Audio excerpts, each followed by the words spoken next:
you. Trust me. I don't give a fuck what you do for a bitch. It ain't enough. Trust me, my nigga. Every once in a while, you meet an exceptional bitch. Right. Remember, like in the movies, Django, the exceptional nigga. Right. Every once in a while, you might meet an exceptional woman who actually is happy that you are her friend and that you give her love, affection, and anything else. Right. That's rare. I had a bitch, I did everything for this bitch one day. Then when it was time to go, the bitch was like, you coming over? I'm like, I got shit to do tonight. Greetings, everybody. Greetings. Got to get a couple things straight. Shout out to Zero G. I got to add him in. Zero G, I'm going to send you the link. And then I got to send Pyro the link as well. Adama7752 says marriage is such a good deal. That's why they have to sell it to you and then trap you in it. Oh man. But I'm gonna keep it a buck, man. Even before the RP, there was probably one woman that I would have married, right? One or two. But so it was kind of easy for me to, once you let that one-itis, that ish go, you know what I mean? Because even then I was like, ooh, marriage, it seems like a big, it seems like a massive responsibility on the man's side. You know what I mean? This is even before the RP. I was like, you really have to be a very exceptional woman for me to get down on one knee. You know what I mean? But for me, especially now, it's especially knowing what I know now about the family court and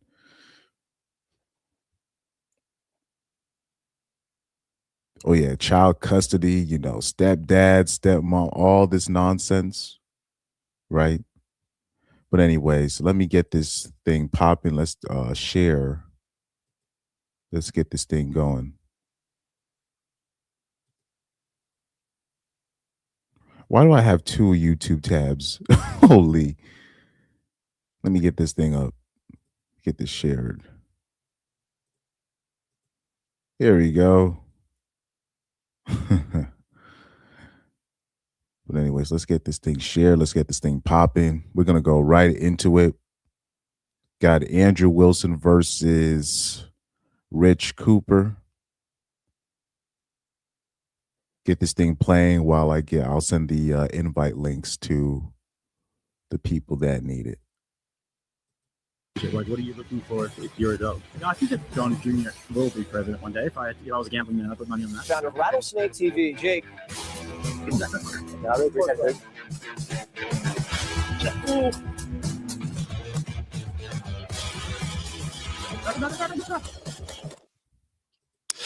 Ladies and gentlemen, welcome back to another Rattlesnake TV debate night. We have a fantastic one for you here. We have Rich Cooper and Andrew Wilson debating the topic of marriage. Is it worthwhile for men in the West to get married? Now, right, the same prompt. Is it worthwhile for men in the West to get married? Okay, so let me invite this. Let me get the copy and paste. Here we go. It is a contentious issue, one that is pretty big in our culture these days, and these gentlemen are both very influential in their fields, so it should be a great one. If you guys want throughout the debate, you can appeal to the moderator. If you feel like the other person is talking too much, over-talking, these sorts of things. If there is any filibustering going on, we will also have some moderator intervention. Any personal attacks, there will also be intervention from yours truly. So guys, we're going to have 5 minutes each on the clock for our opening statements, but before we get there, if you guys don't mind both introducing yourself, that would be great, starting with you, Andrew. Yeah, my name is Andrew Wilson. I'm the host of The Crucible. I've been doing debates for many, many years on a wide variety of issues, mostly in the political domain. I largely do consider this to be a political issue. I'm sure my opponent does as well. So that's who I am, and that's what I do. And Rich? Yeah, Rich Cooper. Got a few YouTube channels. Been doing this for about 10 odd years. Entrepreneurs and Cars was the main one. Started doing some podcasting on the Unplugged Alpha after the release of the first book, and did a follow-up a few months ago on a second book. So first debate for me. I don't normally do debates. So it looks like I'm up against a champ today. We'll see how it goes. We will see how it goes. Perfect. Well, yeah, you guys have both been on the channel before, both friends of the channel. Looking forward to this topic. We're going to be doing 5 minutes opening statements, and then we'll be doing around about an hour to 90 minutes, depending on how much time you guys have got of open dialogue. And then we're going to be reading about a few super chat questions from the audience. So with that, Andrew, do you want to go first with your 5 minute opening statement? I can go first. Awesome.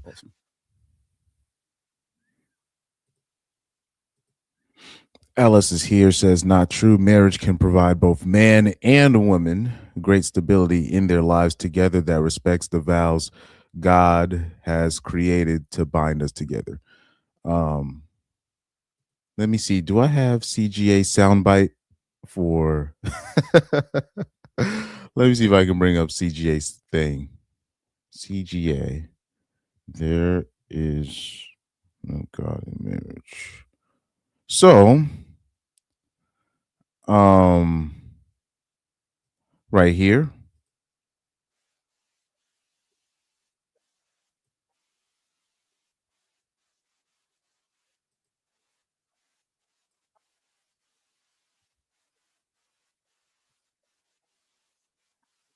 Here we go. I got the clip ready for you. So Ellis had made a quote. He said, "Not true. Marriage can provide both men and women great stability in their lives together that respect the vows God has created to bind us together." And this is my response to that. Right. The most hardcore advice that benefits men simultaneously benefits women. One more thing I'll add to that, and I hope I don't mean to offend you. There's no God in marriage in the United States. So that's kind of misleading. And people will find that out if your marriage is destroyed. You go back to your pastor and you say, hey, my marriage is being destroyed. He has no power over that because it is a state agreement. So I will bring you back to make sure you understand. And I counsel men, there's no God in marriage. That's been gone. So that's my response to that. Let me add 0G into the mix. Hello, hello. Hey man, how's it going, man? Going all right, man. How you doing? Same old. But looks like everything's going to plan right now. I just wanted to go straight into it. No introduction, just go straight into the debate. No wasting time. Got you. Let me see. Adama 7752 said it was easy winning the lottery. Everyone can do it. Nice argument there.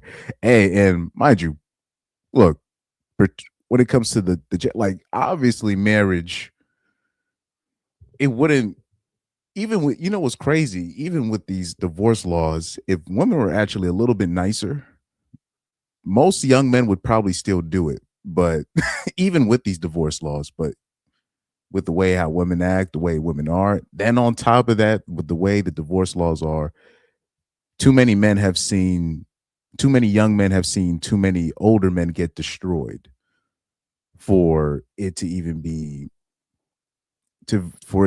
a viable option. So even though you don't even have to be red pill aware, the numbers are what the numbers are. Most men are opting out of signing up for a bad deal. What is 0G? What is your response to if somebody tries to, when they're taking a pro marriage stance and they try to sprinkle God into it? What is your response to it usually? Well, I would have to agree with CGA that it's just there is no God in these marriages. For one thing, now good luck trying to convince a woman to have just a civil union, right? without signing the license contract. So that's already a problem. That pro marriage thing is nasty because there really is no upside for the man. You're telling me at any single time this other person can just eject and collect all the cash and prizes in the world while I'm stuck dealing with the shit afterward. This is I don't know. It's like I treat them almost like simps if they're not already. You're trying to put men back on the plantation, and I really can't rock with that. Yeah. So what I've been noticing from Andrew Wilson is what you said. He's just trying to put men back on the plantation only, because my country's gonna fail if we don't get men back men back married again, right? But that's not. I'm sorry, that's not a good enough answer. Ellis says, I get it. Chris Mike, I noticed I said men and women who respect the vows God gives us. Like I said, women don't worship God. They're worshiping something else nowadays. Even if they are in church, they're worshiping something else. I've already went into that. We don't even need to get into that. You know, because we got to be honest here. We got to be honest. Adama7752 says Chris Mike is not just divorce. There are plenty failed marriages within marriage. You know, you stole my thunder right here. Within marriage, example: dead bedrooms, constant conflict, neglect, etc. So those are the ones. You know, what he just mentioned. You know, failed marriages. You know, when you talk about the remaining marriages that are still here, those are actually considered, you know, quote unquote successful marriages because, you know, they're still married. But this is what happens in these so-called successful marriages: dead bedrooms, constant conflict, etc. Yep. Right. So, and we've, you know, already on this channel, we talk about dead bedrooms. We talk about, you know, the amount of sexless marriages where it's crazy. Even the ones where the woman thinks that she is giving her husband plenty of sex, and you ask the number, and it's actually diabolical. So it's very, very, very few happy, loving, you know, sex-filled marriage. You know what I mean? And a lot of the times, there it's not. If you're looking for a marriage full of sex, you're not gonna find one with a church girl. You know, just to keep it a buck with you, not in today's age. So we've talked about that on, you know, on this channel a lot. You know, that's what, you know, they actually consider that it's a successful marriage. Oh yeah, by the way, Pyro, I sent the link to you via Instagram if you want to join, if you want.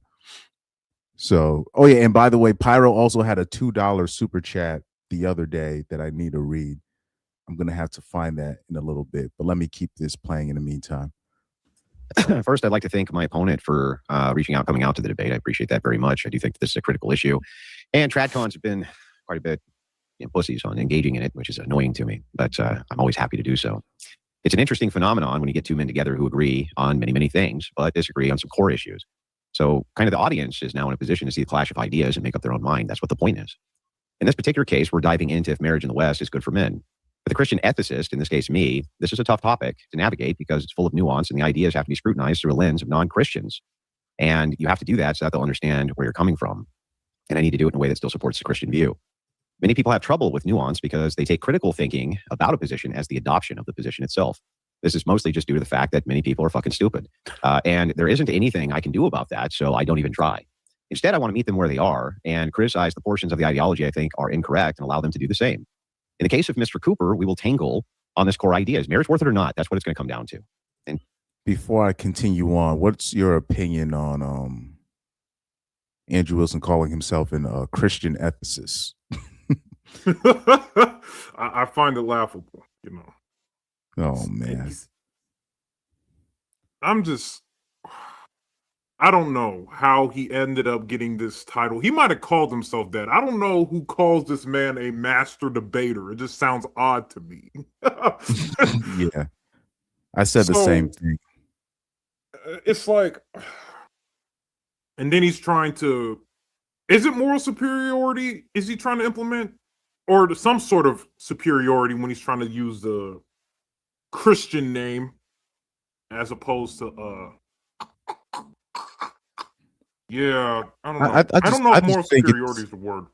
It's just more of it's just a cop out, you know, so he doesn't want to be labeled with the manosphere, or he doesn't want to be labeled with the, you know, the Christians in general. So he just gives himself, you know, his own title so he doesn't get, you know, boxed in.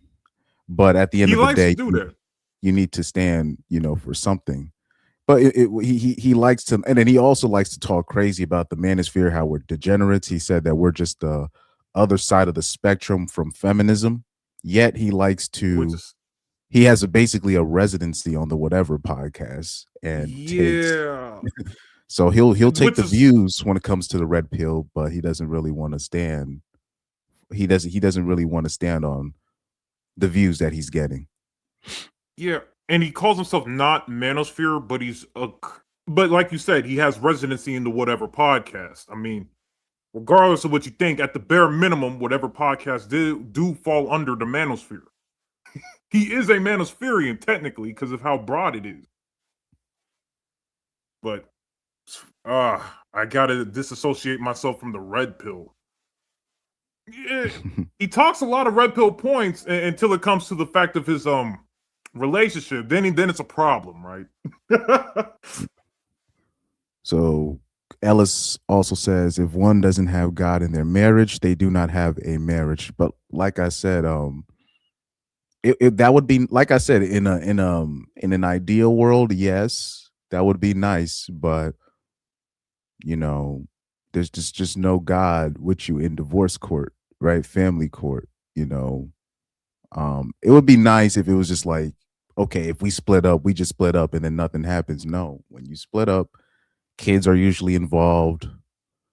You have to ask permission to see your own kids, right? And when you're in that family court, when you're in that family court, the judge, you're not going to be answering to God. You're going to be answering to a judge, and then you need to hope that you paid for the right lawyers. You're not even going to have a say.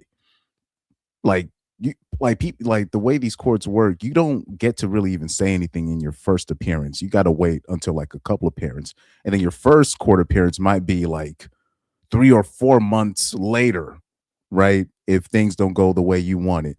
So an actual divorce proceeding, a divorce can take up to like 4 to 5 years to complete, you know, depending on the process. So, you know, this is just something we can't escape.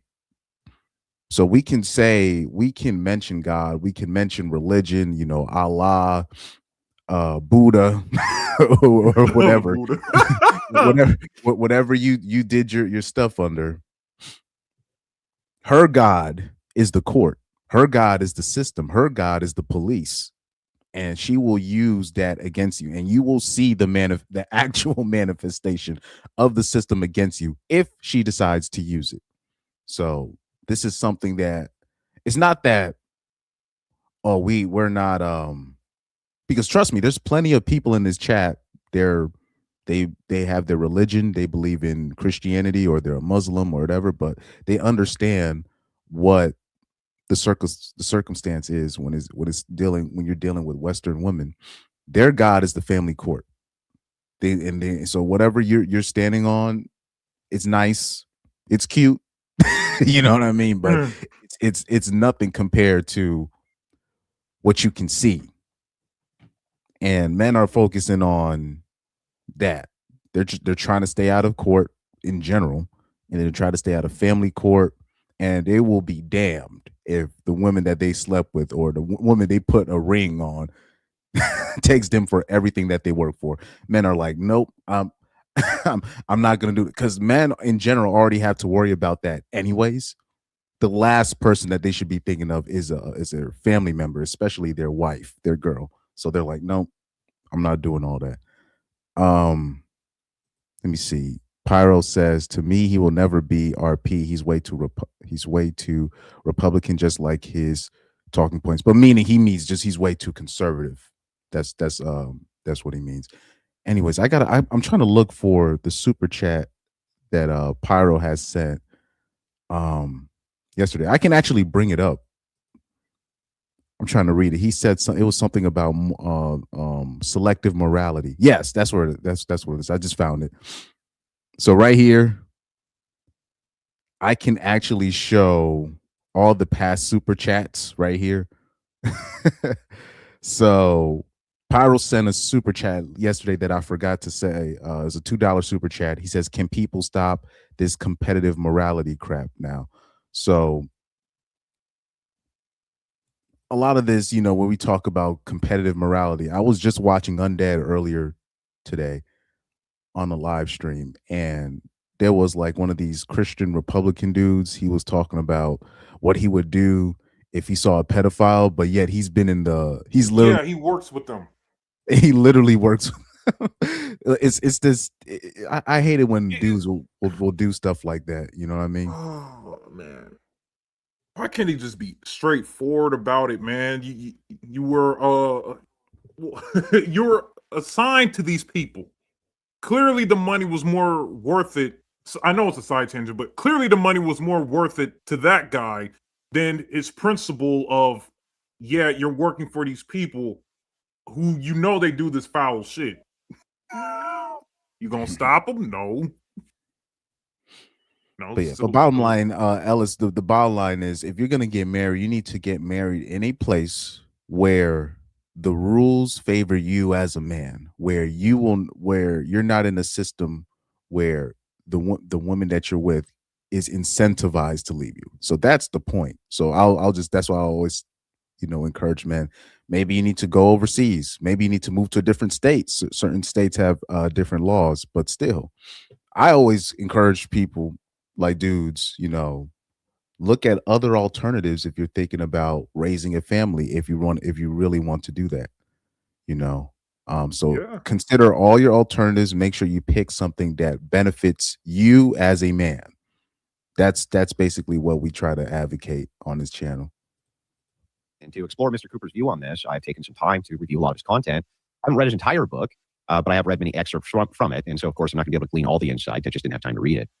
But here's what I got of his basic view. His view is totally rational, according to both his book and online videos. Essentially, the view is that the risk of marriage is due to the overlapping of the states, and in the view of a contract, it's a really bad deal for men.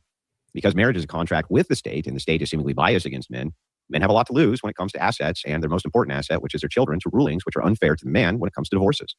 This is mostly true, and you're not going to get any argument from me on this.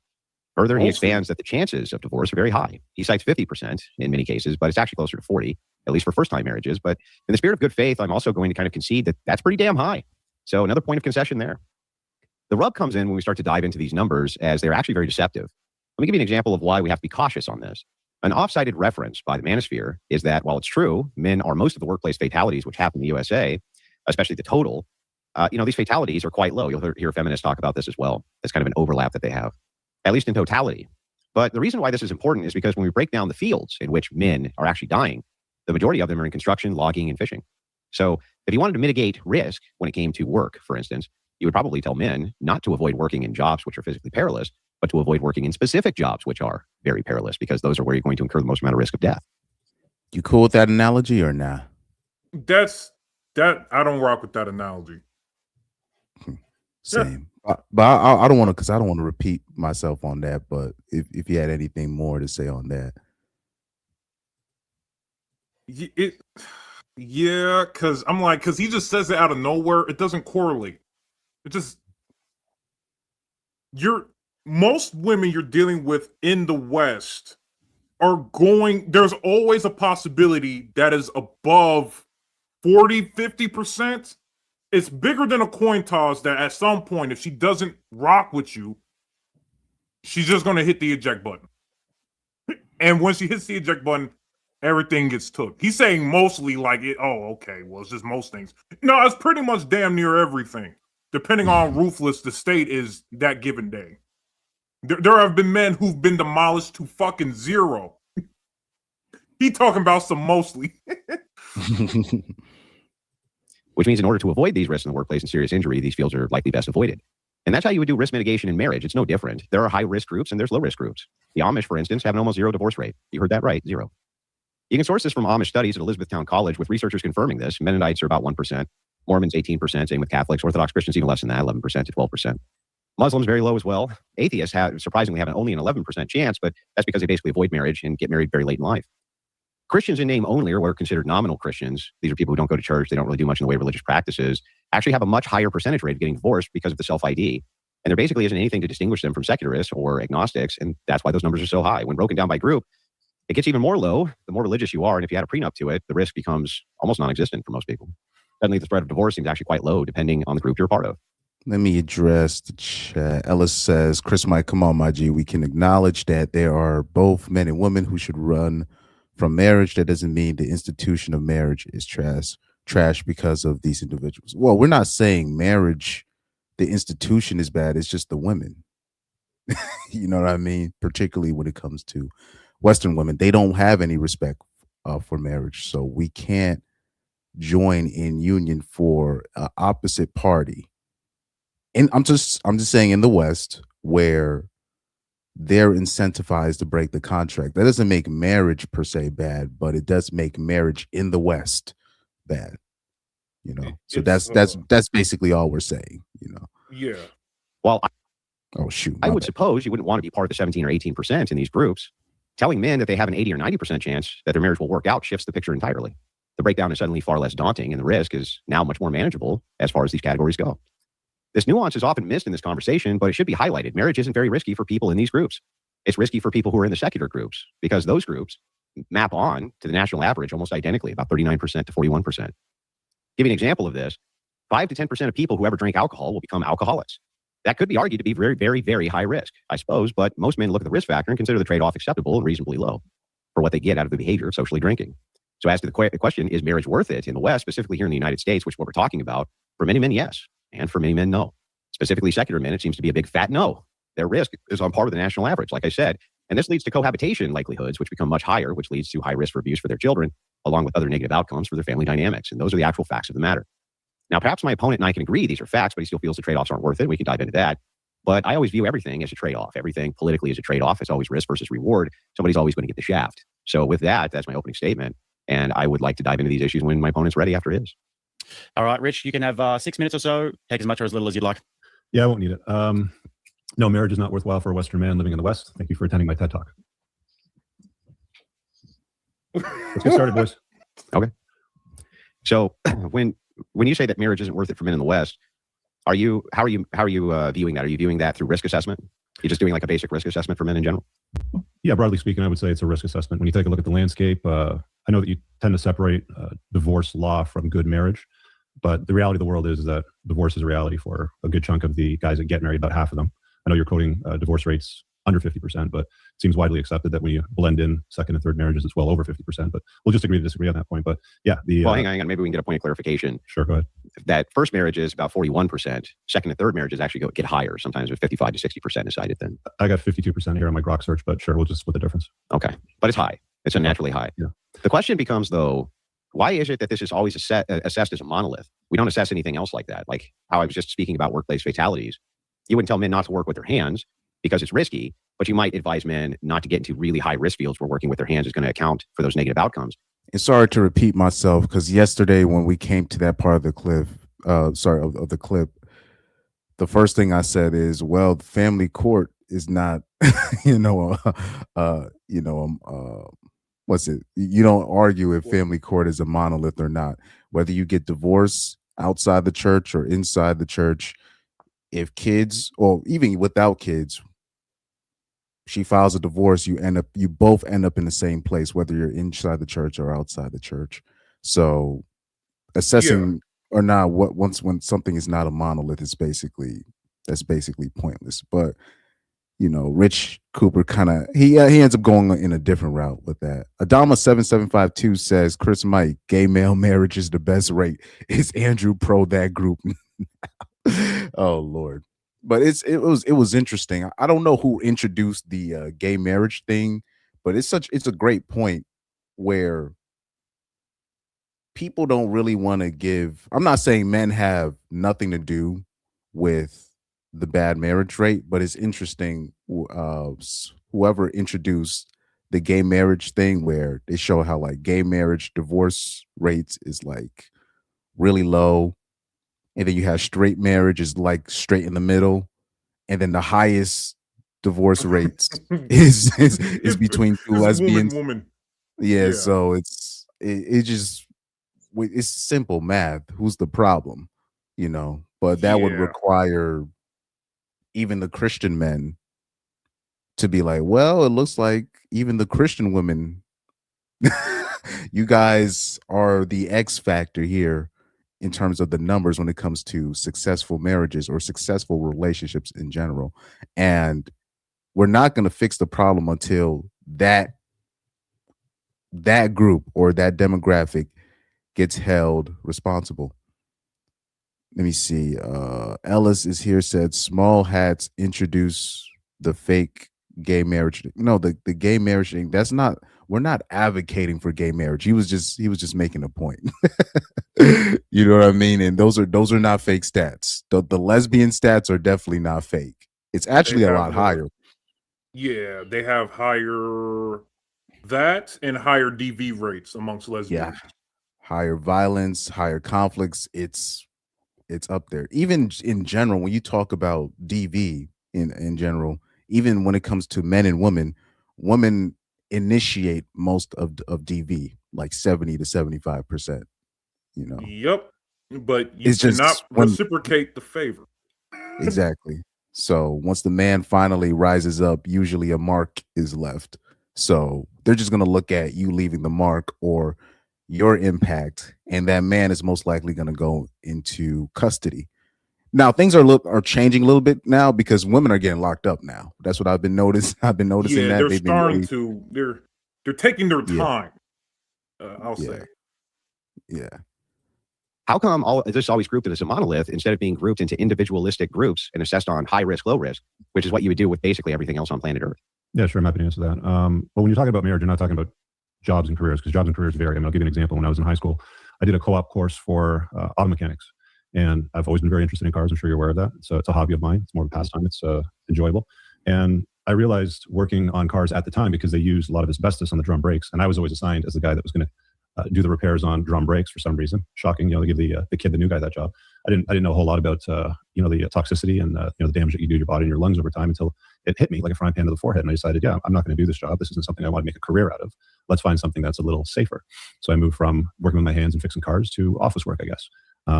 You don't really have that choice with marriage. It's like if you live in a way that looks like marriage to the state, regardless of whatever it is you want to call it or how you want to blanket it, the way the government works is they examine your relationship. And even if it wasn't a marriage or even looked like marriage, there's been a number of circumstances and cases, which I'm happy to talk about, where they called it a marriage, even though the two people together did not call it a marriage and the people around them did not call it a marriage, or their kids did not call it a marriage. So wouldn't that lead to my point though? So if it's the case that you're not advocating for marriage in low risk groups, that is necessarily going to lead to a larger amount of cohabitation. You're not protected from the state when you cohabitate, and the outcomes are generally worse anyway. But it doesn't really, none of this actually answers to the question of if it's the case that certain groups and certain belief structures and certain ways you live your life lead to a much, much more diminished chance of divorce, then why would you advise people, like for instance, let me give you the easy example, the Amish. What would your objection be to Amish people getting married? They basically never get divorced. Yeah, and that works out well for them right now. Yeah. But there's a lot of cultural values that support that. There's a lot of environmental factors that support strong unions in a perpetuity with the Amish, right? That doesn't exist in the rest of the world. It does. It does. The idea in religious marriage, and the reason the divorce rates are so much lower, when you dive into the literature behind this, because it's actually a very studied phenomenon, because of a support network. The Amish, you're saying? No, actually to all of these various religious groups that I cited. Zero G, can you tell the public why talking about the Amish is a terrible example? Because if you took a statistics class, you would learn that the exception does not disprove the rule. It just doesn't. The Amish are what? A percent, less than 1% of the whole population of the United States, and you're justifying the small group of people in which those people are not only supposed to be isolated from technology, but they pretty much kept the same ideas from like the 1700s when they came over here, right? Or the 1600s. You're dealing with people who are literally outliers in the system, trying to use that outlier to justify it being a positive for everybody else. And it doesn't make sense. Because shout out to sorry, my bad. Shout out to the Arcane Maverick. He says salute. Keep going. Arcane. Oh, that's my whole point. Is the exception doesn't disprove the rule, because the majority of people who are just use Andrew Wilson's point, right? Chinos, Christians, secularists, Muslims, doesn't really matter in comparison to the Amish, right? He talks all about these groups. All these groups here suffer pretty much the same end result versus the less than 1% group of the Amish and the Mennonites. It doesn't make sense mathematically. But just even bringing up the Amish, you can't even take the average chick, her phone away. If you took her phone, it's gonna be World War V. So you're not getting the average. You're not getting the average broad to leave everything she knows to join the Amish. You're not going to do that. Now, maybe if she was a single mom of 3, whatever, with baby daddies, maybe she might accept, joining a cult, because that's what Andrew Wilson has been kind of pushing lately. Yeah, but the average woman, she's especially an average child-free woman that the average man would be attracted to. The average man can't even get a date out of her. So to get her to even accept a prenup, and then on top of that, okay, we're gonna join the Amish or whatever. What? Her friends ain't gonna let her do that. Her mom not gonna let her do that. Hell, her dad ain't gonna let her do that. So it's basically Two different cultures. Yeah. Yeah, they're two distinctly different cultures. In order to get from point A, from an American average modern female to Amish, you're asking to essentially invent cold fusion with no basis in chemistry Shout or out nuclear to weaponry. Shout out to Cope Approach. He says salute to the panel in the chat. That's Stefan in the chat. He has What's up? I think he has two accounts, but I know who that is, Stefan. But anyways, this would include Mormons, Catholics, Orthodox, various reasons cited for their divorces and why the divorce rates are so much lower than the national average. And it seems to really come down to this, and this is a concession I can generally get out of the people I debate in your sphere, because I think it's just kind of obvious and true, that if women don't have a reinforcement mechanism for behaviors, then, well, and this is true of men too. Argument, and that's what you tend to do. You give hot arguments rather than. No, this is a descriptive is argument. It is the case right now, factually, that these rates of divorce and the highly religious are much, much lower than the national average. So significantly, in fact, that your chances of getting a divorce seem to be mitigated in the acceptable risk factor, at least in comparison to the historic standard. Mm-hmm. That's descriptively true. So that's not a prescription. Like, are we talking about Christianity here? No, we would talk. Well, no. What we're doing is we're isolating groups. So let's take all of marriage, and then we're going to break it into the categories of the people who are getting married. So so people who are getting married are going to fall under different categorizations. It could be secularists, they could be swingers, they could be polygamists. By the way, Rich Cooper, he's already fallen for the trap of letting Andrew take the debate hostage, like he usually does. We talked about this yesterday. This is Andrew Wilson's usual shenanigans. Cope Approach says, I keep saying Acroach. Cope Approach says that getting a modern American woman to become Amish. Yeah, he's basically saying good luck getting a modern American woman to become Amish. He says that's not even blue pill, that's utter lunacy. Yeah, you gonna need a Thanos gauntlet in order to do what Wilson is trying to do. That's what you're asking to do. Snap your fingers. American females are now on. Yes, they could be atheists, they could be devout Catholics, they could be devout Orthodox. The thing is, the reason it's more useful to break it up that way is because then we can peer in and see if each of these groups has the same exact risk as each other group when it comes to marriage, and we find out that's not the case at all. And that these risks are mitigated descriptively right now if you're part of a religious organization. What were you going to say? He's doing this shit, but it's like everything that Wilson is saying right now about breaking it up into little groups, it sounds useless to me. I don't know if it's the same for you, Chris, but it's like, you're breaking it up to groups for what? It's just he does this. This is what he usually does, so he can get everybody to debate in his world, in his point of view, and he can basically eliminate most of the men and just be like, well, it's not under God, so those guys don't count. Most women are not gonna get quote unquote married, quote unquote, under God. Like, it's not. That's not. Yes. Most men can't. That's not gonna happen. So he's to me like Andrew Wilson. He's basically just taking up time. From my point of view, wasting a lot of fucking time. And there's 2 hours of this. Yeah. Well, about an hour and a half, but because from what I'm seeing, it seems like from around the 2 hour mark, that's when they start reading super chats, and I'm probably gonna skip. I'm gonna skip that, and I'm seeing Rachel. Apparently, Rachel Wilson had the first super chat. Like this bitch. Oh my god. Oh man. The Arcane Maverick says Richard Cooper, the pooper scooper. Oh God, that's chronic. Call him.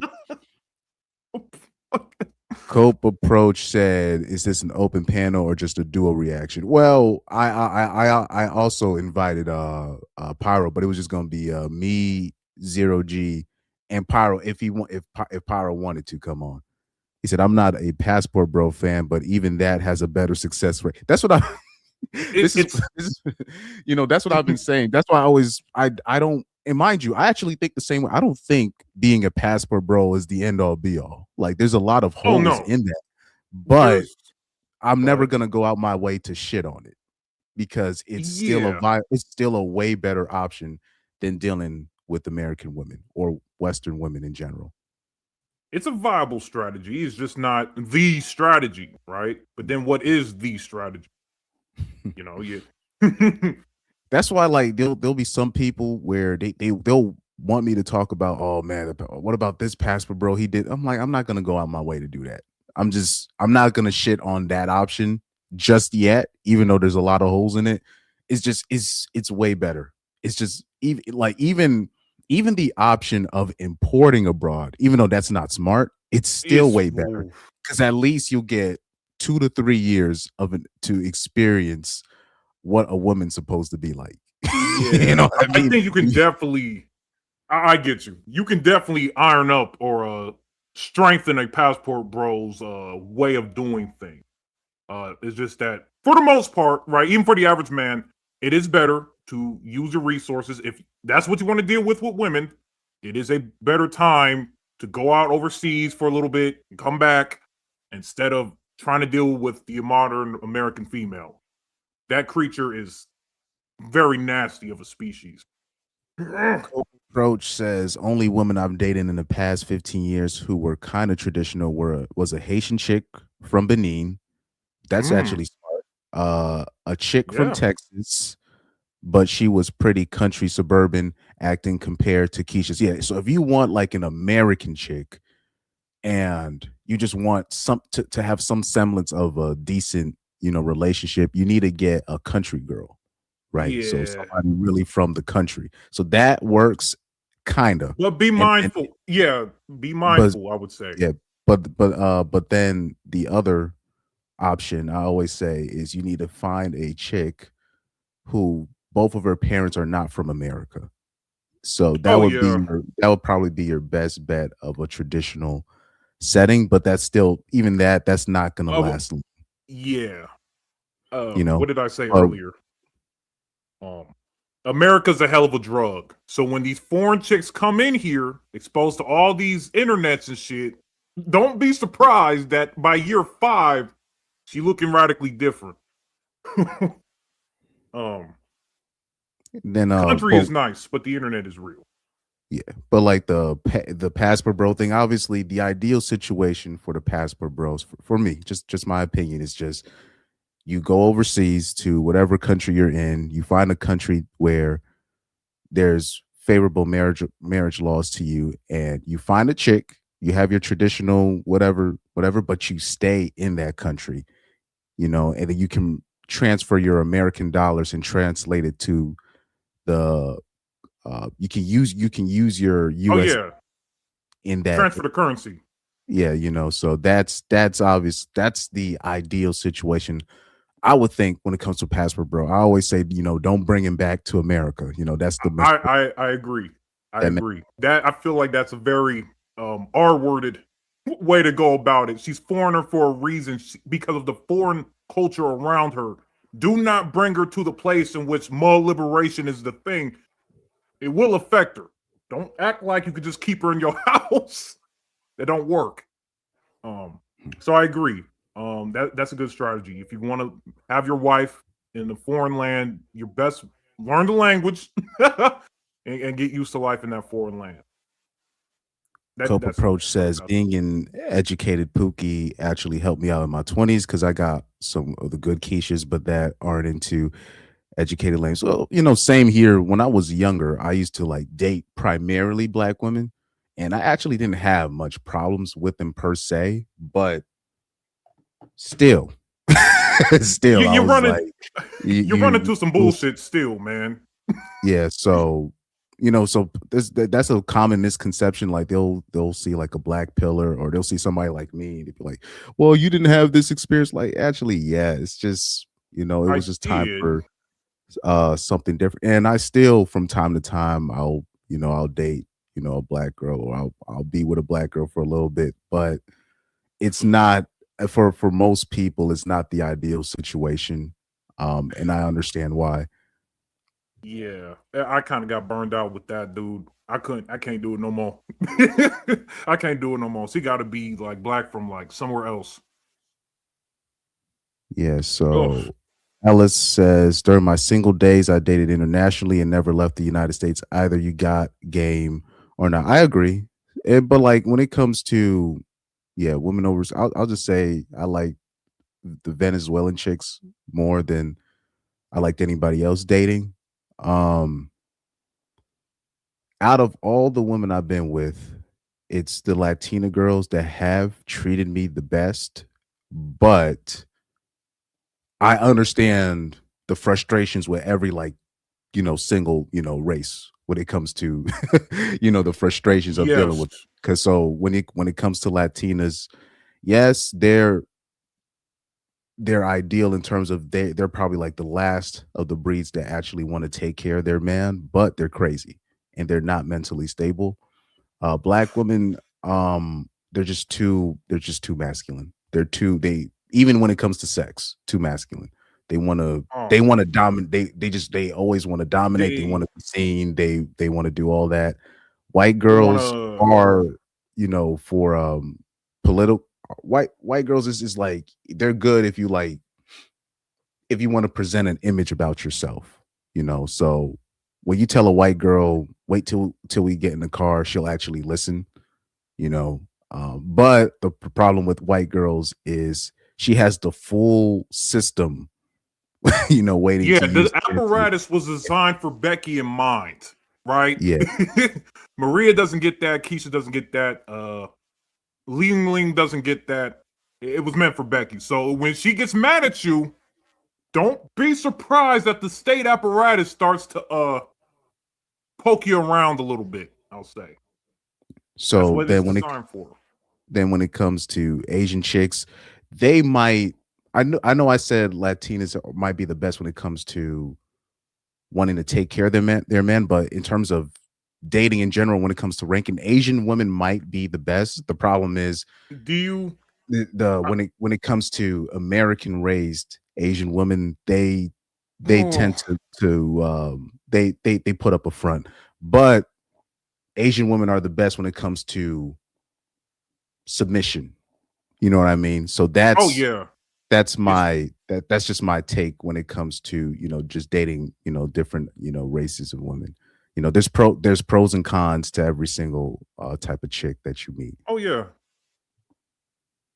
Yeah. Let me look at some of Cope Approach's messages. He said, "Yeah, Chris, I see beyond my personal." Yeah, exactly. Because you gotta. There's a lot of people. They do it. Well, it's good for me. Nah, you gotta look. Yeah, Beyond what's that. good for the goose ain't always good for the gander, man. Yeah. So Uh, Cope Approach, he was smart. It looks like Cope Approach was smart. Because he was messing with like not necessarily like oh, American black Keisha. women. Yeah, she's not Yeah. really dealing with a Keisha. Like Keisha's in the inner city, Yeah. for the This most part. just too much drama. Too much loudness. You know what I mean? Just It's not just too just much. not understanding, time and place, right? And then they always, particularly with black women, I kind of got tired with the whole, you got to put me in my place, all that, and they're cool with that, but it's like you have to check them basically every day, and That's too much, man. I don't have the energy for that. Latinas technically too, but if you meet the right Latina, she can actually be a decent person for you in your life. But the problem is, like I said again, with Latinas, they're all crazy. So They're you're just gonna crazy. have to accept that. And there's always the chance that if you long term it, she might just evolve. Well, chronic say devolve, which is true, into a torta. That could Well, happen. well, no, it's gonna happen. Ugh. So you're just gonna have to just accept. That's just what you gotta It accept. just is You what gotta it be is, honest. man. They You all know. can't be Salma Hayek. hmm Let me see. Take an Australian to a drive-in and let the games. Oh, I remember my roommate. Because I think he's married to this Australian IG model, if I'm not mistaken. But I think they're married, but they're living together now in Australia as we speak. So even him, he didn't even want an American white girl. He's like, I gotta get a different type of white girl, right? Yeah. I prefer the white women, like I prefer them to be like European, like actually from Europe. Oh yeah. You know what I I mean? agree. that's my my preference right there. Like, the Swedish women, the Norwegian women, what I mean? They age really bad, but once you get them, in their prime, they're awesome. you know. Cope Approach also says I wasn't even that up on female nature. I just happened to gravitate towards women and vice versa. Yeah, like I knew it wasn't a coincidence where like just I'm like, I don't know, I don't think I can be with black women anymore. And there were even people telling me like, Chris, you probably should switch it up. Because they saw me with certain women, they're like, maybe, nah, Chris, this ain't for you. I had a white. I've told people this story on this channel many times where I used to work with a bartender, and actually Ainsley knows who it is. He told me, he was like, "Yo, Chris, I've analyzed you, white dude, mind you." He said, "I've analyzed you." He's like, "Bro, you can't be dating black and Latino women. He said you need to date a good white girl with no drama and just be whatever." Because he said black women are just terrible women to date, and Latina women are just really insane. You know what I mean? So yeah. I remember he broke it down to me, and at the time I didn't want to accept it. I was like, nah, I have like, this is my thing. You know what I mean? But that was when I was like 20 or like 21 years old. It took me a while to be like, you know what? He's right. He's right. I gotta do something different. And my life has been a lot peaceful, I could say, question mark, meaning I don't have to worry about I don't have to worry about, crazy exes, stalking me. I don't got to worry about this. I don't got to worry about the drama. Like I have zero drama right now in my life. So I most likely would not be able to do this channel, when I started doing this channel in 2022, if I was dating a black woman or even a Latina woman. So I have to be honest about that. It's just that the way with white women can just be very tricky. So you just gotta, if you stay on their good side, it's great. But once you get on a white woman's bad side, it's not going to be favorable to you. Copa Pro says Lithuanian twins, they look Colombian. So the white girl I had the biggest crush on was Lithuanian. He said I cold approached them on campus and told them they Colombian or Argentinian. Oh yeah, by the way, in my last college gig last week, young black girl, she straight up approached me during my gig. But even like I just had to I just had to put that on hold. Only not because of necessarily her age or her race. It's just I just don't have that kind of time right now. But I had to give her props. That's one of the few women that will approach you, but she was like, I didn't ask her age, but she seemed about 19 or 8. She could not be no more than 19 years old. So it was a college gig. And then she went with her stud friend. So that's how you know that's a young girl. They always be having their little stud female friends following them wherever they go, like a little dog.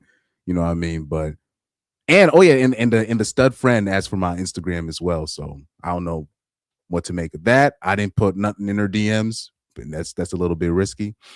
But shout out to her. Shout out to the young black chick. She shot her shot. I gotta give her props. Cope Approach said my college normie friend blocked me and my Greek chat friend from running a 2-man with the twins. That happened kind of to me in college, but not by my roommates, but by some outside people. This Asian girl that I knew from high school that went to the same college I went to. She asked me for directions. A couple white dudes found out, and then they thought I was fucking the bitch, but that was not true. So, but that kind of blocked me. I ended up, sleeping with somebody that went to my same high school just off the familiarity because she didn't want to mess with anybody just random. But I probably could have fucked her too, but I kind of got blocked, So I talked about that on this channel also as well. That happened to me in college. Cope Approach said they came over to play drinking games with us, and our normie friend popped up out of nowhere and needed a place to crash. Oh shit. Oh damn. I've seen that happen.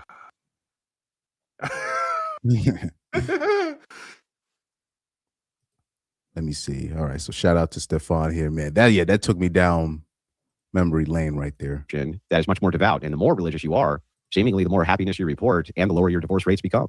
So your answer is just be more religious. No, what I'm asking is, what is the thing that's causing that? What is the thing that's causing these groups to have such a more mitigated amount of divorce in comparison to the national average from secularists? What is it? That it's written to encourage women to leave men and divorce rape them? Wait, what was that? I'm sorry. Do you want to start with family law and how it's written to encourage women to divorce rape men? I'm not disputing that. Okay. Well, it just doesn't have any, because you're not contending with my point. What are the things inside of these religious institutions? Is that still a valid threat? Yeah, but what are the things inside of these religious institutions that is causing this mitigation where the risk is so much lower than the national average from people who are not inside these religious institutions? Not asking whether or not people should be more religious. I'm asking us to make an assessment on what are the factors here that are contributing to them having such a low rate in comparison to the national average. That's the question. Okay, so what's the difference in rates between Christians and non-Christians? Depends on the denomination. But I just went through them broadly. I can go through. I can go through them again if you'd like. Here, I'll pull them back up 1 second. Yeah. But that's the problem with letting him go into the letting him argue about the exception. What you just talked about, the exception, not the rule, but letting him use that as a as an actual viable talking point. That's the trap. This is why he was really frustrated with CJ. He was like, CJ was like, look, you're trying to stay in the church. I'm trying to take you out of the church. This is why you're frustrated with me.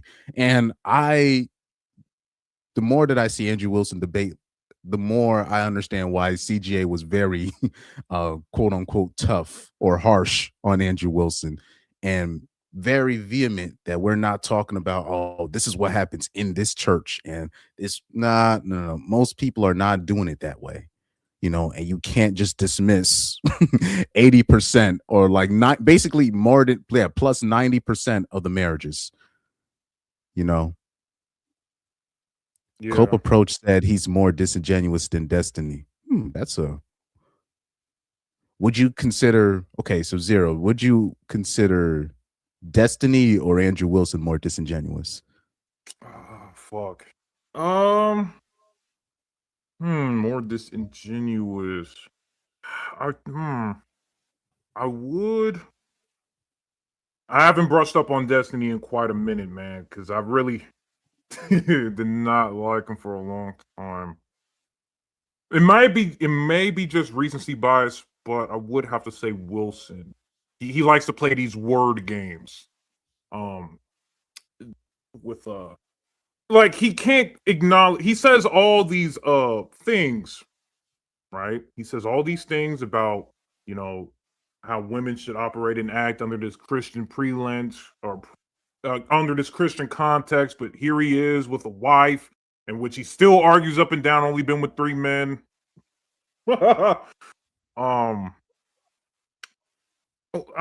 Who's more disingenuous? The liberal who does liberal things, or the conservative who is still arguing, who has some good talking points, but he got it from us, who uses that to get men on the plantation? That would be my question. Because we know what Destiny is at the start. He's not trying to do the whole, I use the red pill, but I don't associate with you guys type of thing. Well, the last of my knowledge, No, that's a good assessment. I tend to agree, because at least with Destiny, most men, we're not trying to be Destiny. We're not trying to be a cuck. He can do that. But Andrew Wilson has his own, he has his own form of cuckoldry that he's participating in as we speak, and men definitely want nothing to do with that. So at the end of the day, most men could already come to the agreement that Destiny is a degenerate and nobody wants to be him. Andrew Wilson is going to be able to, he's going to sneak some converts in, and it's going to be a lot of Andrew Wilson fans that will convince their own selves. They will lie to their own selves and be like, you know what? Marrying a single mom isn't that bad. I could see themselves tricking, I could see themselves tricking their own selves doing something stupid like that. Just if you look at the logic of this, this single mom compared to no excuse. We are not bending. no single moms. That's the thing with Wilson right here. He's trying to word sell his way into getting men on the plantation because he likes to do these. Okay, if you break it down, sure, he's not wrong, but you already the pretense is that he already broke it down to doing outliers instead of actually ascertaining the whole group, right?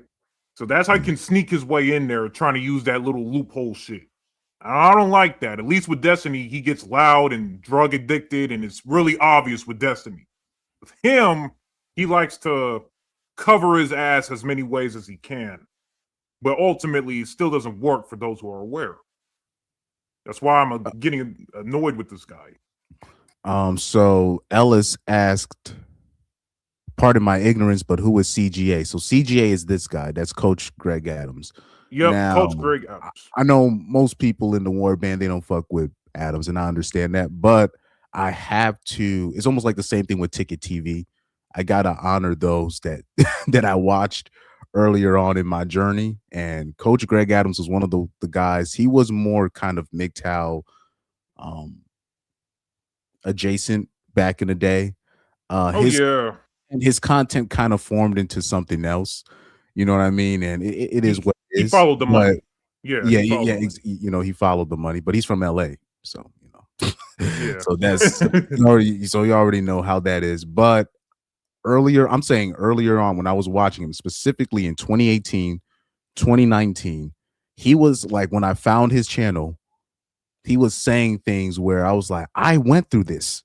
He was like one of the few dudes that I saw. I was like, you know what? I think out of all of these PUAs and all these people, I think he actually has real life experience, you know, with whatever he was talking about. And a lot of the MGTOWs in general, same thing. They tend to describe things where I was like, I went through that. I remember this happening to me. I remember this, or I had very similar experiences where I had to give him his just due, you know, back then. And I gotta honor that. So that's why I still, even to this day, I'll still mention him. You know what I mean? Even, you know, I don't really listen to Hammerhand like I did when I was younger, but I gotta honor, even if I disagree with some stuff he'll say, I still gotta honor what he was saying, where I bought in. I was buying into what he was putting out there. But yeah, that's CGA, Coach Greg Adams. His channel now is called Free Agent Lifestyle. So that's his brand. Oh, Ellis said he said, I didn't hear the A. My bad. Oh, you said you're in his Facebook group. Oh, okay. So you already know about him. Into Deep says, I can see not dating a single mom under 35 as a man, but over 40, it's hard to find non-single moms that are pre or post. Well, then just date younger chicks, though.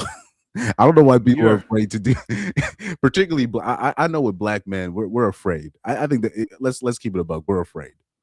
We're afraid to pull up to the function with a young looking chick. She could even be in her 30s, but it's just, if you're like a man in your 40s and you pull up with a young looking chick, people are gonna start.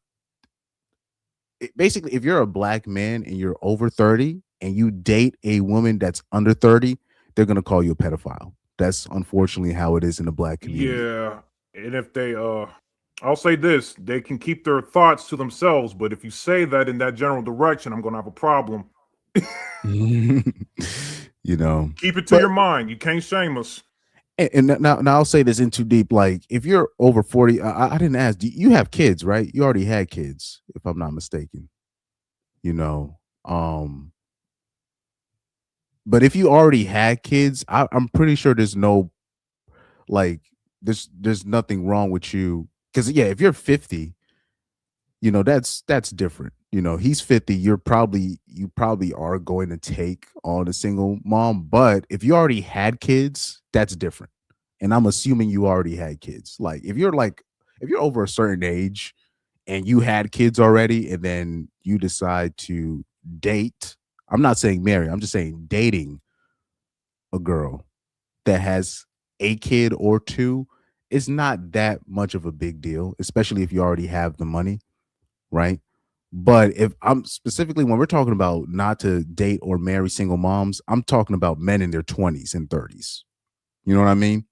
But even then, like if you don't want to deal with a single mom, you're I'm sorry. If you're if you don't want to date a single mom, that means you can't really be dating a woman in her 40s, especially a Latina or black chick. She's gonna have kids. It's basically a guarantee if you're meeting a single woman in her 40s and she's Latina, she's black, she's gonna have a kid or two.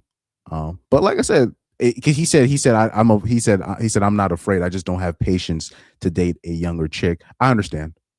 But I think when it comes to age, I don't see many mature women of age nowadays. Just in general, a lot of the older women now, they think they can compete with the 20-year-olds. It's wild. This is just the era that we're living in. So whatever you deal with, you're going to be dealing with immaturity. And remember, when you're dealing with and then we're in too deep, if you're dealing with a woman around that age, she's going to have a lot of bills that needs to be paid. Way more bills, way higher bills than a chick that's on the younger side. So it's whatever you want to accept. But if you're going the maturity route, it's not a whole bunch of older, like actual mature women that quote unquote, learn their lesson. I don't see a whole bunch of that. I see a whole bunch of chicks of whatever age, they still think they got it. Whatever that it is. They all think they're the main characters. I'm talking about there's women older. I've seen 50-year-old women as we speak. They're addicted to TikTok and they're like in their 50s. And you'll come up to them like I worked at a place. I went to HR and this bitch, she's scrolling on TikTok like she a 16-year-old. I'm sitting there I'm like, hello. She's addicted to scrolling. You know what I mean? Now, meanwhile, most of the most mature relationships I've had has been so far compared to the older women I've dated. It's been the younger chicks. So the few older women I've dated, they've been very immature. So it is what it is. It's whatever you like, because especially at 50, you're obviously not gonna marry a chick. So you dating a single mom is nothing, especially since you already had kids. But with Andrew Wilson's case, he took Rachel on and he had no kids. You know what I mean? Oh man. In Too Deep said, I am clapping for sure. Cope Approach said, my siblings are 56 and older. Oh damn. OJ Desire said, what's up, dog, man? Shout out to you. Savvy MFer 303 said, the young ones are dumb but trainable. The old ones want to compete with the young girls and you. Facts. So that's the thing with the women of age today, is exactly what he said.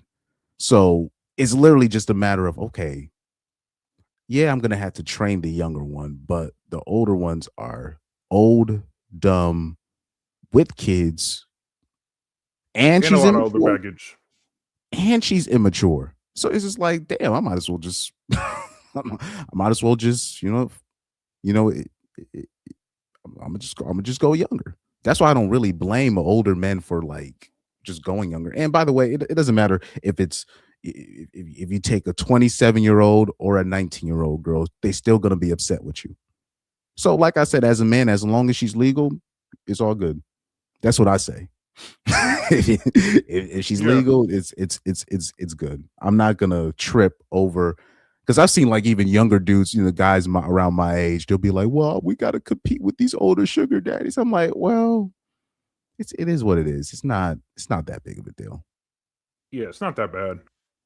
Yeah, let me see. Cope Approach says, nah, Chris, I was born late. Cope Approach said, I gotta have the only child experience.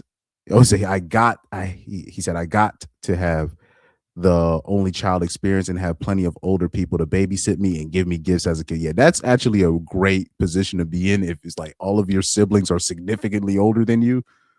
Yeah, that's actually a great experience to have. And then your parents already know what to do when it comes with you, and you have basically walking guidebooks as your siblings. That's perfect. Low key. But anyways, Nice. let me keep this playing.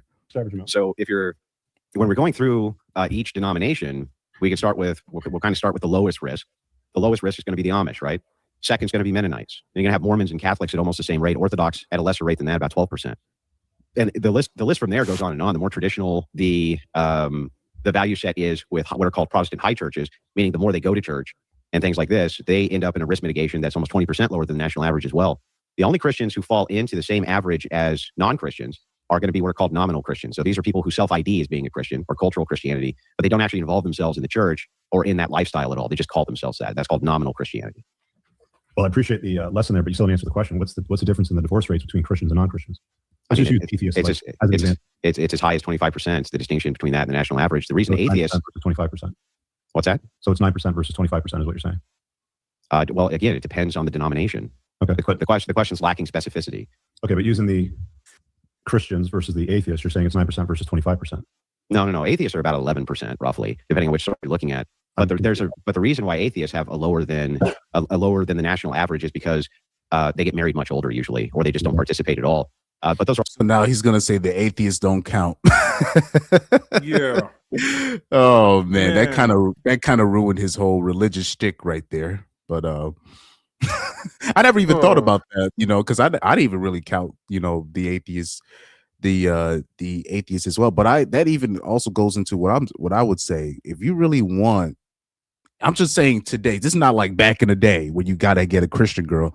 In today's age, your best bet of getting a decent chick, meaning a decent minded, not a reformed 304, is if you get a chick that's outside the church.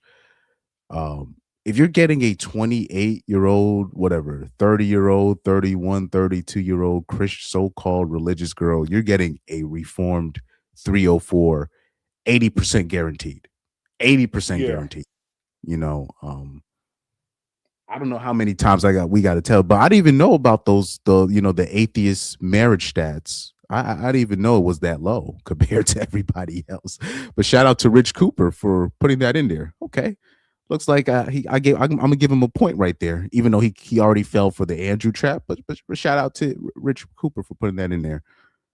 Did you know about those atheist stats? I had no idea, honestly. No, when it comes to marriage, I never really considered atheists getting married. Yeah, you know what I mean? Yeah, same here. So yeah, we learn something new every day.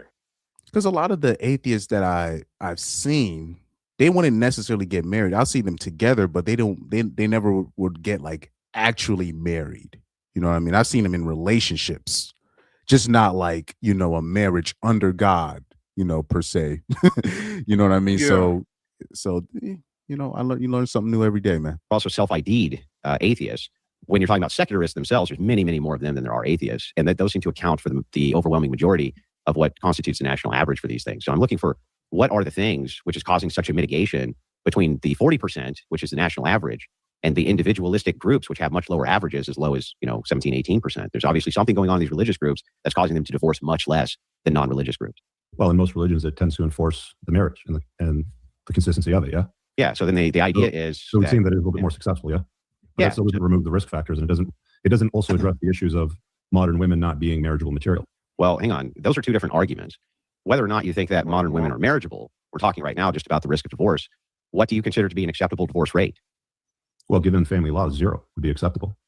So 0, well, if that's the case, then there could never be an institution of marriage because there's always going to have to be at least some divorce, right? Based on some circumstance. That's reasonable within reason. Yeah, sure. But given family law and how hostile it is to our fathers and the likely outcomes that exist with them, would you like me to go over the outcomes? They can be real bad. Yeah, they suck. Yeah, but that's not what's in dispute here. Okay, well, what are we in dispute of right now? Well, what we're in dispute of is that how many of these men who are in these particular groups are ever going to have to deal with those outcomes if their divorce rates are really low because they're in those groups? It could be the case that the outcomes are bad. It's not really low. It still exists. But that's really low. Lots of examples of guys that... Sorry, well, you just try to get it to 0%, just like there's no divorce. Well, let's keep it a buck, Andrew. He thinks that if most men just go into these so-called secluded groups, the divorce percentages would stay the same. That's actually not true. Just off of the numbers, you know, people talk about per capita, right? And all this Yeah. stuff. Why does that not come into play when it comes to these so-called secluded, groups? Because if these so-called secluded groups had like such great marriages, technically, because it's a small number of people in these so-called Yes. ecclesiastical marriages, that means really that divorce rate needs to be at like 1%, 2%. But if such a small group of people already have a 25% divorce rate, and it's already a small group, why would that percentage stay the same if more men were to go into it? I don't know why people never really address it. And I do find it funny, when people want to bring up per capita when it when it benefits them. when it benefits them, you know what I mean? But this is where a lot of particularly the Christians, this is where they lose me, because in those secluded groups I need to see 2%, 1%. But if the group is only about how many people, like if we actually look like the total number of people in these ecclesiastical marriages, I remember somebody actually had a number, but it's still 9%, 10%. That's high for that for that small group. So you're, because if you think about it, right, just break it down to hundreds and tens. Like 10% of 100, that's 10. That's you can count that on your fingers. That's a little. So if you add more people, that percentage is not going. It's not going to stay the same. He still thinks that if most men were to gravitate towards his structure, he thinks that percentage is going to stay the same, which is just not. Stop. That's not going to happen. Dama 757752. He said based 0 rate. Yeah, well, technically, Richard Cooper, I don't know if that was the point he was trying to make, but he actually has a point. In Andrew's ecclesiastical structure, it should be a 0% rate. It should be near zero. If it's that enforcing, as he's trying to imply it's that enforcing, then it should be near zero. It should be if literally it's not near like zero. It should be like a 0.7%, divorce rate. You know what I mean? It's less than 1%. It should be close to zero. You know what I mean? Yeah. So that's like, if I was rich, I would be like, it better be close to zero. But Rich Cooper, he's just saying like ideally, 0% is the ideal. But whatever that religion you standing on, or that secluded, house on the prairie. Adama 7752 says I can count 0 on my fingers too. The Arcane Maverick says 0%. Oh, he used your name. Yeah, man. That. Hey, man. I don't know if Rich. I don't know if Rich was really trying to make. Maybe he was just talking about ideal, but I really just thought about it just now. Because I don't know the amount of people that I'm talking about numbers wise that would quantify them as ecclesiastical. I can look it up. How many people live in an ecclesiastical marriage?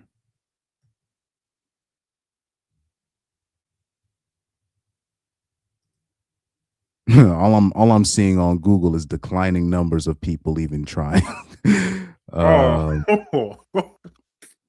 Okay, so because he said we're not counting the Catholics. He said that's what he said. We're not. So we don't even have a specific number, because he's trying to break it up into smaller groups, and when people do the numbers on it, it's already small. Like, so you're trying to ask, okay, now we have to spread up these Christians based off of how many denominations?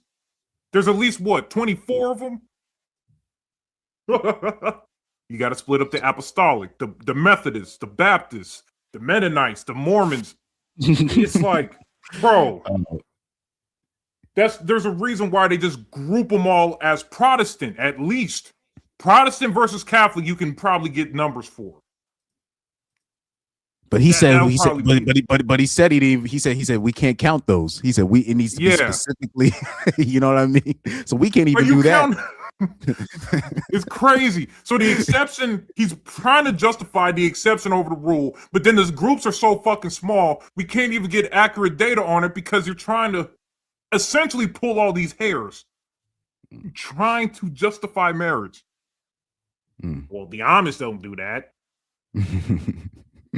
So In Too Deep said Amish has 0 because they don't believe in divorce. So Andrew was dumb because he's trying to prove his religion as the better outcome than most. Exactly. And then on top, I always say the same thing every time somebody brings up Amish. If since Amish is the best thing for you, why don't you and your girl become Amish? And I want to see the success rate of that. And nobody's trying to become Amish, and no girl is going to give up what she got here to become Amish. Never. Yeah. I can't even. You probably might find one on YouTube that got a documentary on her. She decided to become Amish. Probably one or two, but most women they're not going to do that. Adama 7752 says, I don't understand his argument. Everyone convert to the best rate, but he already disproved that because he mentioned the atheists, and then you, Adama, you even mentioned the gay marriage. So, you know what I mean? So if we're going by best rate, it still wouldn't even fall under his, make-believe imaginary religious structure that he likes to bring up most of the time. That's not utopian. It sounds very utopian to me. What's wrong with that?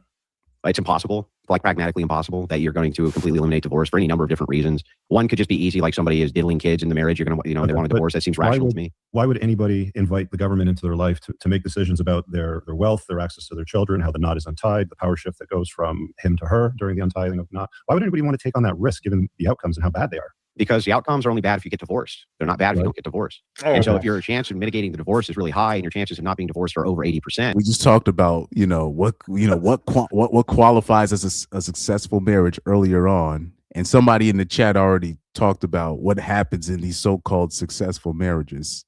You know what I mean? So yeah, that's a moot point right there. If you're part of one of these groups, then that seems like an acceptable risk mitigation, right? Well, it's only marginally lower. No, it's not marginally lower. It's much higher. I mean, much, much lower, significantly lower. 11% compared to the 40% national average is what? Go ahead. Sorry. You're giving me numbers for 11% for atheists, yeah? Well, no, also Orthodox. Orthodox is very low too. Okay, so it's marginally different, but the risk is still there, and the risk is that bad that it doesn't. Wait, so atheists have 11%, and he said the Orthodox has significantly low. Orthodox Christian divorce rate.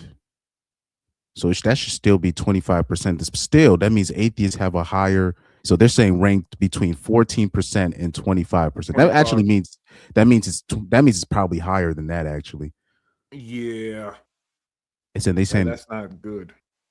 So they're saying the Greek Orthodox is an average of 40 to 45%. Ooh, good Lord. So that's the Greek Orthodox.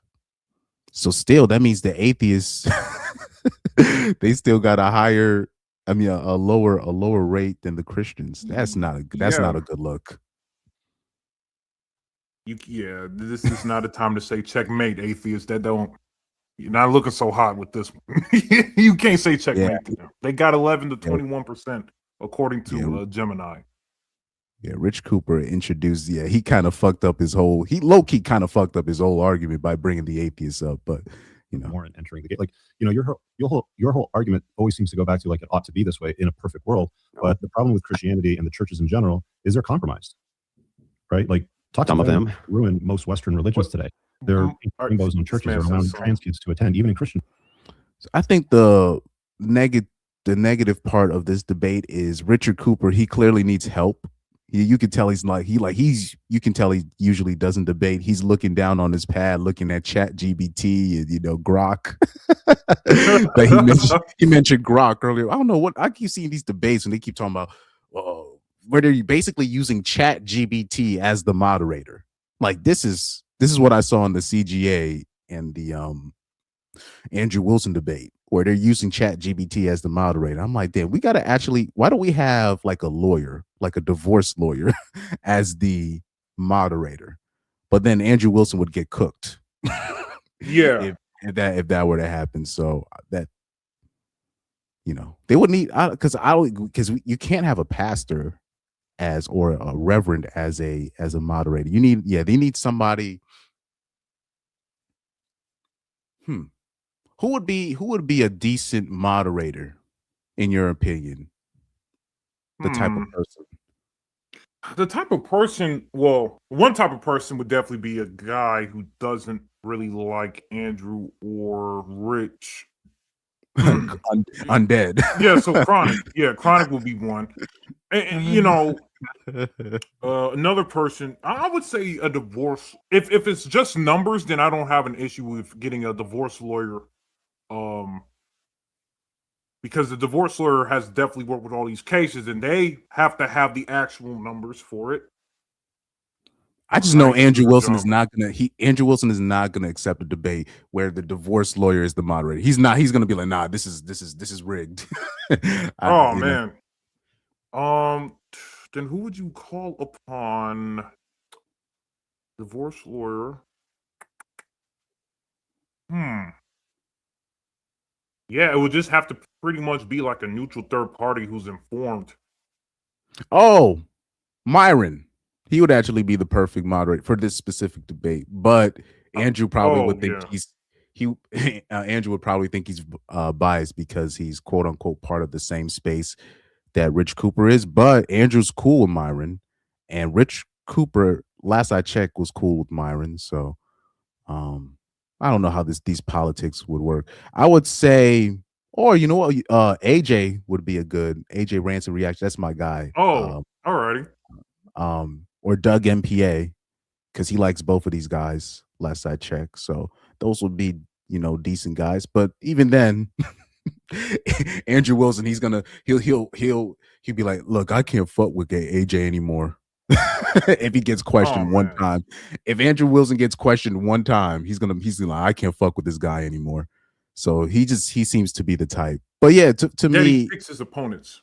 Yeah, he picks his mods. So it's, you know, he's that type of guy. I know what type of guy he is. So on that end, LS said something interesting here. He says, y'all do biblical marriage a disservice when you lump all that is labeled Catholic or Protestant as Christian. Early followers of Christ were known as those who follow the way. So what would you call yourself, Ellis? What denomination would you qualify yourself as, or would you just call yourself just a Christian man?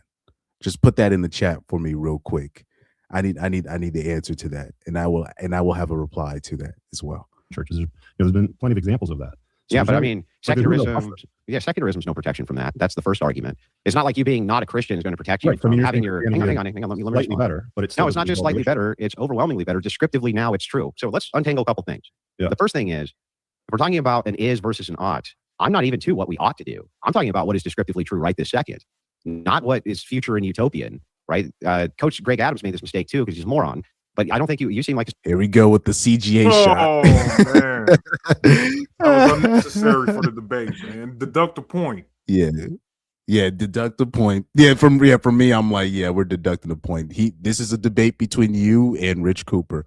He's not going to mention his past debates. He's not going to mention if you lost to somebody else. That's a. And then you're going to call him a moron on top of that, man. I want to deduct too.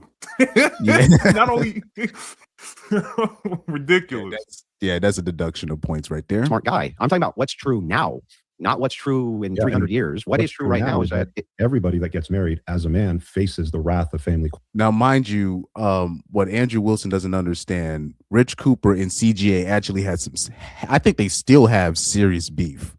So, this whole thing where at the end of the day, CGA and Rich Cooper, they're still going to have the same argument, no matter how much they don't fuck with each other. You know what I mean? It's still the same. There's no, you're not winning this marriage debate. You're just not. And I'm pretty sure whatever point that he's trying to poo-poo from CGA, he's about to bring up. Court and toxic feminism. No, they don't. Yes, they do. No, they don't. They don't Yes, face they it. do. In fact, in many of these groups, almost none of them face it. Hold on. Whoa, I think I missed something real quick. Let me rewind it. Let me rewind this. My bad. But I don't think you seem like a smart guy. I'm talking about what's true now, not what's true in 300 years. What is true right now is that everybody that gets married as a man faces the wrath of family court and toxic feminism. No, they don't. Yes, they do. No. Yes, they do. What? It's always there. The energy is always there if you're getting married in America. What the fuck is he talking about? It's literally up to the woman. I think you know what? I think that's where the disconnect is, because there's a lot of particularly Christian conservatives. There's a lot, particularly when you talk about Caucasian Christian conservatives. I think a lot of them are kind of under the guise of, they just think that, ninjas are just leaving their family. No, it's a lot more. There's a reason why if you'll see a situation, if you see a black man not connected to his family, there's a reason behind that. It's not because of him. It's because the woman brought his business to the court where he can't even be around his kids. If that man is around his kids for 1 second over his allotted time, the cops can be called on him. Just off the simple, the simple optics of that alone is crazy work when you think about it. The reason why you'll see certain fathers not connected is because the woman that they were with put a case on them. Every man that is in a relationship with a woman, particularly if you had kids with her, if you had kids with a woman, you are under the threat of being brought to family court. If you're married to her or had kids or both, you're still under the threat of being brought to family court. Nobody's immune from that. Andrew Wilson, you're not Andrew Wilson, you're not immune from that. Somebody in the chat brought up Steve Crowder. Like, Steve Crowder's learning the hard way right now. Yeah, like, think about it. Steve Crowder's quote unquote married a virgin, right? Elon Musk had all the money in the world and still got divorced. If it's affecting all these different men across all these different socioeconomic classes, don't you have to concede, Andrew, that it doesn't really matter about the groups of people? It's all the women who have this immediate eject button. And that's the energy that you're always going to have to think about once you sign that contract and or put that ring on her finger. Let me add Pyro on to the panel. Shout out to Pyro, man. What's up, man? What's up, Pyro? You guys, everything is good. I think you guys should get married. Stop being afraid of marriage.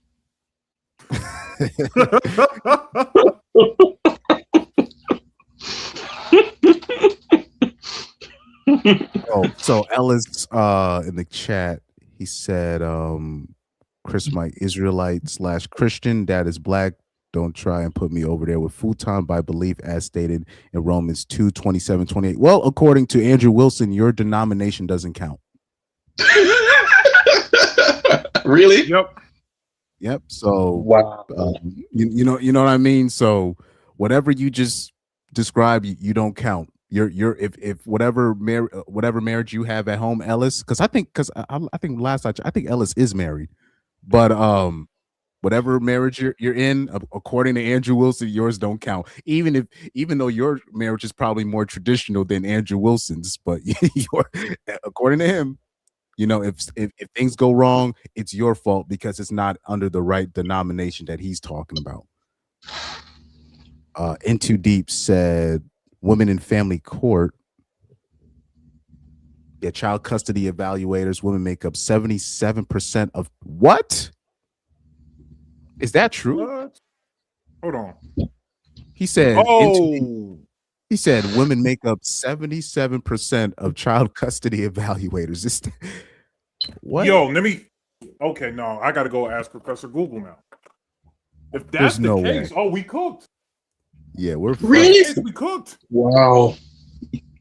77. Nah, bro, wrap it up, bro. You get married, you getting cooked because the state got the evaluators are Oh Well, it's not necessarily just marriage. It's because look, if you get married and then you get divorced in like say 2 years and you guys produce no kids, you could actually leave the marriage not, hurting, if you play your cards right. But we already know most women, they're savvy enough. They understand how this works. They're not gonna let you leave without you putting a kid in her. That's not that's most times that's not gonna happen. She definitely needs that bonus. This is something planned way, like, this is something like, planned beforehand. Most women, they're savvy enough to be like, look, I gotta invest with him, for the time being until I can pull the plug. Ellis says Catholicism, Mormonism, Jehovah Witness, etc., are not Christian. Their own doctrine betrays them. Israelite / Christian isn't a denomination. It doesn't matter. You don't count, according to Andrew Wilson, bro. Yeah, you don't count. Like, that's the problem with with Christians in general. They think they have all these labels. Oh no, this is not a real Christian. This is a Christian. They got so many divisions, like it's a NFL, AFC division, NFC West, NFC East, NFC South, and they think they're all different from each other, but we're the best. The other ones are frauds. I am the best. That's what they're saying. But like, yeah, this is what we're. So this is why. But then when it's time to come to to evaluate statistics, Christian statistics and all this stuff. Now, this Christian denomination or this label doesn't work or that label doesn't work. You know what I mean? So this too much division in Christianity. XVY Jay-Z says that's why I say Andrew is in a cult. I said the same thing. He said that's why I say Andrew is in a cult. No other Christians have heard of this denomination. Yeah, he's not even he'll say ecclesiastical, but even still, it's still not specific enough where you can actually get any numbers on this specific denomination that he's talking about. By the way, guys, off topic. Did you guys know that like 50% like of white kids are not like being born right now? Oh yeah, because we're in a decline birth rate. Yes. When they mention any birth rate decline, you're mostly talking about whoever's the most whoever makes up most of the population. So the that's majority population, which is white, which is Caucasian white people. So yes, if they're going through something, if they're complaining about birth rate or something in general, they're talking about white people. Yes, you heard that G tactic. You're gonna have to put in some work in. Try to balance it out.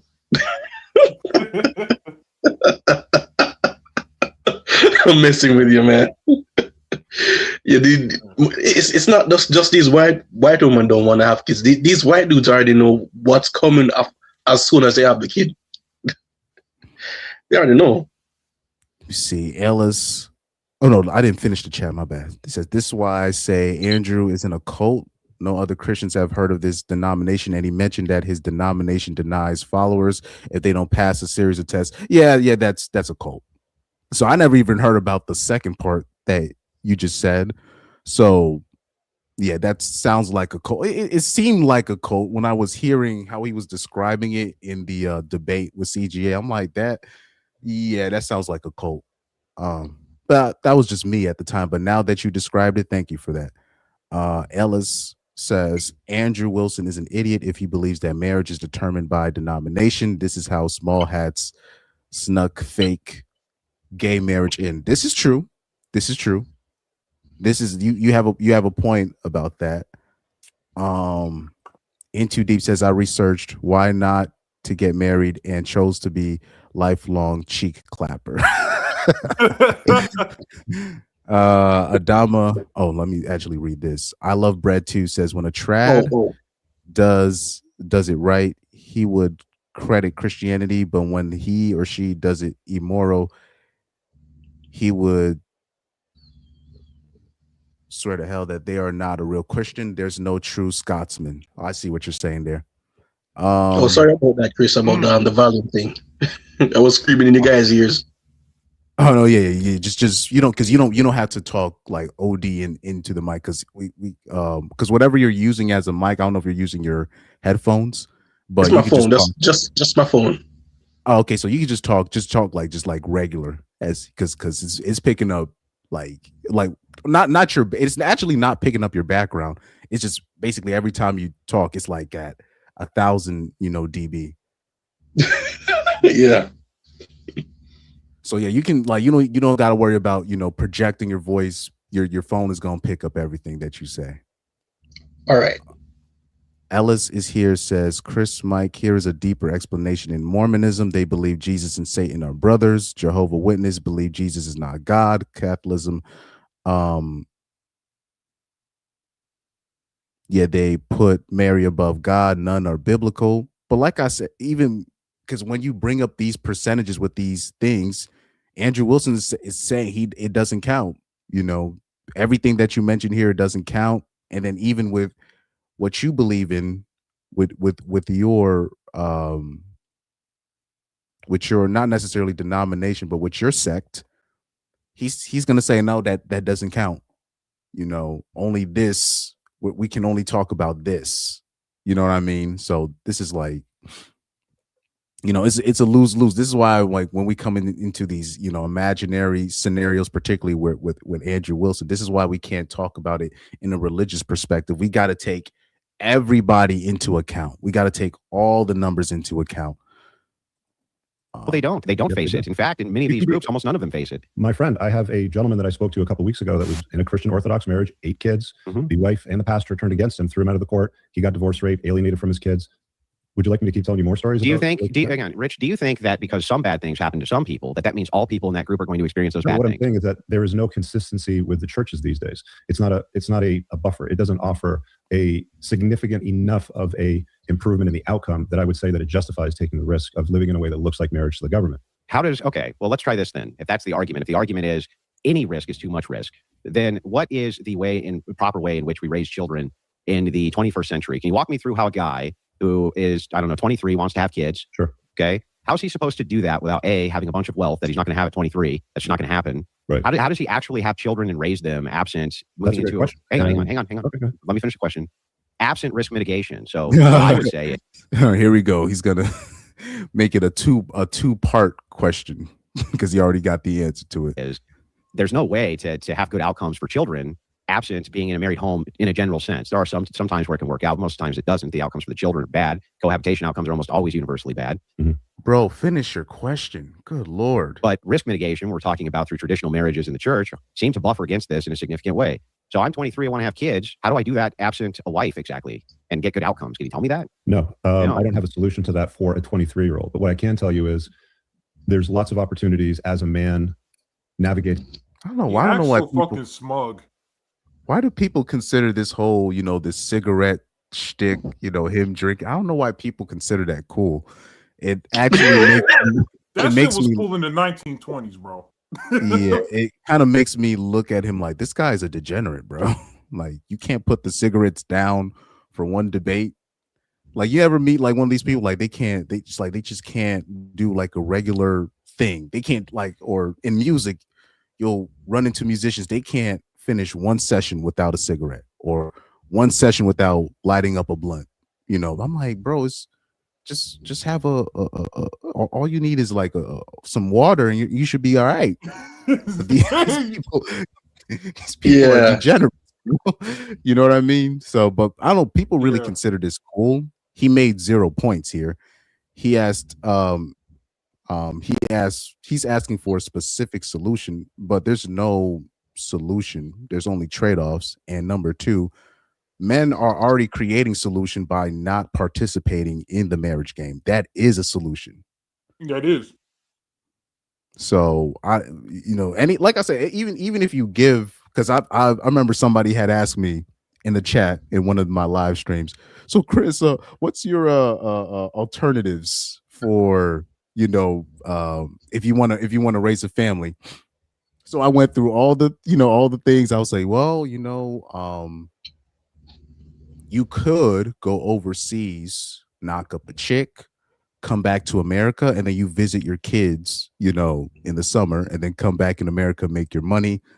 And then you come and visit your kids. and I said, you have a better chance of actually seeing your kids than in America if you get divorced. And then you live right down the street, but because it's not your allotted court time, you're not allowed to see your kids. And then I also talked about surrogacy. I talked about but I said with surrogacy, you need money for that, but that's a very viable option if you got your money right.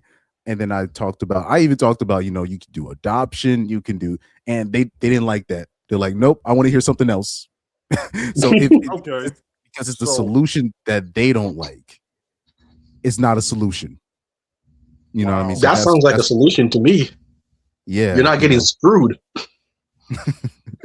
But if it's a solution they don't like, they won't qualify it as a solution. And like I said, not participating in the marriage game is a solution. And don't let any of these, conservatives convince you otherwise. Life becomes more seasoned, creates some value and renown for himself to structure himself in such a way where he can have children, still parent them, and not invite the government into his life. And that but that's not going to be available for the majority of men, right? Marriage at 22 or 23. No, you're right. But that's not going to be available to the majority of men. The vast majority of men, that's going to be unavailable to. Yeah, and that's the shitty thing about the environment that men live in today, is that they're forced to deal with the reality of, hey, I'm religious, I'm 20-something odd years old, I want to get a gal and have a family and have a bunch of kids running around, have a good time with them. I get it, children are wonderful. But the chances of them being successful in the outcome that you'd like to predict for them is very, very low. Men it's very high. That's my whole point. No, hear me out. Men are not equipped very well to deal with modern women today, and the type of women that are available to men, the inventory that exists in the pool, are such low quality. It just doesn't make sense to live in a way that looks like marriage to the government. You can love a woman, you can have a relationship with a woman. I just don't recommend that men live in a way that looks like marriage to the government, because that's where the potential outcomes can get really problematic. You can still have children with women and raise children. How? You don't want to live in a way that looks like. How are they supposed to do that, dude? Well, there's a few ways. I'm glad you asked that question, because there's a few ways to mitigate the risk, or at least reduce it somewhat. Canada would be off the table completely, because there's no opportunity here to do that. But you could move to a state like Kentucky, for example, or Florida. I can't remember what the other two are, but there's a website called the National Parenting Org, and they produce a report card every year telling you which states are not hostile towards father. Notice I don't say friendly towards fathers, but not hostile towards father, where the outcome is a default 50-50 arrangement. And what about the outcomes for the kids? That's what I'm concerned with. Yeah, so the outcomes for the kids are obviously better when the parents stay together. And I don't know why he brought that up. The outcome for the kids is always going to be better if the father is involved. This is why he mentioned these states, but he just wanted to interrupt. To reduce the risk for the mom to leave dad. And Kentucky successfully did that. They lowered the divorce rate by 20% by assuming default 50-50 custody on divorce. She would have to prove that he's some kind of a degenerate piece of shit, drug dealer, gangster, or something like this, where it would warrant her getting custody. But if you live in that state now, they're seeing the divorce rate drop by 20%. Well, then you've created a contradiction.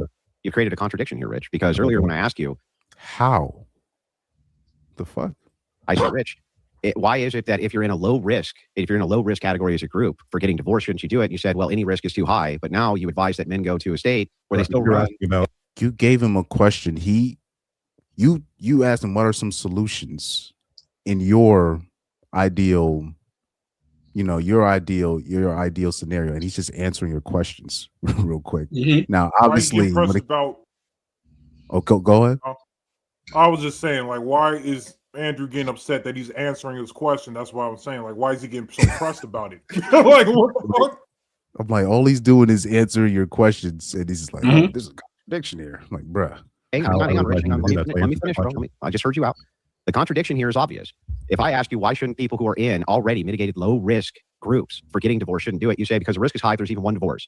And I go, okay, but what should they do then to raise children? You say, well, they should go to some place where it doesn't assure them not getting divorced. Well, hang on. It only helps mitigate the risk. And it's like, but that's my argument. My argument is that these groups are already mitigating risk. Why is it that you shouldn't be gravitating towards the groups which mitigate risk when that's your advice to men now? Great. So what we're saying then is Kentucky mitigates the risk better than Christianity.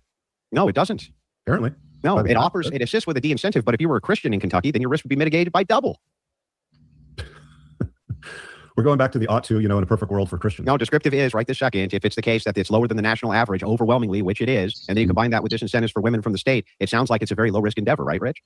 It's a high enough risk that it's not worth any man to live in a way that looks like marriage to the government. I mean, like, even But you just like, had to move to a place where But in the beginning, Rich did say that I'm not a debater and all this stuff, but I don't know how he let Andrew Wilson kind of claim a victory right here. All he had to do was say, I'm just answering your questions, and I'm just I'm just providing a scenario, where the man has an advantage.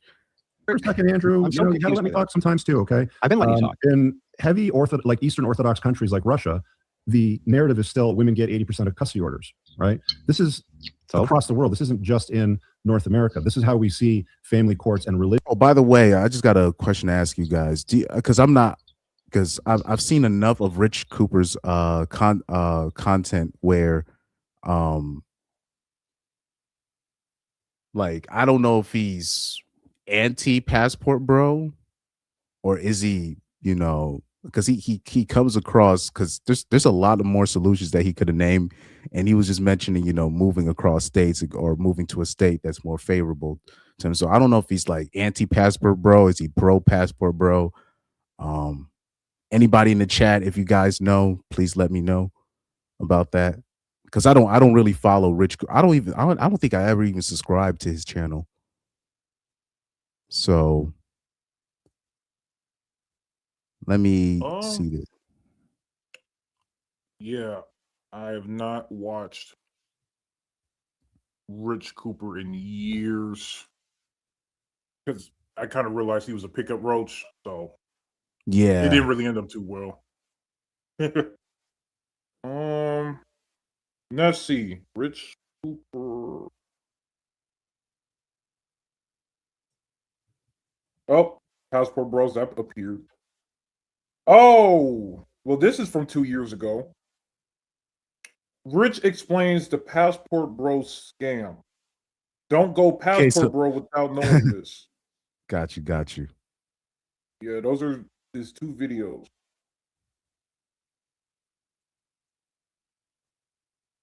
Fucking normies, man. One dude who literally titled it "The Incels Cheat Code." Looking how he looking, man. I can't be bothered. I can't be bothered dealing with normies, bro. No, man.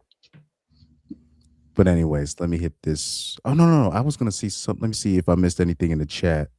Oh yeah, XVYJZ said CGA said he reeked of alcohol during his debate. Yeah. Adama7752 says he smokes. No, his choices make him a DJ. Yeah, like Andrew Wilson has always, like, people kind of like, people consider that cool, showing up to tests, hungover and reeking of cigarettes. Like that's not a way to live. But he's, he married a single mom with umpteen kids. He probably needs those cigarettes to cope. So, it is what it is. He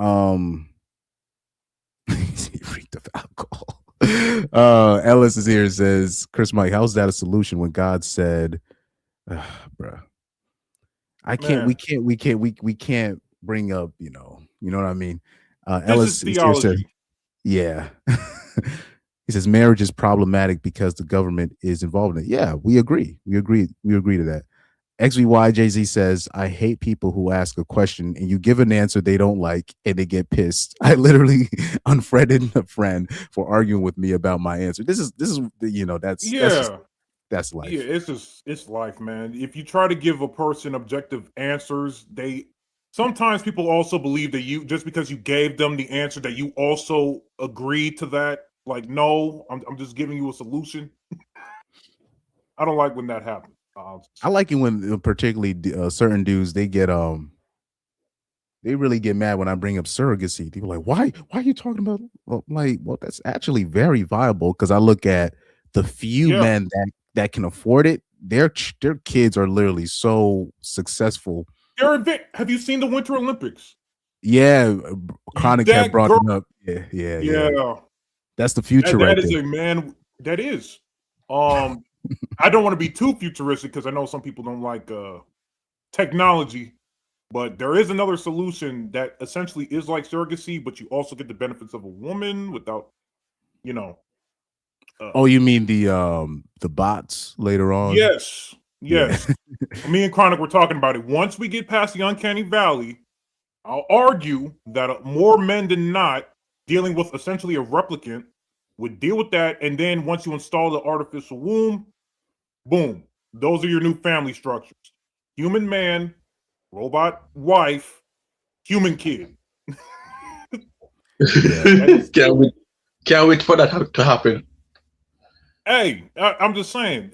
Look, the only people who have an issue with it, which, you know, she's not a human, which I agree, but dealing with the human females of our species, it has been a bit of a issue, right? So you want to mitigate all that risk? Just make her an android. Get an android. XVYJZ says Jesus was single and Paul. Yeah, Paul and Jesus was single in the Bible. You know, people like to bring these people up. You know, I always say that the funny thing is Jesus low key was MGTOW, but we don't want to have that. My man was just, you know, I'll just preach my father's word. That's it. I don't need to deal with any females. I'm good. Now, I'm not, you know, ignorant in me, you know, I'm pretty sure he fucked some hoes. He probably did, but he never claimed any of them. You know what I mean? And he had hoes already following him, you know, but he never got married. He never, you know what I mean? Same with Paul. And look at the impact, you know, they had in just history. Allegedly, right? Allegedly. I love Brett Twos says tech will catch up with human needs. Yeah, so basically repeating what you said. Tech will catch up with human needs. Computer was once super expensive. That's a good point. So yeah. Ellis is here, says Joseph was Jesus' stepdad. You know, he was. You know, and we don't want, like, men of today, we don't want to be Joseph. So we're not doing that. Yeah, I'm cool off that. Yeah. Oh man. But anyways, let me keep this thing playing. Shout out. I like these chats. These are some really good successful chats. Success. What's that? What's the term? What sequential? Sequential? I don't know. But these were a good string of chats that I just read. I really like those. Apply to men and women's lives. And the whole point of a marriage, the whole point of marriage and children, you would say what? To pass on your name, pass on your DNA, to name your sons, to leave a legacy behind? What would you say it is? Well, it depends on the worldview. From the Christian worldview, we feel that there's a commandment to do so, to multiply and for the most part, for most men to get married. Not every man's called to do that, but generally speaking, most of them seem to be. They seem to want to be with a woman. They seem to want to have children with that woman, and they're commanded to do this. From a secularist perspective, or a non-Christian or a non-religious person, it seems to vary based on things like you mentioned, perhaps legacy, perhaps they have different incentives for why it is that they want to do that. I couldn't begin to tell you all of them, because secular marriage to me is bizarre. It makes no sense. I don't know. I don't even understand it. But I do want to at least doesn't make much sense in general. I think marriage does make sense in general. Not really. I think, well, it fails most of the time. It doesn't fail most of the time. That's a lie. It doesn't. It doesn't. When you look at No, he's right. We already talked about the stats. Like the way they actually, you know, measure divorce rate is wrong. So they only do it by year, right? So they take the number of marriages that, you know, start, and then they take the number of divorce. There's an equation from they take an equation from that, and that's their number. That's how they get their divorce rate. What they really should do is they need to take all the marriages from a certain point of time. Really should be from the 1990s through 2026, or they could take when, you know, no fault divorce was implemented. That's really they should take from when was it, the 1970s or 1980s? I'm blanking on the decade, but the 1970s through from 1970 through 2026, out of all the marriages that began, how many ended in divorce? And when you actually do the stats on that, it's up to 70%. It's actually more than 70%. So if people actually knew that's the actual, you know, the real divorce rate. And even with the convoluted divorce rate that they give to the public, it's still high. 40 to 50% is still high. You know what I mean? So even if it was at 20%, if it's at 10%, that's still pretty high. But 40 to 50%, and they consider that as a win, you know. Let me read this chat real quick.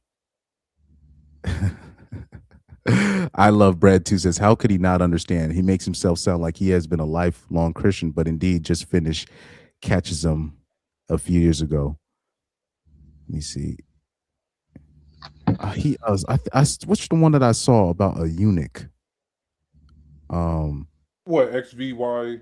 Yeah, spiritual eunuchs. He said also the Bible talks about some people can dedicate their lives to serving God fully without distractions. They are called spiritual eunuchs, or we can call them, whatever, monks, whatever. We have these people among us today, and I'm not talking about the Catholic priests. We're talking about the monks, overseas, right? Yes. In Asia, Africa, really across the globe. We don't really have a whole bunch of monks in America. Yeah, you have, we could say, yeah, we don't. It's like you have the practicing and the ordained, right? For monks. So there's not that many, but they do exist. They do exist. Hammer is a good example. He's a monk. Yeah, practicing.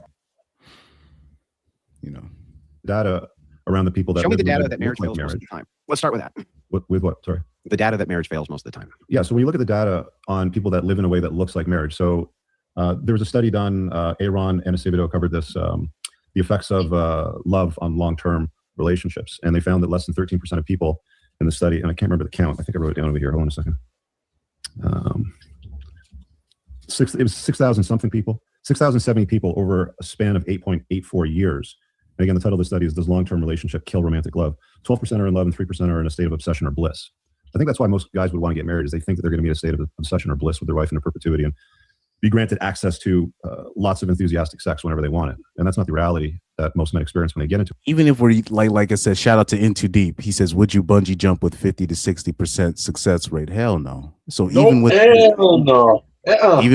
even with that convoluted number, because 50% is not the 50% is still not, it's not the real number. The real number is 70%, but they can't use that number. They can't if people, because it shows if you show that number of people, they would not even like, think about it. You know what I mean? Yeah. 50% are like, well, maybe there's a chance. No. And all Richard Cooper had to say, well, if we take all the marriages that started, how many of them ended in divorce, and how many of those marriages that started are still together right now? That's the number that you need. That's all the number that you need, and you can find out that number. I don't know why he didn't have that number on standby, but you can tell this is Richard. You can really tell, like, Richard Cooper doesn't debate often, and he did say this in the beginning, so I gotta give him props for trying. But you gotta have that number on standby. You're too old to not know that number. And some of that data supports that, suggesting that most people that are still together over 8.84 years don't even like each other. So you're saying that, yeah, the divorce rate is, I don't know, 40 something percent or whatever it happens to be. Then you got to look at the people that are staying together out of maybe convenience because they're too cowardly to leave. They're not good enough looking to leave. They might be. That is true. Shout out to D Rad to God. He says, I don't know why they're not letting me show the chat. Here we go. He says, Catholic priests and monks are super Skittles. Avoid them at all costs. Yeah, well, today's particularly, Catholic priests, they've been exposed for a while for what they are. So that's why I didn't even mention the priests. I didn't want to mention them because they don't really count in my eyes. It's the only Catholic priest that you can trust if they were like former street ninjas. Like, did you ever did any of you guys see the show Lucifer by any chance? Is that the guy? That's the gay guy. The gay guy plays Satan in that. With the brunette, dark hair. Yeah, with the dark hair blonde chick as the officer. The love interest is a cop. But I just remember the episode with the black priest, but he was like a former, he used to be in the streets, but then now he became a priest because he believes he has a calling. Those are the only priests that you can probably trust because they actually have life experience, with the hoes, with everything. They had hoes growing up, so they could literally be like, nah, I'm committing the rest of my life to God because they've already done so much dirt. So those are the only priests where I could be like, you know what? maybe they're most likely not Skittles, or they're most likely not gonna prey on young boys, right? So this is where I would trust somebody like that, but that's why I don't mention priests. I don't mention priests. The black priest that died in the Lucifer episode. He's the only priest I would trust. You know, there's probably a couple more. Oh yeah, the black priest from the CBS series Evil. Yeah, probably him as well, because they already had hoes growing up, so I can trust them. Let me see. XVY Jay-Z says, "Oh, being single for life, spiritual eunuch is also a solution in the Christian context."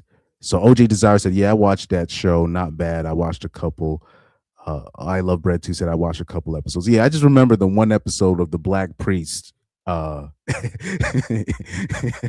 was a funny episode because like they showed like what's it, Lucifer, he was finally connecting to somebody of the faith, and then he ends up dying trying to protect Lucifer, and then he gets mad. But that's like the type of priest that would make sense to me. Too many Catholic priests have been they just have too much of a bad reputation. And you know, when you look at, especially now when you're looking at the Epstein files, and then you know the families that run the world and how they're connected to the Vatican and all this, it's not an organization you can really back. You can put your back. Oh, and they said the Dalai Lama was oh yeah, doing dirt, and that was obvious because when we saw that video of him, I don't even want to replay that. That was yeah. god awful. So I don't even want to talk about that. Yeah, that was nasty. So I'm not even going to talk about that. But this is why these people, when he mentioned the monks too. Yeah, today's monks, they suspect. The Catholic priests are definitely suspect as well. That's why I didn't mention them. Ellis says, "Call me what you want. Refuse to watch Lucifer." For Chris Mike to say the actor was gay, if I heard correctly, it's hilarious. Yeah, I'm pretty sure the person that plays Lucifer is gay. The actor himself, I don't remember his name, but obviously he's straight in the show. But you can tell. you like I've seen like interviews of him. Like I don't know if he's openly gay, but he comes across as gay. Oh, or like it's like you could spot it like in his, how should I put it? You know, when people have these movements, their tics, you can say, yeah, this person is one of those. Let me see. Thomas, yeah, Tom Ellis. That's his name, Tom Ellis. Yeah, he's got to be gay. There's no way. Let me see.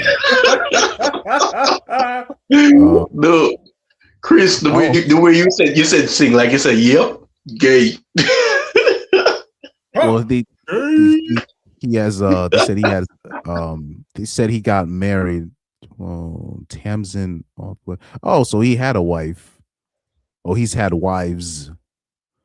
But he just because he's one of those theater kids. You can tell when he because I've seen some stuff off camera, or not necessarily off camera, when they kind of film you off camera, and he's doing like, you know, dances and all this stuff. I'm like, yeah, he's a little bit fugazi to me, but it's Hollywood. You know, you don't really get, you know, Corey Holcomb's right. You don't get these kind of gigs without, you know, some kind of persuasion of the other side.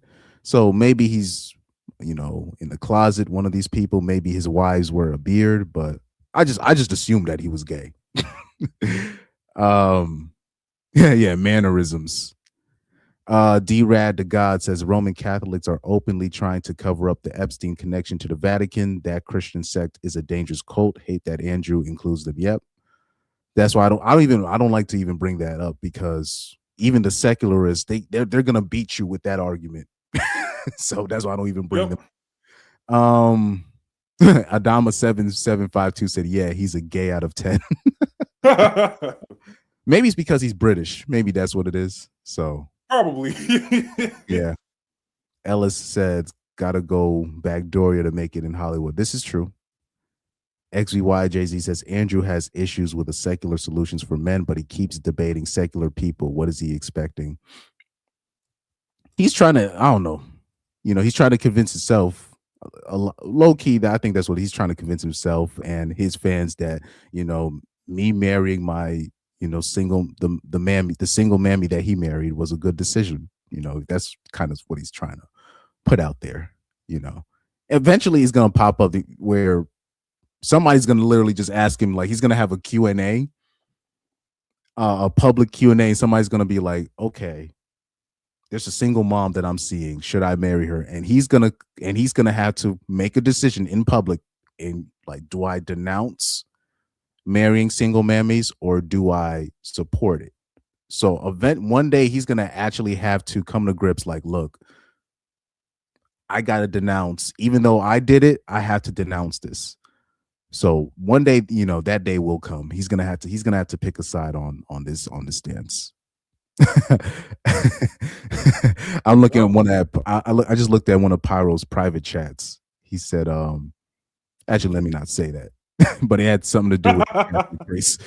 It had something to do with the Catholic priest. Let me press play on this. Poor, they might have other anchors sort of tying them down, but there's a lot of people that stay in long-term relationships that don't even like each other. Like the chances of you being in love with your spouse is very low.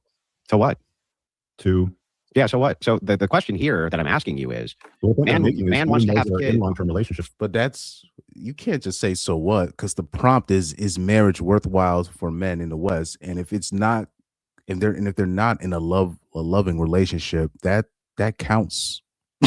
That's one of the reasons why men are going to opt out if they're not even in a relationship where the spouse respects or loves them. Anchors sort of tying them down. But there's a lot of people that stay in long-term relationships that don't even like each other. Like the chances of you being in love with your spouse is very low. So what? So him saying so what to that's I'm gonna deduct some points from you, sir. Yeah, so what? Here I'm asking you is, well, the point I'm making is man wants to have kids in long-term relationships because you're saying it's worth great, it. But live in a way that look like marriage. And I'm telling you, the data suggests that that's not reflective of what here's the problem with the argument where it holds no muster and it doesn't even contend with what I'm asking you. What I'm asking you is, if you want to have kids, you want to have children, and you want good outcomes for the children, what other than marriage, especially from a religious perspective, is going to create better outcomes for the children, Rich? That's the question. Now, you keep defaulting to, well, we all know the answer to that. So yeah, you can be if single dads have a great success rate. Like their success rate is actually better than kids that grew up with mom and dad. So the common denominator is the dad has to be there for a good chance of success of raising successful kids. So Rich Cooper should already have that in his back pocket. I don't know why he's delaying that. What about me, the father? What about me, this guy? I get that. Worthwhile for men. So I'm talking about men, right? This is the angle. This is the prompt. Yeah, but the thing is, it's like, I'm always trying to bring it back to men. But you see how men want to have kids, and so they want their kids to have good outcomes. And so how are men going to have their kids have good outcomes? Well, you can have kids and not live in a way that looks like marriage to the government. Yeah. Okay. How? You have kids with a woman. You don't live together, and you parent them together in separate homes. That looks the same as divorce. That looks the same as a divorce arrangement to me. How is that different? And that's the unfortunate reality of the world that we live in today. What? So your solution is... So Rich Cooper brought up a very weak argument right here. He's going to get roasted right here. Here's your idea. The only difference is the man is still the head of the household. Hang on. Here's what you just said. If you get divorced, am I allowed to respond? Is that the men are like, unless if the man has like primary custody, that's still like, that's not an ideal situation. It needs to be a situation where like the kid needs to live primary with the dad. And then the mom fits it, then that would be successful. But in terms of just a split custody, no, that's not going to work. Still the head of the household, and they run the relationship that way. Versus they're not the head of the household. Women are still. Sorry. How are they the head of the household if you're not even living together? There is no household. You're paying for everything.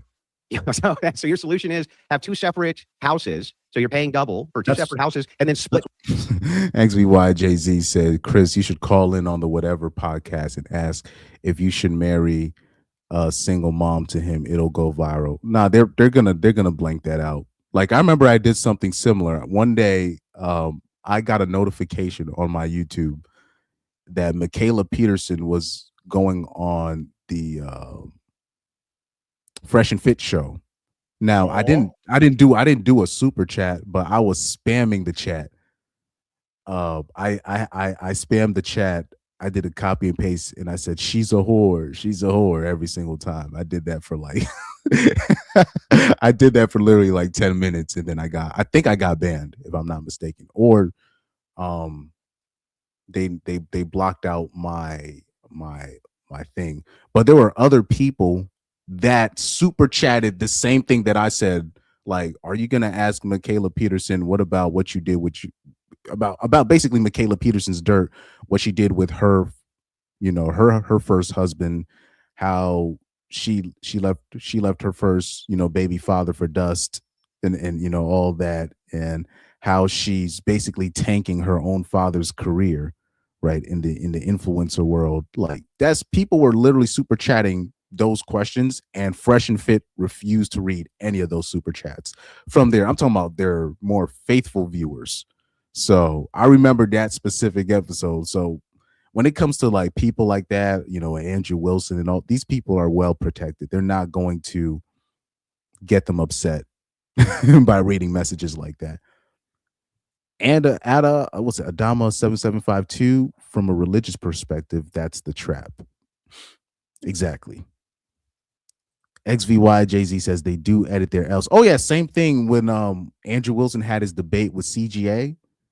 And then they had like the Red Pill Avengers episode. I just happened to catch it on my algorithm, and they didn't. Most of the chats was like, "Yo, Andrew Wilson got roasted by CGA," and they refused to read most. They refused to read most of them. They refused to read most of them. So they're not going to accept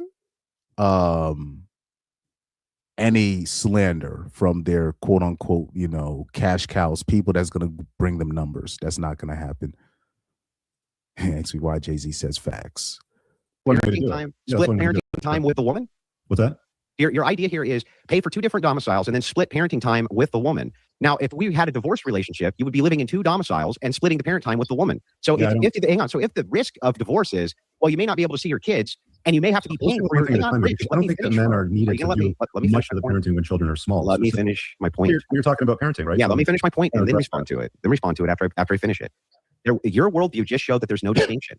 If I get a divorce, I have to pay for my wife's new living or ex-wife's new living arrangement in a new domicile through child support, and I have to take care of the kids. Under your view, you're just saying, go ahead and get cut right to the end and go ahead and begin paying for her domicile and support. It's literally, you're just asking me. Rich, well, he could have talked, because Richard Cooper, he's one of these dudes, he doesn't want to accept, the solutions of surrogacy. He doesn't want to accept the solutions of, just as a wait, so he's dad. just like Andrew. He's kind of like Andrew. Yeah, in that sense, but still, those are solutions. It might not be a solution that they like, but a solution is a solution. Yeah. It is what it is. But Rich Cooper, because you were already telling me that he's kind of anti-passport, bro. So he's already taken off a lot of options off his off of his table. In which variety in this instance is the spice of life, and solutions that would make Wilson look like an idiot more than he already is acting like. But he played right into his hands by talking about, oh, we can just do a split custody. No, if you're gonna bring up split custody, you might as well say, nah, it works if I have primary custody and the mom has to visit, or like if I have full custody as a man and the mom has to visit. But he doesn't even with Rich Cooper, he doesn't even want that solution. So I don't know why he brought that up. Live like they're divorced. No, that's not what I'm saying. There's no difference. Yeah, there is a difference, because the court, well, hear me out, I'll explain it to you. All right. The court is running the show when you get divorced. Women run the show when you get divorced. They leverage family law for their benefit. They're getting 80% of the custody orders. Whenever there's child support that's required, it flows from the father to the mother. If there's alimony that's arranged, 97% of the time it goes from the father to the mother. And she controls most of the outcomes in a unilateral fashion when it comes to the family courts. But if you're with a woman and she says, hey, I love you, and you say, I love you too, sort of thing, and she says, let's have a family, I'd like to have kids, you say, fine. But here's my boundary. I can't live in a way that looks like marriage to the government. So I'm going to pay for a house, I'll rent a house, I'll look after you, I'll come and visit you and the kids. But we can't live in a way that looks like marriage to the government. Now, Rich, what prevents the woman, since there's children involved, what prevents that woman from going and pursuing child support anyway and just breaking up with you? She can, but she doesn't get anything else. This doesn't mitigate anything. Yes, it does. No, you don't have to lose half your shit. You're already paying for half of their shit. You're paying for all their shit. No, you don't lose half of your assets, Andrew. Yes, you do. You're already paying half your assets so this woman can live apart from you. You're not living in a way that looks like marriage to the government. You're not married. You're not living in a way that looks like marriage to the government. You understand the difference. No. And here's why. For family law to force a man, to compel a man to pay alimony, it has to, you have to be married, or you have to live in a way that looks like marriage to the government. So if you want to go about it a certain way, we're talking about a strategy here now at this point. Yeah. If you want to apply a strategy to the game to sort of circumvent some of the risk profiles, then that's one way to do it. That's just one way to do it. I mean, there's other ways that we can. Yeah, but let's focus on this one real quick, because to me, it's incoherent.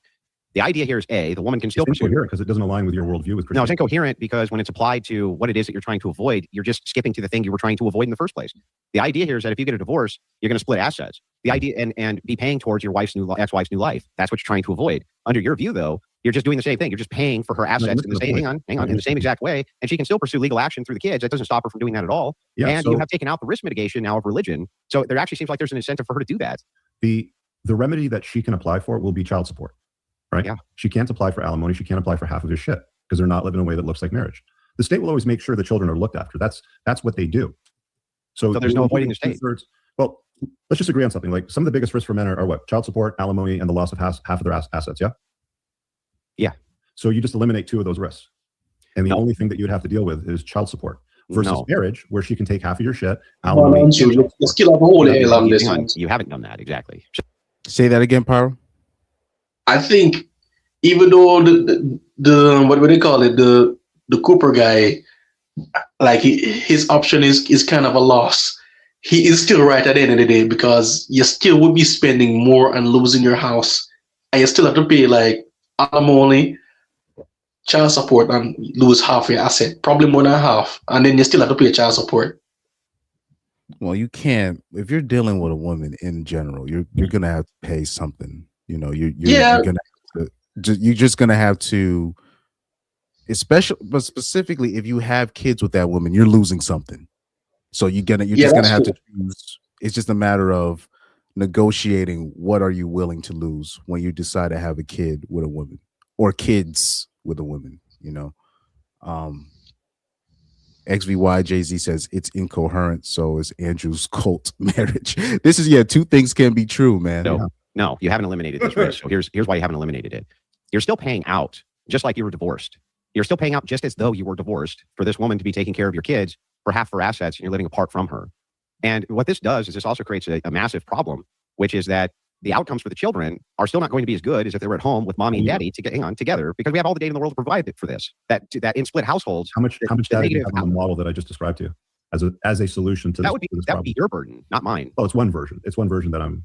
No, but that would be your burden. You would need to show me the proof that works better than the model of being heavily religious and in marriage for mitigation. That wouldn't be on me to prove to you. It'd be on you to prove to me. Well, they're not going to study something like that, but I can tell you from evidence that I've seen that it works quite well. What evidence? People that I know that do it. That's anecdotal. That's no place in the debate. You can appeal to anecdote. Not a lot of people that do this, Andrew, like you realize. Well, Andrew Wilson, I know his solution is actually terrible, kind of, but Andrew Wilson, Andrew Wilson, you bringing up your religion, your experience, you brought up anecdotal experience. So now he's going to bring up anecdotal experience and think this is okay. None of these solutions are okay. In my opinion, none of these solutions are okay. But Andrew Wilson, you brought up anecdotal experience as well. So you can't bag on Rich Cooper for bringing up this example, even though it's a weak solution, but that's anecdotal. Right, but you understand that men are having to become creative when it comes to the notion of having children without losing their shit. One of the other things you see guys trying to use to solve this problem is surrogacy, which is another bizarre one. Right, then you don't have the mom involved at all. Oh man, yeah, but that's only going to be available to men who have wealth. So become wealthy. But you see what I'm saying? Like this creates a massive problem. Most men are not going to become wealthy. No, most people are not going to become wealthy. If you're not successful, then you have to follow the masses. This is why so many guys get destroyed, because the game is rigged against them. The population has no real fair way to navigate relationships and children consecutively. Yeah, but here's the problem that you have here with this analogy. The first is when you appeal to an anecdote, if I were to give you a similar anecdote, I know a lot of guys do that and it doesn't work out for them. You wouldn't believe me because that doesn't tell us anything. That's one. The second problem here is one thing about marriage that's useful for us is being able to track divorce. That's really easy because it all goes through lots of data on that. Yeah, we got lots of data on divorce and the statistics around it. Yeah. And the problem that you have here is that you're saying, well, men are getting destroyed because of how many of these, marriages end in divorce. But that's actually only true of some groups. Some groups your risk of divorce is very, very small. It's very tiny. It's well within what I would consider. Again, what is the difference in risk for divorce for people that are Christians versus non-Christians? It depends on which type of Christian we're talking about. If you're nominal Christian, you're on par with the national average. If you're devout Catholic or devout Orthodox, it's down to 12% to 18% versus 40%. 12 versus 40. That's a huge, like we're talking about now, well within acceptable risk. If it's the case at 5 to 10 people. Now what I searched up, I was seeing 25%, and then I'm seeing Greek Orthodox, and they're talking about 40%. You know, he needs to keep track of his numbers. Of people who ever have a drink are going to become alcoholics. Right. You wouldn't say that that's so much risk that you should never have a drink. Like that's within what I would consider acceptable barriers of risk. You're now part of an 80 to 90% of success rates, rather than you only view it as 10 to 12% failure rate. I view it as an 80 to 90% success rate.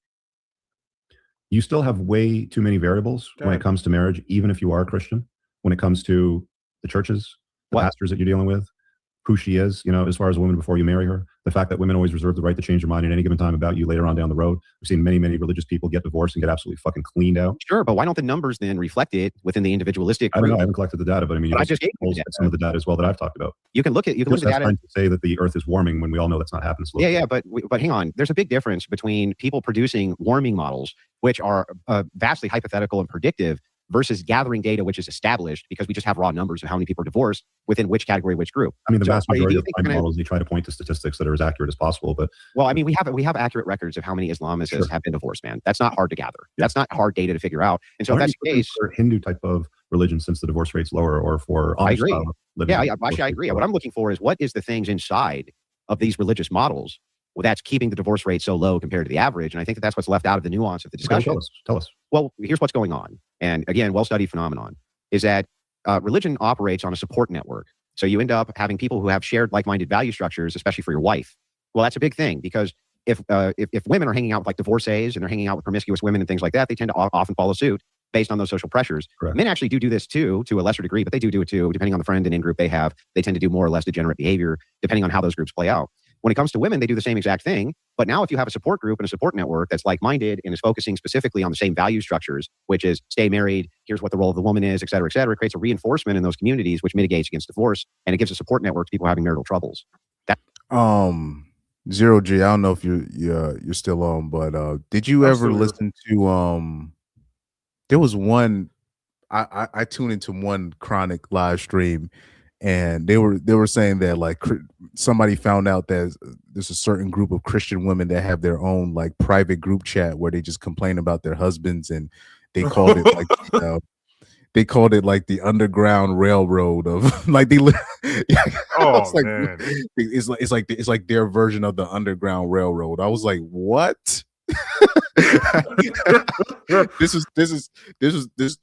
came from Undead's mouth, and pause, and but when he said it, he just started laughing, and I was like, there's no way, but I don't doubt that. So even in a situation that he described, even if you're around like-minded individuals, you're still at risk because they all still have the ability, they still have the access to press the red button, so to speak. Yeah. So it that's when he's trying to aim at that. With religious structures, they have social shame and structure, and the pastors is on it's just not in 2026, man. That shame they'll rather shame the man.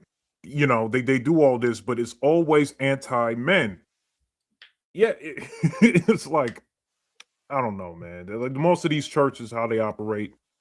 I don't think Andrew should really use that argument, but he's already trying to use his fucking very uber specialized version of Christianity to dictate marriage being the best strategy for most guys. Like which is ridiculous. He said 90%. I can't believe this man said 90%. What the 90% success rate? This man is ridiculous. He's like that. He's like that sound effect with the black dude and say 100%. Yeah, that's just simply not true. Even like I saw in the with the CGA debate where he was saying that if a man gets divorced in a wrongful manner, he will have like support from the church, like they'll pay for his lawyer. I'm like, that's not true. Don't say It's not that. how that happens. You know, That's but he'll lies. so right now, Andrew Wilson, what he's doing right now, he's kind of pulling a Cynthia G. Do you know who Cynthia G is by any chance?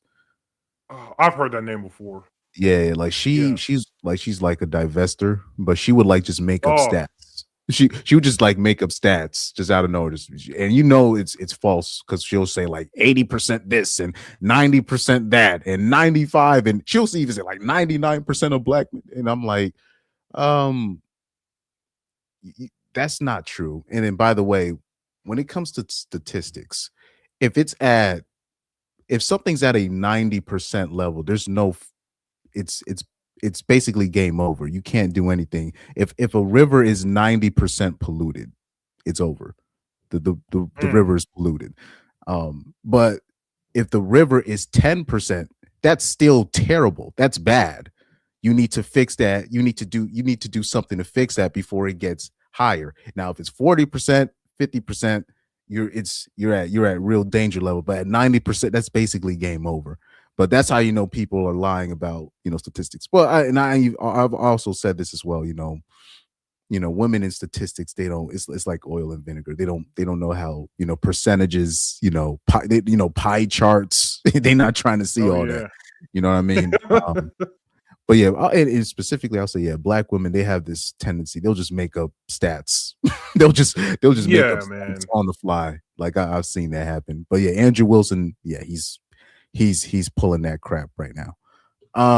D-Rad to God says Andrew shouldn't be generalizing religion like this, like just being religious equals less chance of divorce. So lazy and disingenuous. But that's all he can stand on.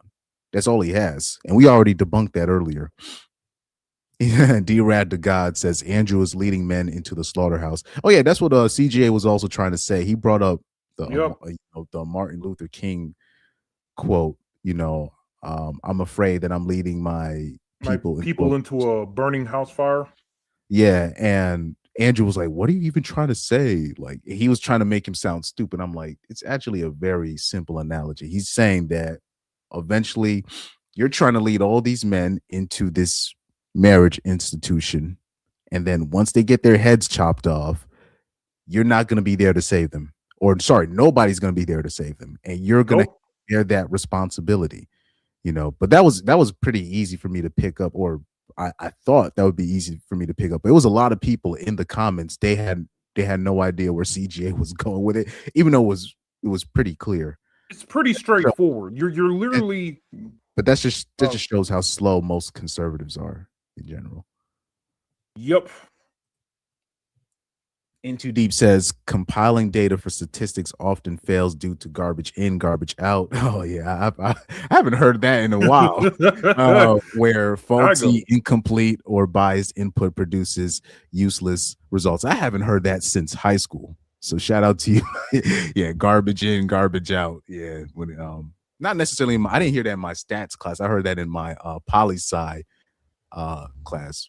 By the way, both times I had poli-sci, high school and freshman year college, those were very interesting classes that I had.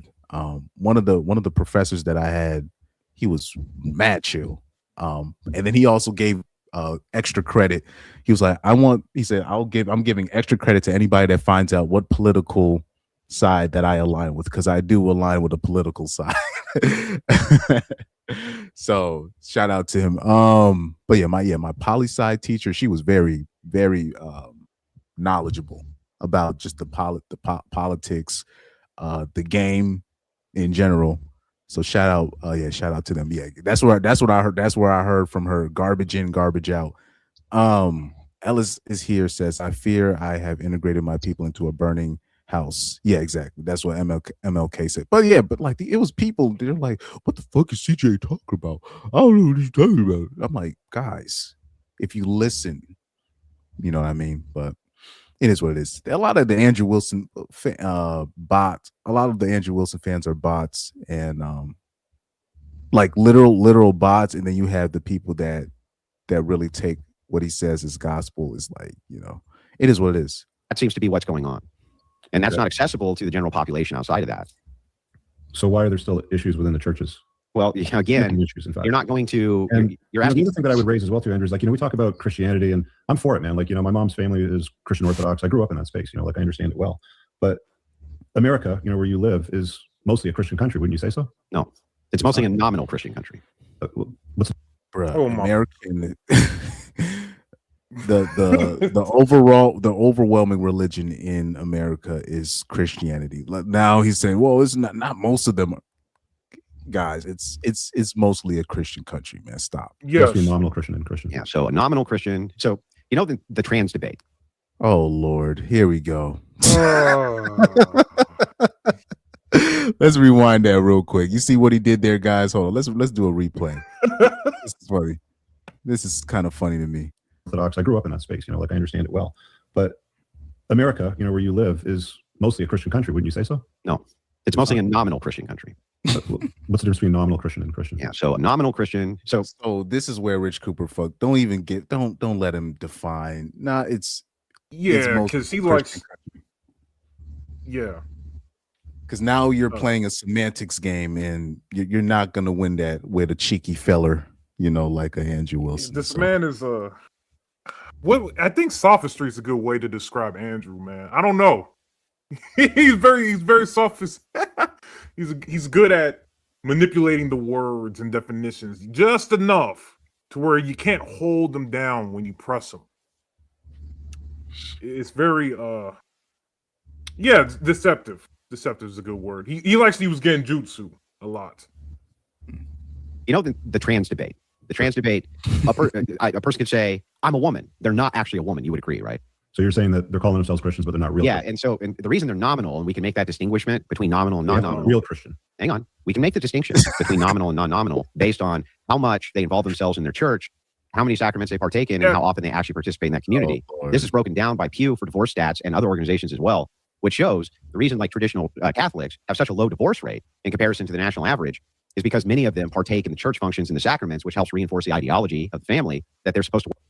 Okay, so he mentions the Catholics. Let me search something. Catholics divorce rate. Even though the way they, like I said earlier, the way they measure divorce rate is actually the wrong way. But according to their view, 20 to 28%.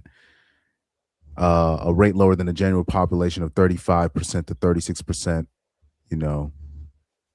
But that's still worse than the atheists, which should tell you something. I never knew about that whole atheist, statistic. So clearly something's wrong in the church.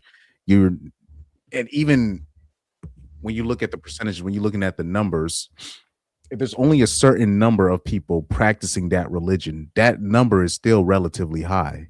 It should be close to 0%, but that's just my argument on that.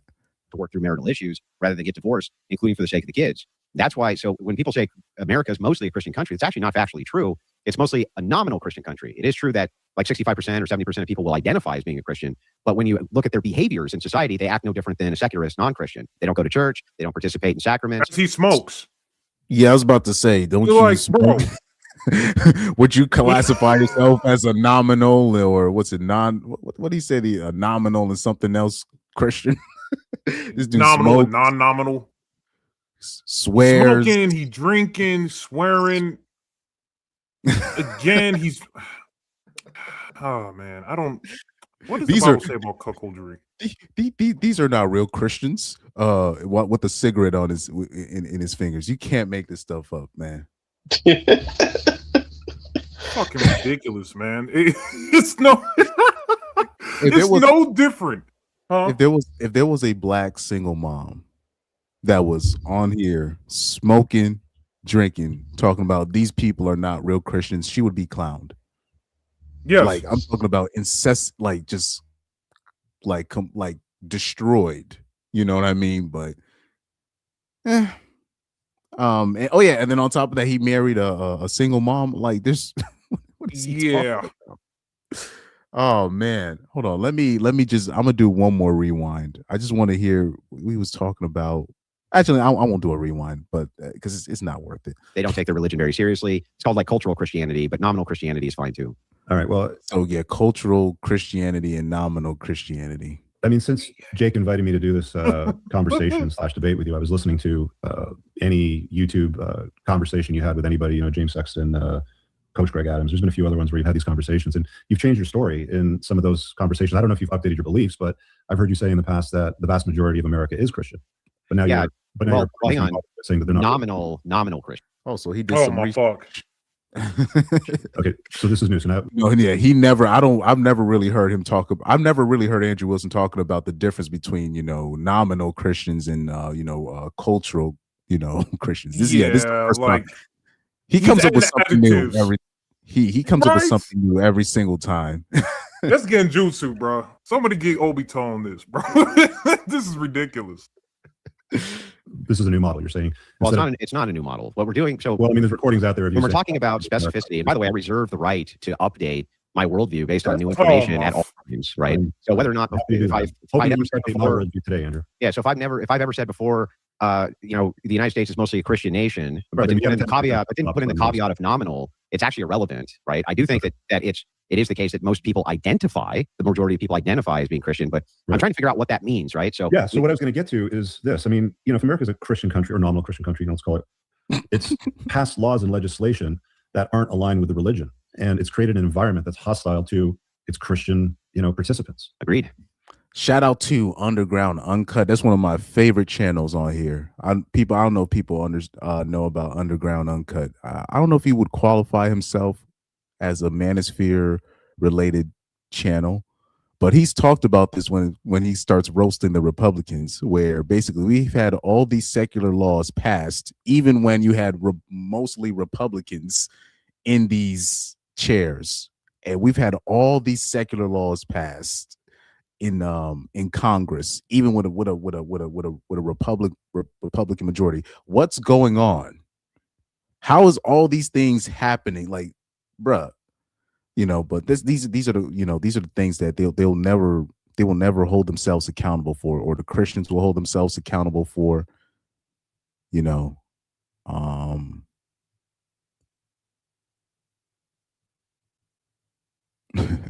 So Chris Ellis says nothing in the Bible says you can't smoke or drink. Noah was a drunk. Jesus' first miracle was turning water into wine. At a heteronormative, really hate that word. Heteronormative marriage. All I'm saying is like, sorry about that, Chris. All I was saying, I think the Bible. I think they're trying to say is you could drink, you could smoke, but you can't overdo it. You're not supposed to like overindulge in it. Hold on for 1 second. Let me see this. 1 Corinthians 6:19-20. The body as a temple. Let me see if I can bring up that verse. Hold on for a second. Let me bring up the Bible real quick that they like to stand on. Let me bring up this verse right here. The body is a temple. 1 Corinthians 6:19-20 states, do you not know that your bodies are temples of the Holy Spirit who is in you, whom you have received from God? You are not your own. You were bought at a price. Therefore, honor God with your bodies. And then I got another verse right here. 1 Corinthians 6, verse 12. Right here. Let me bring up this verse. All things are lawful for me, but not all things are helpful. All things are lawful for me, but I will not be dominated by anything. Paul teaches that Christian freedom is not for self-indulgence, but for actions that are beneficial, edifying, and not addictive or controlling.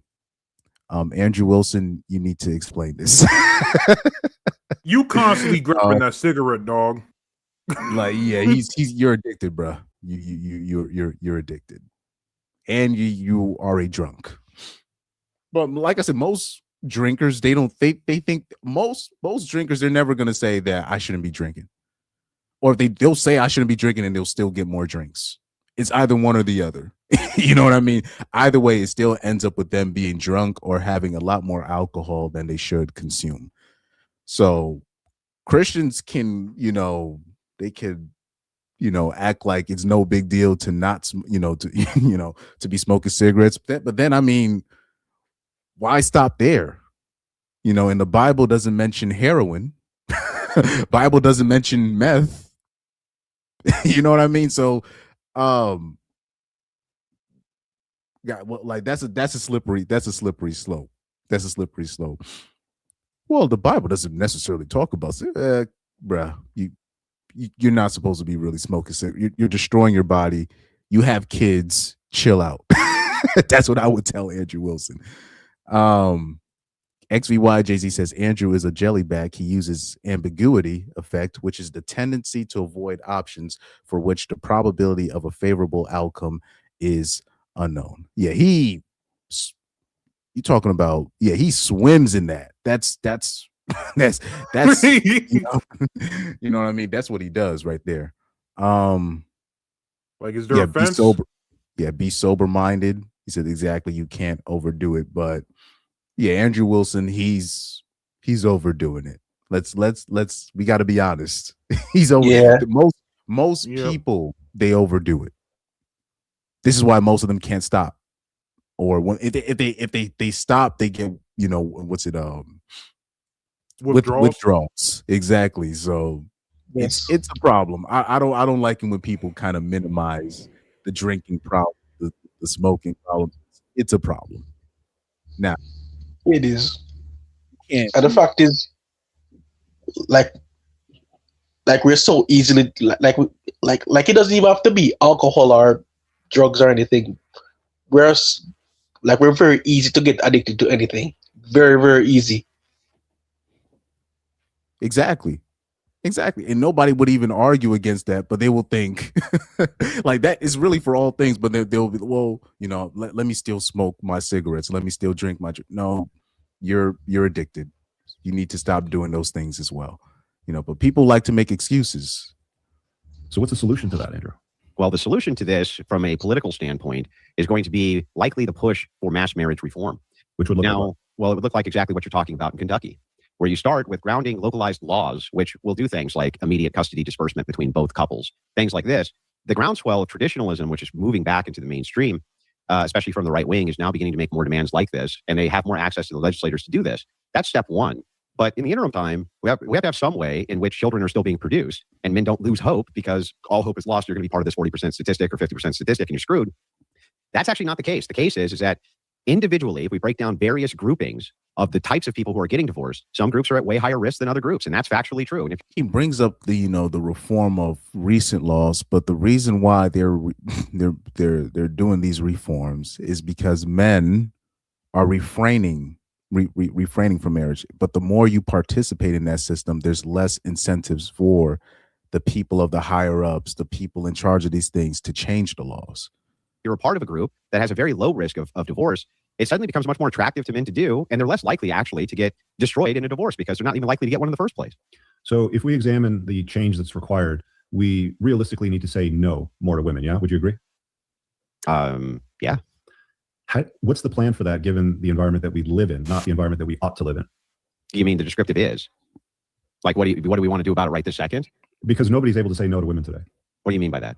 Everything that happens, the vast majority of things that happen in culture and politics is all to support a female first primary social order. It's all to make men less and make women more. I don't disagree with that. I think feminism is the supremacy movement today. It's not about equality anymore. It's about destroying men. Well, it's about removal of the patriarchy. Yeah, it's about the removal of man from the household and making the state and women the head of the household. So that dynamic is shifts completely. It's put everything on its head. Mm-hmm. So Christianity, as you idealize it, the ought to version of Christianity is not supporting. I don't get why you keep saying that this is an ought when it's descriptively true right now as we speak. It is the case that these groups exist right this second as we speak, where your risk of getting divorced is greatly mitigated by just being part of these groups, because they do tell women no. The traditional churches tell women it's not perfectly idealized. It's a case right this second, right now. What do you mean? In a perfect idealized church system, but the church system is not like that. Yes, it is compromised by toxic feminism. Let me ask you a question: can the Orthodox or Catholic Church have female deacons? I don't know. I'm not. No. Can they have priests who are female? No. Can they have women who are in positions of leadership? No. They're being told no all the time. They're being told no. I don't think that's true. I don't. Yeah. I don't. Like, I don't think you got to look at.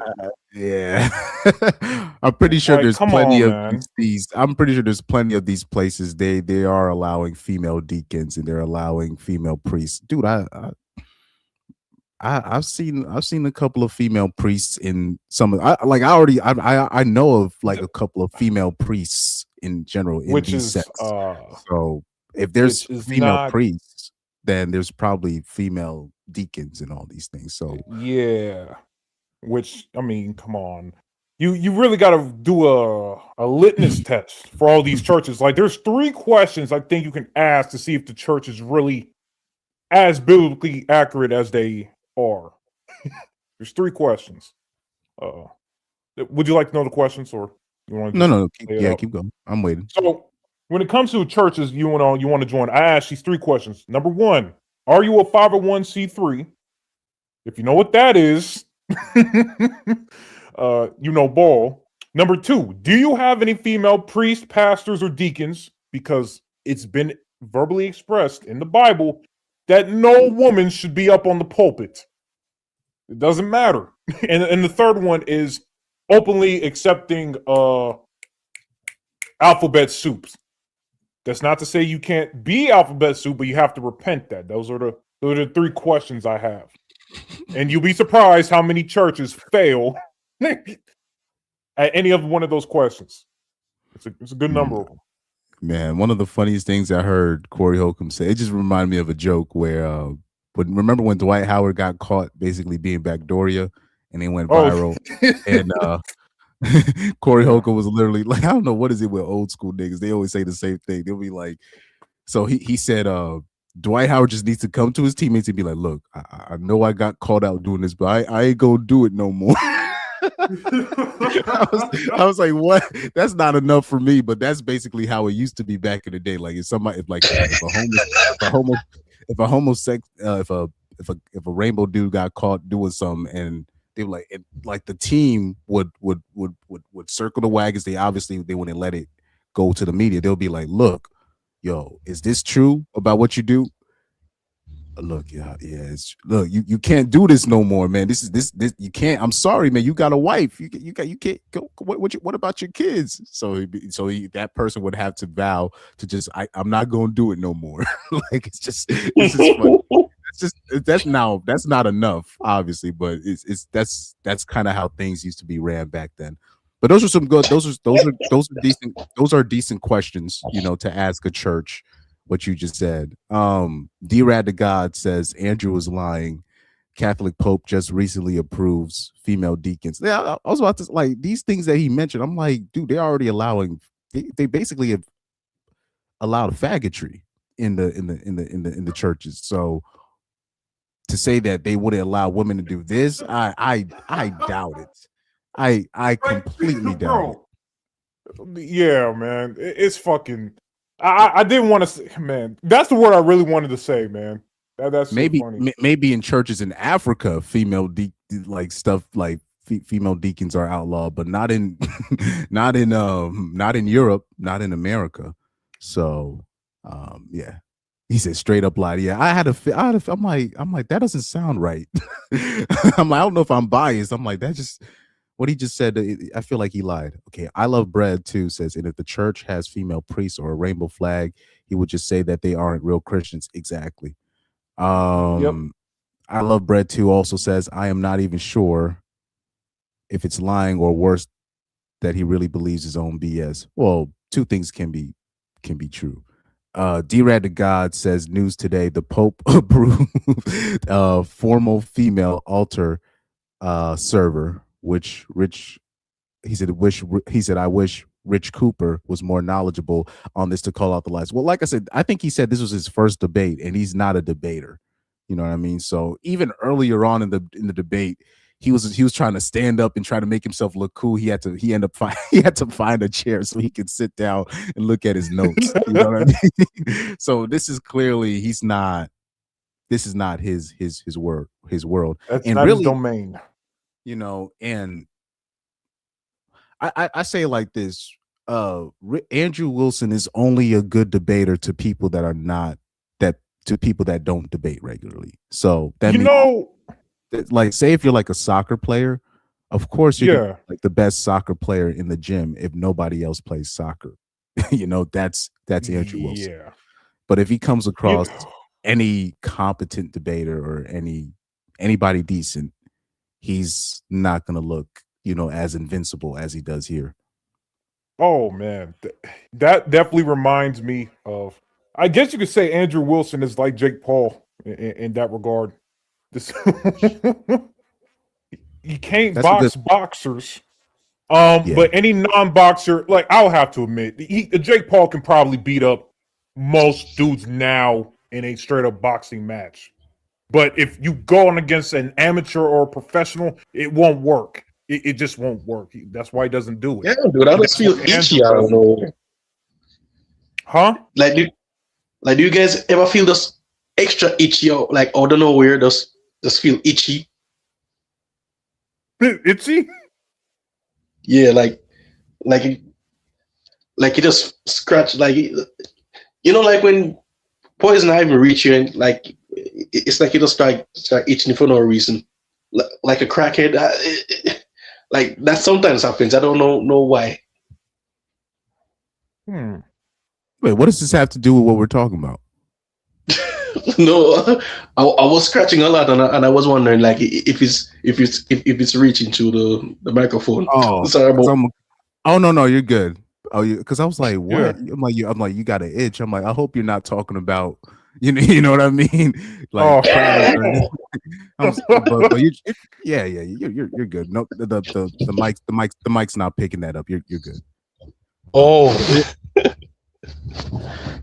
But it was like earlier, like something was like earlier the mic was picking up something. But like I said, if you feel suspect about it, like if you feel like you're gonna make noise, then just mute the mic, before you talk. Then you can eliminate all those problems.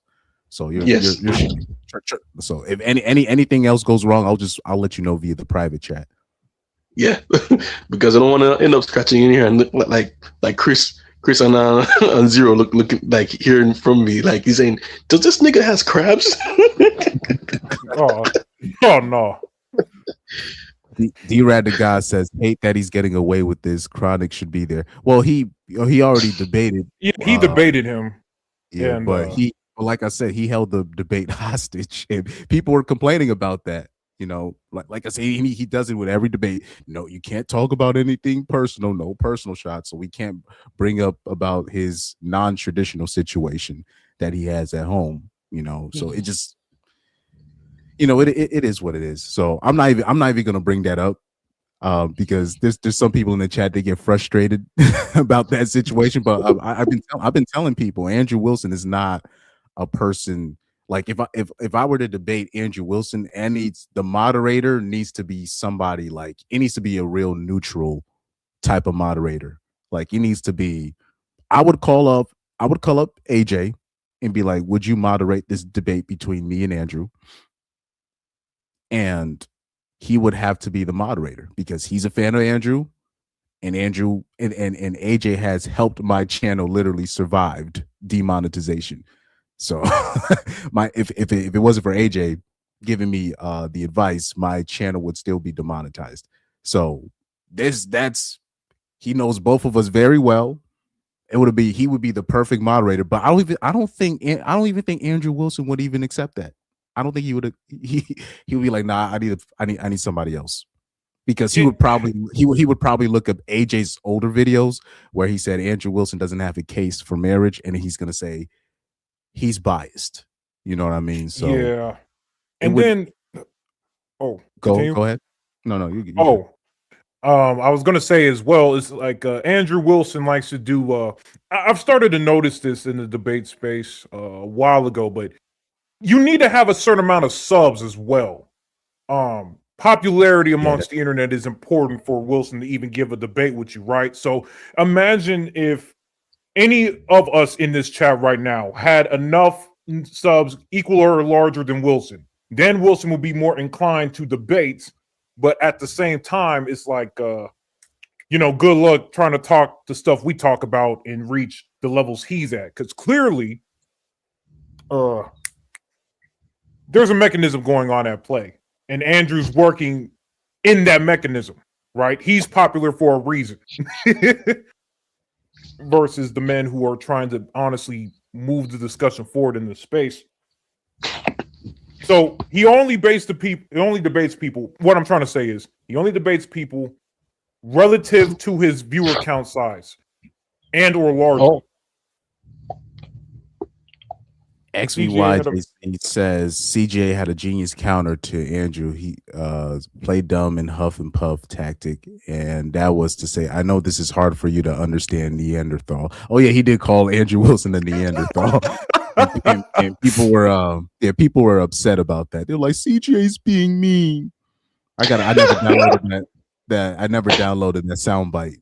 But yeah, he was just like, basically they were just saying he shouldn't have said that. That was mean. I'm like, well, he was trying to act like that CJ was not saying anything, like he was, because Andrew Wilson always does the same thing. Oh, he's not making sense. You're being incoherent. He does the same thing every time. And CJ was making relatively actually easy points to understand, and CJ in the middle of it is like, I know this is hard for you to understand it because you're a Neanderthal, but please try to keep up with me. Right. So a lot of people were upset. Yeah, a lot of people were upset about that. That's why, even though Jason Black, who doesn't like CJ at all, he said, I liked how CJ didn't let Andrew Wilson bully him. And that's how I figured out. I'm like, that's why Andrew Wilson is so mad about the CGA debate, because CJ just didn't allow him to take control and make clips off of him. So this is why anytime Andrew Wilson gets a chance, he takes a shot at CJ. He'll just call him a moron just out of nowhere. He'll just mention CJ. Say, oh yeah, that guy's a moron, right? He'll just do that out of nowhere. It's just because he feels a certain type of way that he couldn't make any clips off of that debate. Ellis is here, says Andrew Wilson is like John Amachukwu. I don't know who that is. A Christian doing interviews based on popularity, not about spreading the word. Who is that? If I see, let me search that up. Sounds like a Nigerian. Yeah. John Amachu. Okay, author. Well, he looks like a scammer. I'm not gonna hold you.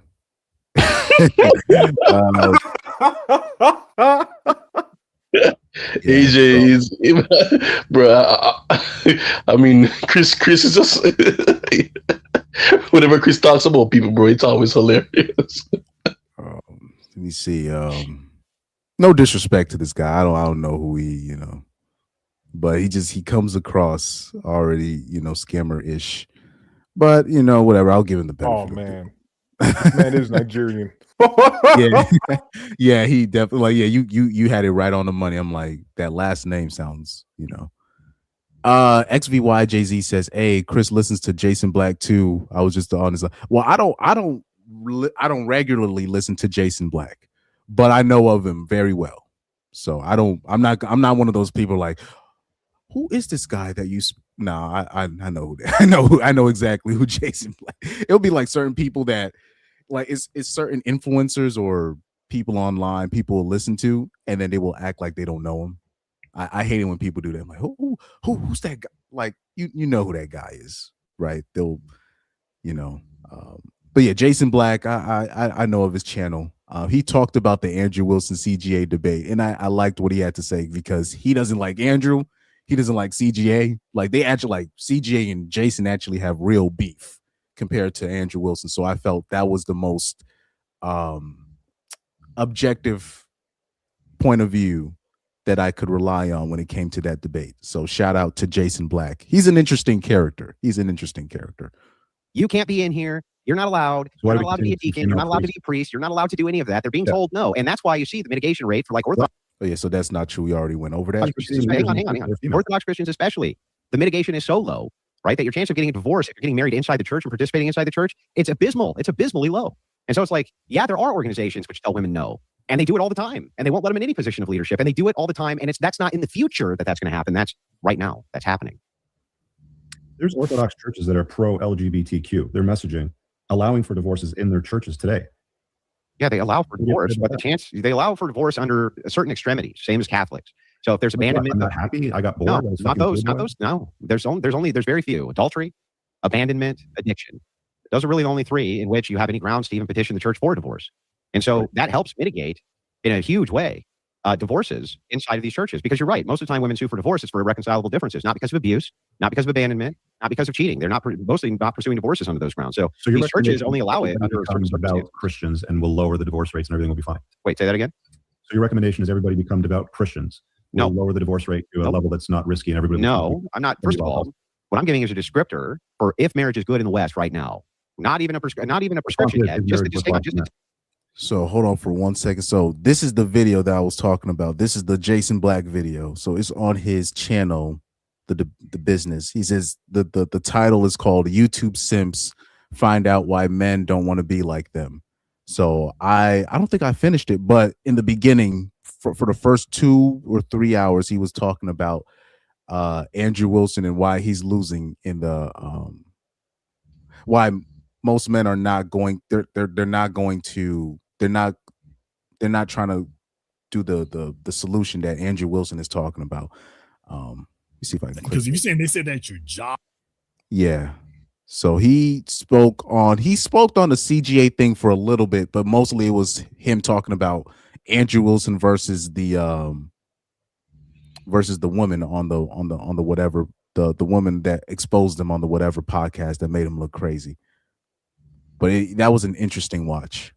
But yeah, shout out to Jason Black. Descriptor, and the descriptor is obviously for some groups fine, and for other groups, which is groups who are not part of the devout infrastructure of religion, it seems to be really bad for you guys. You really still have for a us, 12% really bad for divorce you, huh? You still have a 12% divorce rate where men will get. That's really low, dude. Still that is really low. Really low. Nah, 12%. That's still pretty high. It needs, especially in such a small sect. I saw something. Ellis says, I had a dust up with Jason Black about J6. Whether one agrees with what happened or not, one should be able to properly identify what they see. J6. Hold on for a second. It's J6. J6. Who's J6? I think he's talking about January 6th. Oh, he's talking about the event. Look, because Jason, I don't know if Jason Black still identifies with, being part of the Black manosphere. I don't know if he still identifies with that. I haven't really looked at his stuff.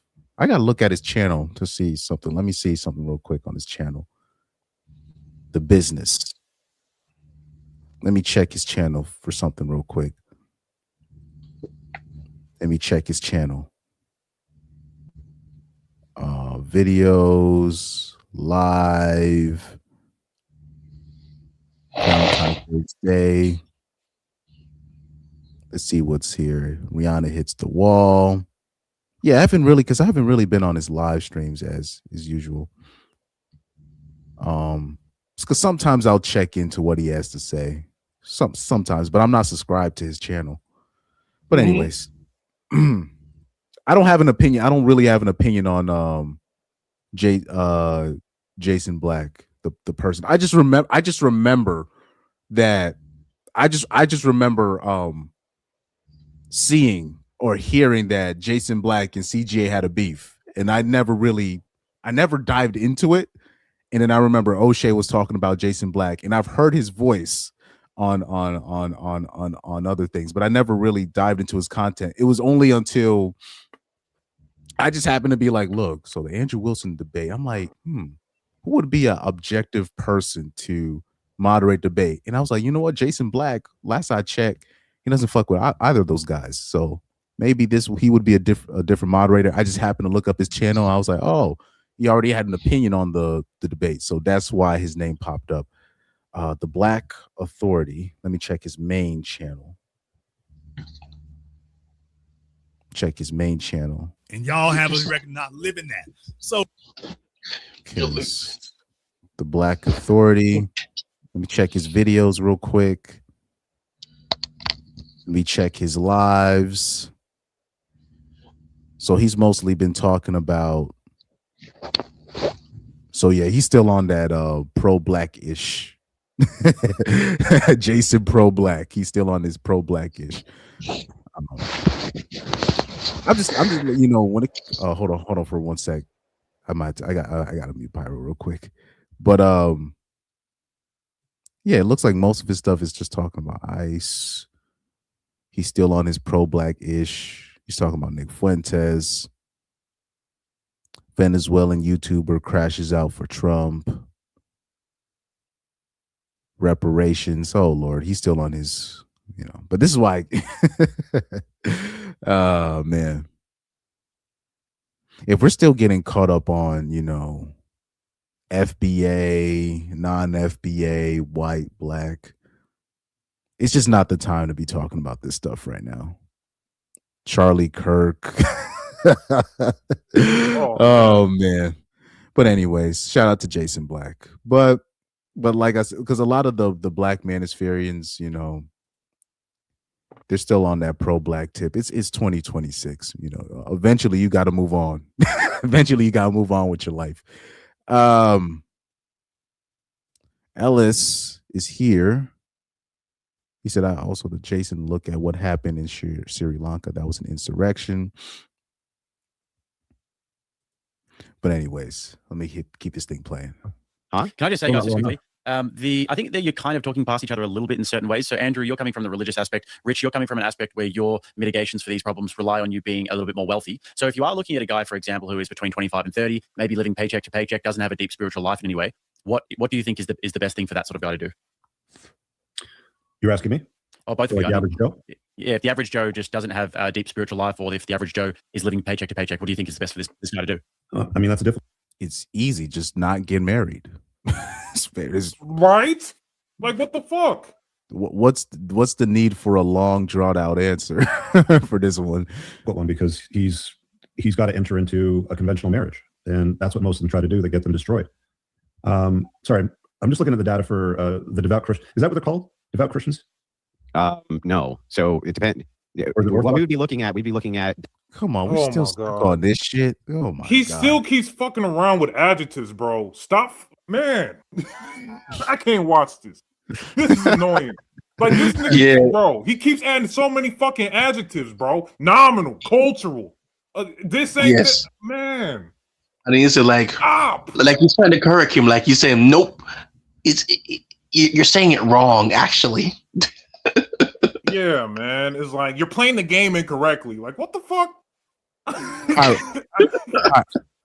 Pyro, that was a really good American accent, by the way. Yes. Yeah, that was nice. spot on. That was spot on. Denomination and then practice within denomination in order. How many different denominations are there for Christians? A lot. Like how many? What I would do, maybe the easiest way to parse it out, would be to look at Catholics, Orthodox, and then Protestants. There's going to be the kind of major, but it does get into things like Lutheranism, Orthodox, Catholic, Orthodox. So, yeah, and you're gonna have massive distinctions in divorce rates between. What were you gonna say? I was thinking, like, wait, so now you're trying to group people together? Like now, how many is it? Too many. Now he wants to group them together. See, I love Brad too. He said, "You see what I mean by him being like Destiny?" Yep, exactly. Yeah. I see exactly what. Like, it's very disingenuous. It's moving the definitions around when it benefits him, and then usually I try to compare Destiny to like Ben Shapiro, right? They're just kind of like two sides of the same coin. They both talk very fast, like right here, everything's at 1.5 speed, by the way. So I'm just trying to speed up, the video. But with Ben Shapiro, Destiny, they both talk fast. They both kind of talk off the side of their mouth. They both say a lot of nothings, but they're very good at saying a lot of nothings. So they get a lot of fans off of that. So that's kind of the comparison. Usually I never would compare Destiny to an Andrew Wilson, but I see what you're now, like the way he's doing things right now. That's why I say that Andrew Wilson is more disingenuous than Destiny. Most men don't want to be like Destiny, but if they're looking for Andrew Wilson for guidance, they're gonna be like, you know what, fuck it, It's I'm out, I'm out, I'm out. yeah, it's like when a lot of men get more red pilled than black pilled, right? They start from somewhere. Chris, you remember you mentioned what's his name? You just said his name. Destiny or Ben Shapiro. When you got into your red pill journey, you watched the guy before Corey Holcomb. Is it Corey Holcomb? No. Is it him? No, or I said Tom Likas, or no, that was after Corey Holcomb. Before. So you gave him his due, or CGA. I think you're talking about CGA. Oh no, that right? was that was after Corey Holcomb though. But yeah. Yeah. I was saying the point I'm trying to make is like, Ticket TV and these people. Yeah, Ticket TV. I watched Ticket TV since like 2012. yeah. But I know what you're trying to say. Yeah, there's just like there's a progression one goes through when trying to find the truth, and when you hear the discrepancies, I would say it trims the fat off, right? But with Andrew, huh? Oh no, keep going. No, I was saying for a lot of young men listening to Andrew, right?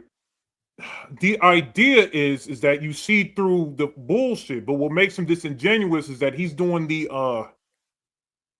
I can't call. Is he a snake oil salesman? He's more deceptive than a snake oil salesman. It's like he puts the Tylenol in a batch of alcohol. That would have made, if that made sense. No, I got you. He clears the inflammation, man, but it actually slows your process of healing. Yeah. And it's very dangerous. For me, it was technically because it didn't really start off with women when it came to seeking the truth. It started off with me with politics. So in high school, it was more I watched George Carlin, and then that kind of put everything in order for me. And then so that was kind of my red pill rage when it came to like almost like politics. So I kind of already went through red pill rage when it came to politics. And so then by the time I hit college, because college in general, that was just a red pill in general. Just being on a college campus, that I don't see how anybody can be on a college campus and not come out, RP aware, But yeah, it was just being on college, watching Corey Holcomb while I was on campus, watching old Patrice O'Neal tapes, and it finally started, and everything started making sense. So from Corey and Patrice, but I had already heard Patrice comedy before Corey, but I just thought he was just joking. But it was more, I realized that it was basically a gospel after seeing what I saw. I was like, oh, okay. So then from that, then it went to Tom Likas, and then it basically went through to basically watching everybody else. Then from Tom Likas, it went to because I was watching Iman 6-7, a lot of the MGTOWs, Sandman. I started watching Chronic, I think around 2018 or 2019. That's usually the most people. Yeah. But it was basically around the same time with Sandman. Hammerhand, I think same time with CGA. All those guys I watched at the same time. 2018, 2017. Hammerhand, I think more 2018, 2019, around that time. But Corey Holcomb basically started it all for me, man, and Zoe Williams, because a lot of their stuff, I guess the algorithm saw me watching Corey Holcomb and Patrice O'Neal, and then it led me to, because I remember somebody was in the comment section and somebody was complaining about Corey Holcomb, and then somebody was like, "Yo, shoot, if you think Corey Holcomb's mean, you should hear Tom Likas." I'm like, "Who the fuck is Tom Likas?" And then I went down the rabbit hole after that. It was just a female complaining about Corey Holcomb's comedy. Somebody's like, he thinks this guy's mean. Then I started listening to Tom Likas and all of his old stuff. I was like, oh my God, this guy is wild. but that's basically how it started. Now, I already heard, like, I already was subscribed to O'Shea Duke Jackson like back in the day, but that was more of, oh, this is a black dude talking about black issues, right? Yes. Like that was Yes. 2015. I didn't really kind of classify him as, a manosphere type of dude. And I already knew of Kevin Samuels in 2016, but he was more on the fashion tip during that time, and grooming Yeah. and all this stuff during that time. So yeah, like my progression was a little bit, not every man's progression is going to be the same, but I think eventually you move past the Andrew Wilsons of the world. Yes. Yes. At some point, because these dudes are popular, right? For a reason. They're not giving you the full truth as it is, or else they would be censored. They just would be. A fully red-pilled man will always get censored in its current gynocracy. It's how the game works. All the you gotta make MGTOW, all the MGTOW channels that I like, they all got demonetized. They all got canceled. Anybody that was MGTOW adjacent, yeah. Like I always bring up Iman67 because he literally his channel will be here one day, next day gone. Then he has to restart his channel. Tommy Sotomayor, right? He had how many times he got his channels deleted? Yeah, so it's like he had like up to a dozen. Yeah, so he had 12 channels. If you're saying the real truth, you're not gonna be able to monetize.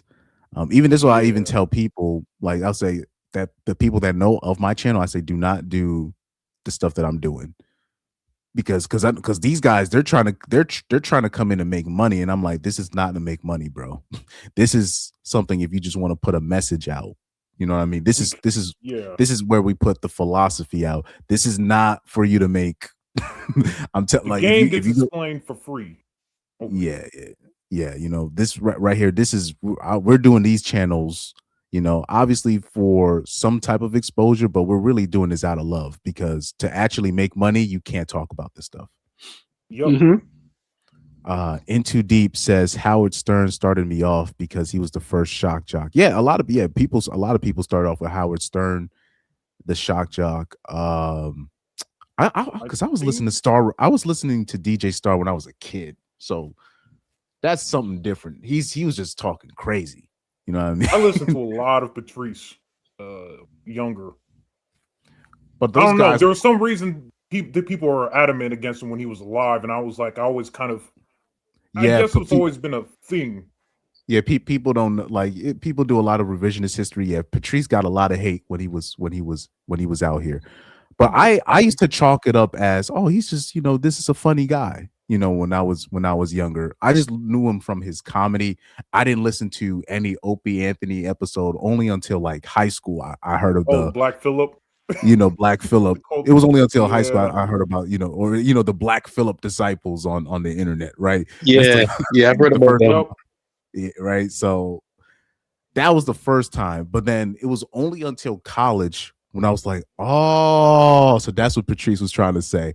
Okay, this all makes sense. But Corey Holcomb, to me, he was the one that kind of slapped me into reality. Like, nah, this is the game. This is what it is right here. Not just when it comes to women, when it comes to money, when it comes to people playing you. Like if it wasn't for Corey Holcomb, I would have been accepting a lot of bad deals when it comes to like money. People will literally, even in music, people will literally, they'll just give you a raw deal even though they know you deserve more, like way more, and they'll just be like, well, we can only give this amount. Nah. But then you have people in this game, in this industry, that will take the bad deal just because, you know what I mean, just because they feel like they don't have no options, and that's actually bad for the rest of us. It is. I remember there's this one lady who was for some reason in charge of booking for us. I'm not gonna say whether I'm not in or out of the band, but like I remember she set us up so bad where she had us playing 2 sets, so 2 shows. She had us playing 2 shows for $100 total, and I'm like, what? Whoa. How the fuck we ended up doing we ended up doing a 6 to 8 show and then a back to back 6 to 8, 8 to 10 shows, and we're only getting $100. I'm like, first of all, we should be getting way more for one show. Yeah. But you got us doing 2 shows for how many dollars? And then this lady is, but the problem is the lady, she's the wife of the band leader. So we can't say nothing to the band leader about his wife making terrible deals. But I'm like, even me at my age, that's a god awful deal, right? Yeah. But so these are things that you got to pick up on the fly. And shout out to Corey Holcomb, where I picked up, early that I really got myself out of bad deals, bad initiations. I started understanding who was gay and who's not gay. I don't let people lowball me. So it was a lot of game that Corey put, that Corey put out there for free, literally for free. Yeah. That made me. So when it came to accepting female nature, it wasn't a red pill rage. It was like, I get it. I was just like, all right, this makes sense. There's a lot of people that get stuck in RP rage, but luckily for me, I'm not saying I was able to avoid it, but it was easier for me to accept the truth because people did warn me in the past before I was really put on to this information. Ellis is here, says when you lowball, it screws up the market. Yeah, I remember there was actually, you know what? Let me stop talking about that because people are gonna do some research. But yeah, like this lady that was in charge of our, I could not believe she did this to us. Like the fuck, how the fuck? But we can't say nothing because she's the wife of the leader. So I'm sitting there like, nah, you can't be I'm talking about barely any break in between two. Like what this? I'm like, even in the 1980s, no band would accept doing 2 sets back to back for $100 total. Like that's slavery. No, that's fucking crazy. First of all, for one show, we should be getting at least 300 for what we're doing, but no less than 200. And that's still a low ball offer. Like I remember I copped a deal I did a private gig for somebody, and I did the negotiation, and I was able to get for me, the vocalist, and the sound guy, we each left with for a private gig 300 each. But I didn't know the game. I thought, oh, that was decent, but that was actually a low ball deal. I was supposed to get a little bit more than that. I just didn't know. So for me to, but this lady, she like what, in her 40s or 50s? I'm like, she got to know better than that. Like you can't do a set. First of all, you can't do a set for no less than $150. That's just my opinion. You can't do a show for really, well, in this economy, I would say $200, no less than $200. But doing 2 shows back to back, and then we get $100 total each, so we each get $100. That's no, hell no. But that's another lesson that I had to learn, that you got to learn how to leave certain things. You got to leave certain bands, or you got to leave certain organizations that is not giving you a real deal. And listening to Corey Holcomb, I finally got the bravery, Louis Farrakhan would say, the testicular fortitude to be like, no, I'm not accepting this, I'm leaving. So shout out to those guys, man. Into Deep said, I had an uncle that was a pimp and told me everything about female nature. Oh, man. That's very fortunate. XVYJZ says CGA is that for me. Yeah, CGA puts out a lot of game for me at the time when I was listening to him. He put me on to Game On, how women will sneakily get you hemmed up in family court. Oh, Corey Holcomb put me on game where basically how a woman could be living with you and she could still put you on child support even though you're living with her. And you're like, what? Women do stuff like that? And then all of a sudden, yeah. I started listening to one of the MGTOW creators, and he's like, "So here we have this situation of a story of blah blah blah. The person was living with the spouse, and he didn't know that he was being put on child support by his own spouse." And I'm like, "What? How the fuck does that even work?" And then, the partner that he was living with, right? And so a lot of the things that even the MGTOWs or these guys in the manosphere space, whatever they were talking about, Corey was already talking about this 10 years prior, 15 years prior. Zoe Williams was talking about this stuff 10 years prior, 15 years prior. He said, "Where can I find Corey's manosphere type of content?" All you got to do is go on Corey Holcomb's 5150 show platform and look at any of his videos. I'm talking about, you don't have to look at none of his videos post 2017. That's how ahead of his time he was. Just look at any of his videos pre 2016. And that's not even close to his best stuff. But you could just, from all the old stories he covers, all of his personal experience, you can look at 2012 videos of Corey Holcomb when he was at the when he was with Bobby, and he's literally giving you the game free, just free game, where I was like, I'm like, I wish I had this game coming. If I listened to Corey Holcomb coming into high school, I would have been a fucking monster, bro. I would have been unstoppable with that kind of information. Oh yeah, that's they would have, like, please, there's no way I would have been able to be stopped with that kind of information. With the information we know now, man, it's like, dude, yeah, it would be. I think my life would be basically a breeze. I'm not even joking if I knew this information. Yeah. Let me see. There's a lot of normies. There's a lot of normies. Let me see. I can give him one episode that he could watch if I can find some old. Because what the fuck, did Poetic Flacco drop another video? What the fuck? What is wrong with these whole ass niggas, man? These are some weirdos, bro. Oh my god.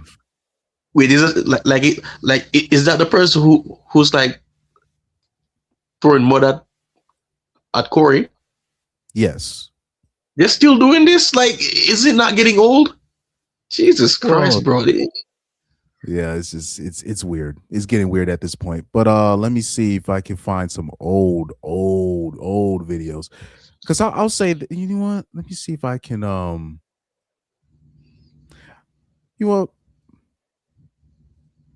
let me see here. Because it's gonna be a long scroll. But like, you can look at any of the old episodes on Corey Holcomb. I would say, like I said, like post 20. Oh, one decent episode right here. 20. Where's that episode? Why am I blanking? It's the AB episode. Yeah, the Antonio Brown episode. That was a very informative episode. It should be here. I don't know why I can't see it. Shoot, I can't see it right now.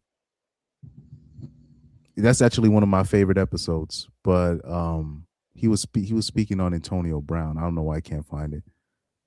Oh yeah, right here. This episode right here. See, yeah, it says September 17, 2019, the Antonio Brown episode. And oh yeah, you can look at Corey Holcomb, the R. Kelly episode, when R. Kelly first had that case dropped on him after the documentary. So you can search up Corey Holcomb. Oh yeah, right here, the R. Kelly. He had 2 R. Kelly episodes, the one from March 5th, 2019, and one from January. That I wanted to do a review on these episodes so badly because this actually explains a lot. But yeah, all you got to do is look at any episode post. Oh shoot, he delete. Oh man. Oh yeah, it's probably under the videos. It's probably under the old videos. But yeah, you can look at that. You can look at Corey Holcomb, Zoe Williams, Aisha Curry episode. So yeah, this is a old episode where this is when Aisha Curry had said she was talking about the male attention thing. So you can go on the Zowat show. All you got to do is go on the Zowat show and just type in Corey Holcomb and look at any interaction. They did a lot of episodes together back in the day. You got these are old episodes from 2014, 2015, some from 2020, 2021. Yeah, Zoe Williams puts out a lot of game, but these are not like Manosphere channels. These are just guys that are dropping the game, for literally for free, giving out free game. And a lot of people have stolen from Zoe Williams specifically. Kevin Samuels stole from a lot of people, respectfully. I say that respectfully, but he stole from a lot of people. But yeah, one day I'll go over. I got to go over all the episodes that really changed my way of thinking. like where I was hearing this stuff, I'm like, I've never heard a man speak this freely since the 60s. I was like, geez, So shout out to Corey Holcomb, man. Let's see. Oh yeah, Alpha, the first one. He says once again, Andrew is selling his bad deal to man. This guy, LOL. He said you'd be Neo. Yeah, if I had this if I had this information coming into high school, there's a lot of changes I would have done. Like, first of all, I would have done no sports in high school if I knew this information. So people think it's about broad. No, there's a lot of decisions that I did in high school that negatively affected my mental health later down. The people that I aligned with, the people that I had to quote unquote hang out with. So there's a lot of things I would have done different had I had this information, because the Corey Holcomb 5150 show, it started I think in 2010 or 2012. I don't remember the year. I think it started in 2010. But it was going on a different platform. I think it was on Jamie Foxx's platform. Let me see. He said what AB said about D Wade will forever be epic. He said as a host, not a nominee. In Too Deep said if Corey was smart, he would scrub his content. I think he probably should, because they're just now they're going to take all of his clips out of context and try to make him into not just a pedophile, but they're just going to try to make him into an abuser. And they're just literally taking jokes. They're taking jokes and they're trying to make him look like a bad guy. Chris, yeah, by the way, do you remember the jokes that he used to make? Like he said, like, you're destroying the game for the rest of us guys. And he said you should fold up your fists or just muffle, don't, so it doesn't leave any marks. People are gonna cut that up too and make clips of it. That's true, because he's made that joke about like open handing the women that you love. You don't close fist the women that you love. So they're gonna take that. They're gonna run. Even though he said that joke for years and nobody's ever called him out on it. But yeah, unfortunately, it looks like Corey's gonna do that, because I know he's he might be too prideful to do it, but because these episodes have been around for years, so clearly people have been hired to scrub through his content to make him look crazy, which is to me, that's a really special type of evil, to make somebody into a PDF file and that they're not. I think there's a special place in hell, for people like that, but I'm gonna let that go. Alpha, the first one, says Andrew refuses to accept the reality that the government is in charge of marriage. He cannot accept this, exactly. In Too Deep said, I was a beast in high school and military with the game from my dad and uncle too. Like, I just in high school, it's not like I said, I had no women problems in high school. It's just about everything else. But if I had watched a Corey Holcomb show coming into high school, I would have been like, okay, I'm not going to associate with this person. I'm gonna leave that alone. I'm gonna stick up for myself a little bit more. You know what I mean? You know, because there's a lot of dudes, they come in, you know, they're in a new environment. I was coming into a new school. You know, I only knew people via, you know, through sports, which was a mistake, right? But I would diversify more of the people that I knew. And I was able to do that. Like senior year, I was actually interacting with people that I wanted to interact with, you know. So these are the lessons I had to learn the hard way. I Love Bread Too says it's called trading notes, men leveling the playing field by trading what works and what doesn't work. Exactly. You know. Yep. But they don't like it when men, you know, do this. You know, trading notes, that's a perfect, you know, way to put it. Between those who practice more and those who practice less.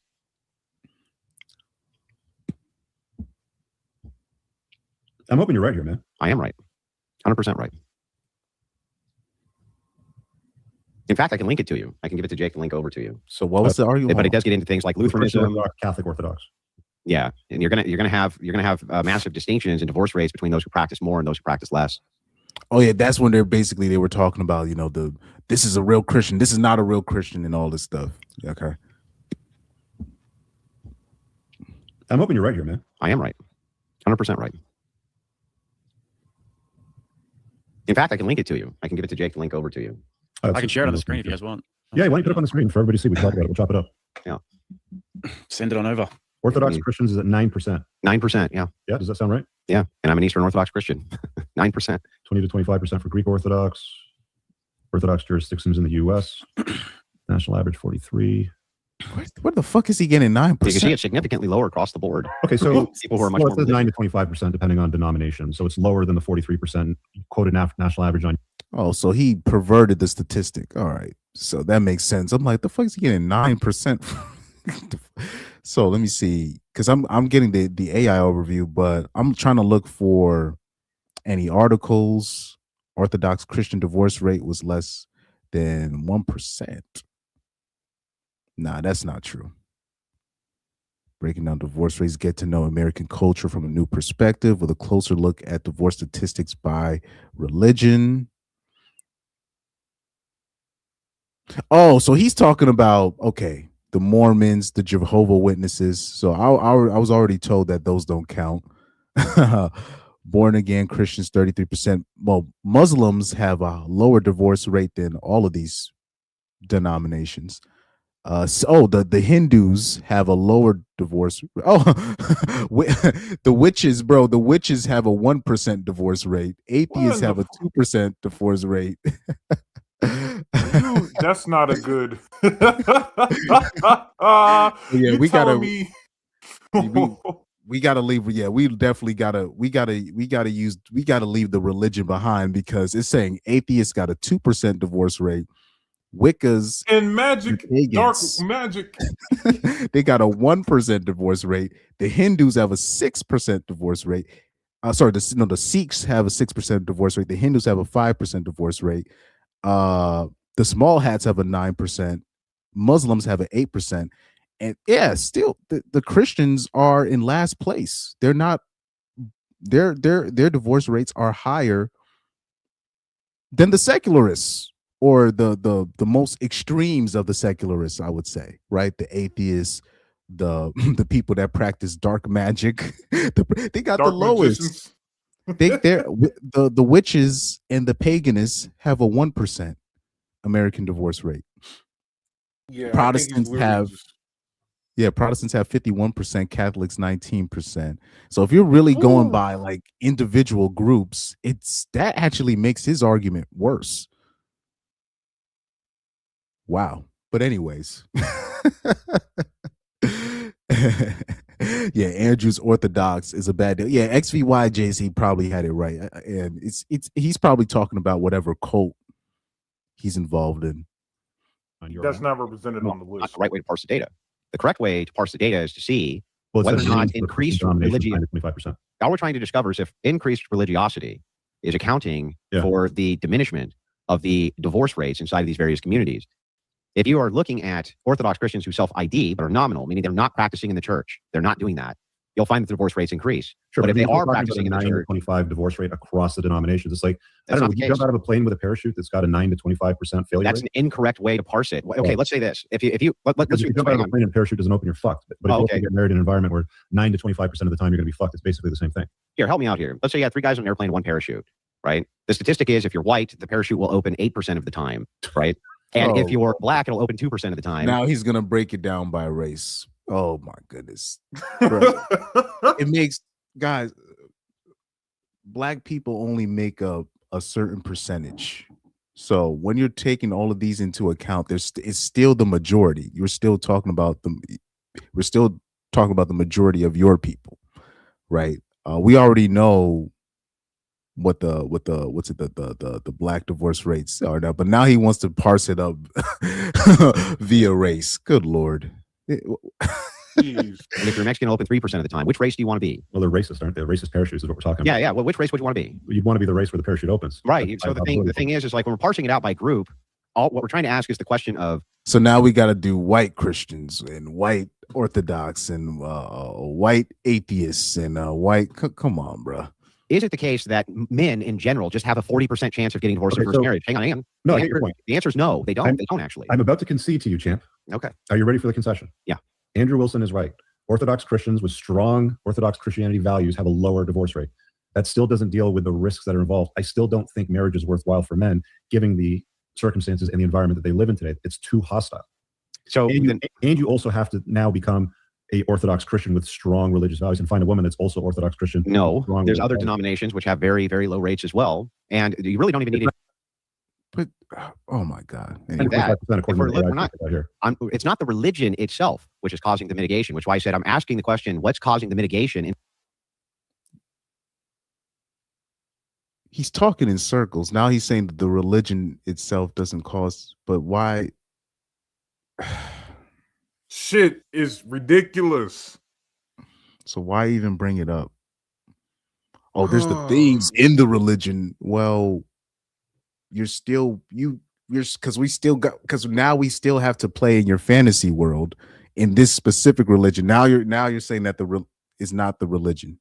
The religion is not because they're Orthodox. It's about the enforcement in the church and the rules. And it's about whether or not there's a support system in place for people's marriage. That's what it is. When there's a support system in place for marriage, the marriage rates become highly acceptable when it comes to even if you use divorce. the best rate, 9%, you're basically saying 1 in 10 times you're going to get fucked. Yeah. Well, here's the thing, though, right? When we're that's what I said, because if it's still at a 10% rate, that's still bad. Like, what the fuck? But that's just me though. That's just me. Alpha, the first one, says Orthodox babbling equals talking in circles. Facts. Looking at mitigation strategies, can you give me a situation in which you're not married at 9%, where your outcomes for your kids that you want, right, are going to be preferable over being part of that 9%? Any situation in which you can demonstrate that if men followed that instead, their outcome mitigation would be lower?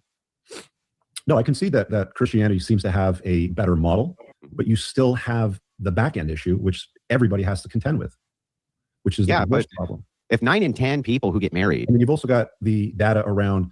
Okay, so that's a pretty good risk. That's pretty good risk assessment. 9 in 10 succeeding is pretty good.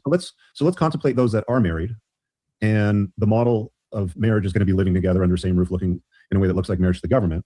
Yeah, you've got, in accordance to the data collected by the effect of living together on romance, showing that less than 13% of people that live together love each other, and less than 3% have any sort of like state of bliss for one another. I mean, if you take a look around at most people that are together in a long-term relationship, married, living in a way that looks like marriage, cohabitating, whatever it happens to be, the vast majority of them don't really like each other that much. It's very, like, the probability of success under that model is still quite low. So even though you would say that 9% of the time you're going to get divorced, it would seem the vast majority of people that are living in that way aren't happy. They're actually not in love with one another. Well, the thing is, though, is that, again, I'm not even sure what the methodology of the study is. I've got it looked up here, and I'm looking at the method. And the method is just saying that there's read it all. I mean, it's a few pages long. Yeah, well, I have it in front of me, I think. And the method is cross-sectional. Summarize it. If you just do an AI summary on it, tell me what you think. I don't ever use AI for summarizations or things like that, because AI provides a bias. And when I look at studies, I try to look at them absent a bias. This one has a meta-analysis which seems to disagree. I'll follow your lead on. Well, this one has a meta-analysis that seems to disagree. The meta-analysis is of love types and satisfaction in short and long-term relationship. You can share it if you send it to me as well. It says this is the one he shared. All right. A recent meta-analysis in 2003 of 33 studies, including both short and long-term relationships, had various measures. And they found substantial correlations of romantic love and relationship satisfaction over long-term versus short-term. And so this is being compared to that meta-analysis, the meta-analysis being the highest standard of scientific rigor. And the meta-analysis seems like it may disagree with this. Now, to your point, I'm not sure because I haven't been able to dive into the literature. On 6,070 people over 8.84 years. The data looks, I mean, that's a lot of data, dude. It is, but it's a lot of data the other way. That's my point. And so what I'm trying to do is parse this out to see if it's correct. But even if I granted it, and I'm just going to do that for a second, just grant it for a moment, that you're right, and partners fall out of love or something like this. Do you agree that marriage can have, like any relationship, long stints of dissatisfaction, and then you can get back to a point where you are satisfied inside the marriage? It happens. It's pretty rare.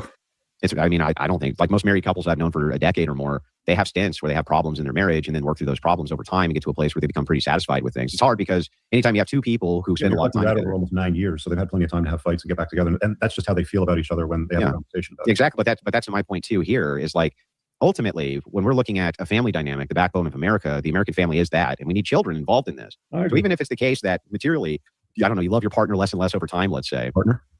Yeah. Well, you know how I feel about the word partner? Well, what else do you call a woman you're not married to? Husband or wife. Partner. You're not married to, I said. You're not married law firm. Yeah, but you're not married to. We don't run law firms. Yeah, what does not married to mean to you? Got it. Yeah, so not married to, I would say partner, because I don't know what other language to use for husband, that. wife, boyfriend, girlfriend, yeah. Well, they may not be your girlfriend or your husband or your wife. Okay. Now they're just arguing semantics right now. Oh, my fuck. What are you thinking? But Andrew Wilson actually, what Richard Cooper doesn't realize, Andrew Wilson gave him a lot of layups. But I don't know why Rich Cooper doesn't know these stats off the back of his head. But he's not a debater, so that's really all I'm thinking. That Richard Cooper, he really should be destroying him. And because this, like all of these points, because at the same time he did bring these same points up to CGA. CGA already debunked most of them, and the fans of Andrew Wilson still didn't think that CGA won. So there's no way that they're going to think Richard Cooper is making any sense or winning this one. So yeah, that's all I'm thinking of with this so far. Gotcha. Yeah, Let me look.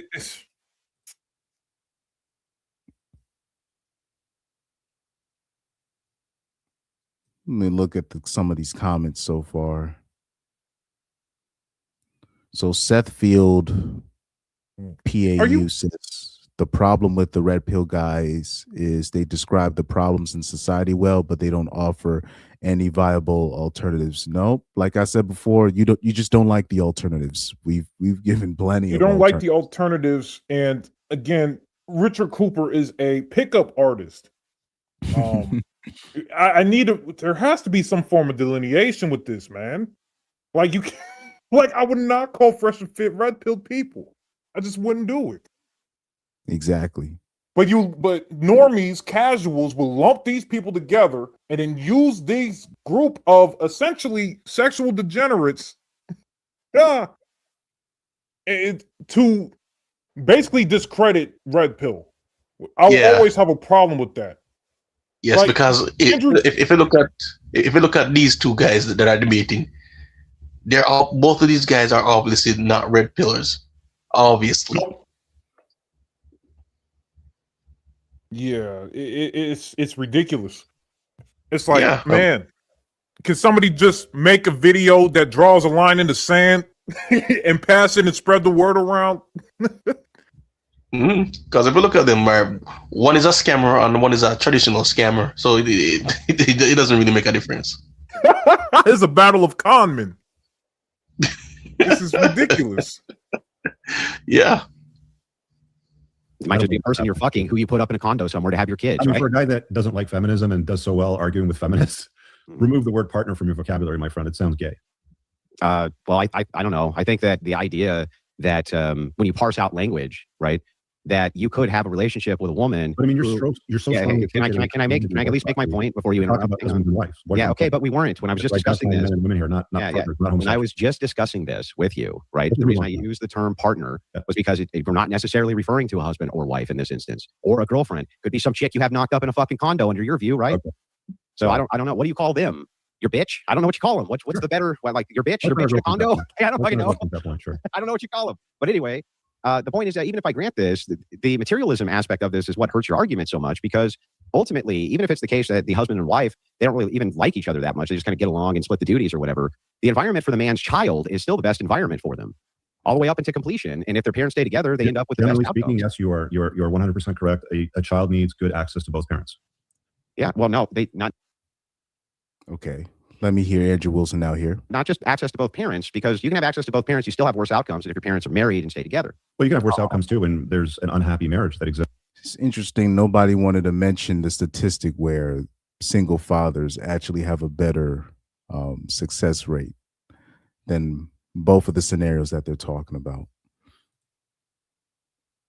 Man. Con Man Chronicles. Oh man. Oh man. Alpha, the first one. Oh yeah, I'm gonna end this one here because I gotta do 2 parts of this. Is about to hit 12 o'clock where I'm at, so I gotta wrap it up. So I'm going to take these off. I'm gonna read from these chats to finish off the show. Let me take this off. Here we go. It says, Chris, hold up. Andrew fans is not gonna attack Rich Cooper because of that color thing. This is, well, yes and no. I wouldn't agree with that. I'll be honest. I wouldn't agree with that. Andrew Wilson's fan base they're relentless. The bots are relentless. So any person that's making a negative review or that opposes of Andrew Wilson, they will be attacked. Now it's not going to be. They're not going to attack him with the same, I guess, veracity. But as I'm looking at the comments, they're all still saying the same thing about Rich Cooper. They're saying that he's stupid. He doesn't know what he's talking about. Almost the same, bot comments in the CGA debate. Ellis says Cooper is a pickup artist. Yeah, exactly. Yeah, he is. He has a course for $500 a month. You can learn how to be an entrepreneur.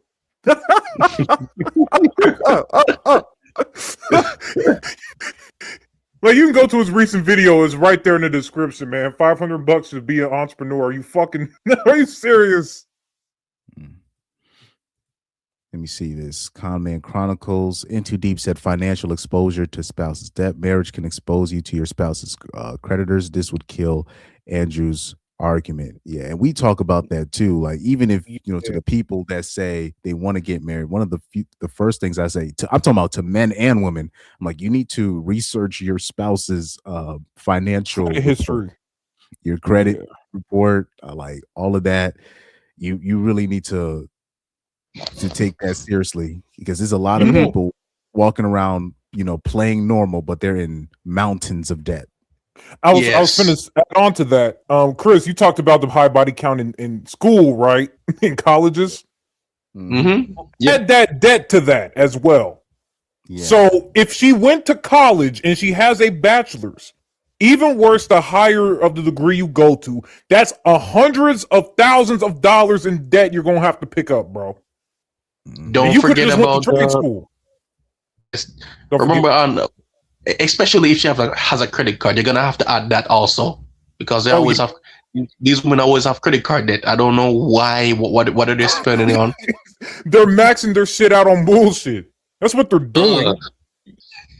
Fucking, I gotta get my nails done. I gotta get my hair done. I gotta go eat out for the 500,000th time this month. They always max their shit out. This shit is ridiculous.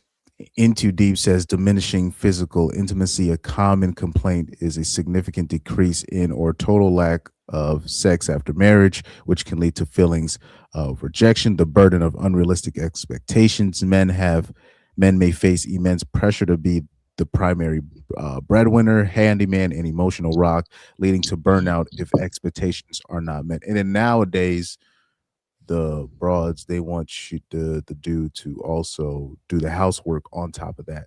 Now I'm not talking about the handyman stuff. I'm talking about dishes, cleaning, and all that. You know what I mean? Yeah. So now, like, men literally have to do it all now, just to maintain some kind of normalcy in their house. And that still comes at the expense of the men's physical and mental health.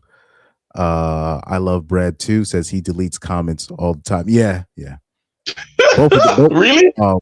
but I know he's probably talking about Andrew.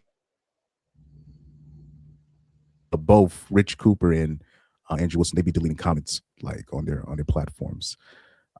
Yeah, she's a checking credit score is going to be the trend for dating, and then also too, women. Did I save this video? Because I was talking about this where somebody put me on game how like women will, when they go on Tinder or they're dating somebody that people might know, they have somebody at the tax collector's office that can look up their name and then they can find out where they live, what their income is. You know what I mean? Oh yeah, like they got a special connections or a private detective that looks into the person. But it's like their private detective is their friend. Like they have like connections where they can look up who you are before they date you. You know, so I remember I was so women are technically they've already been doing that, but men have to now they got to be on the offense and looking. They gotta looking run at this stuff. OPSEC. Yeah, they gotta have OPSEC. I would have sworn I saw a video of a woman talking about this. It was funny to me. Let me see. I want to hear about your interests. Bipolar. No, not this one. I saved it somewhere. I don't know where I saved it. I'll probably got to look on my Twitter real quick. Let me see if I can find it. It was funny because she basically confirmed everything that I thought that Hose was doing. And what I know Hose is doing. See, this is why. Oh yeah, right here. Because I'm like, I know I saved it somewhere. Here we go. So this is a Twitter video. Well, it's a TikTok video on Twitter. And right here we have. I don't know what to classify her as. I'm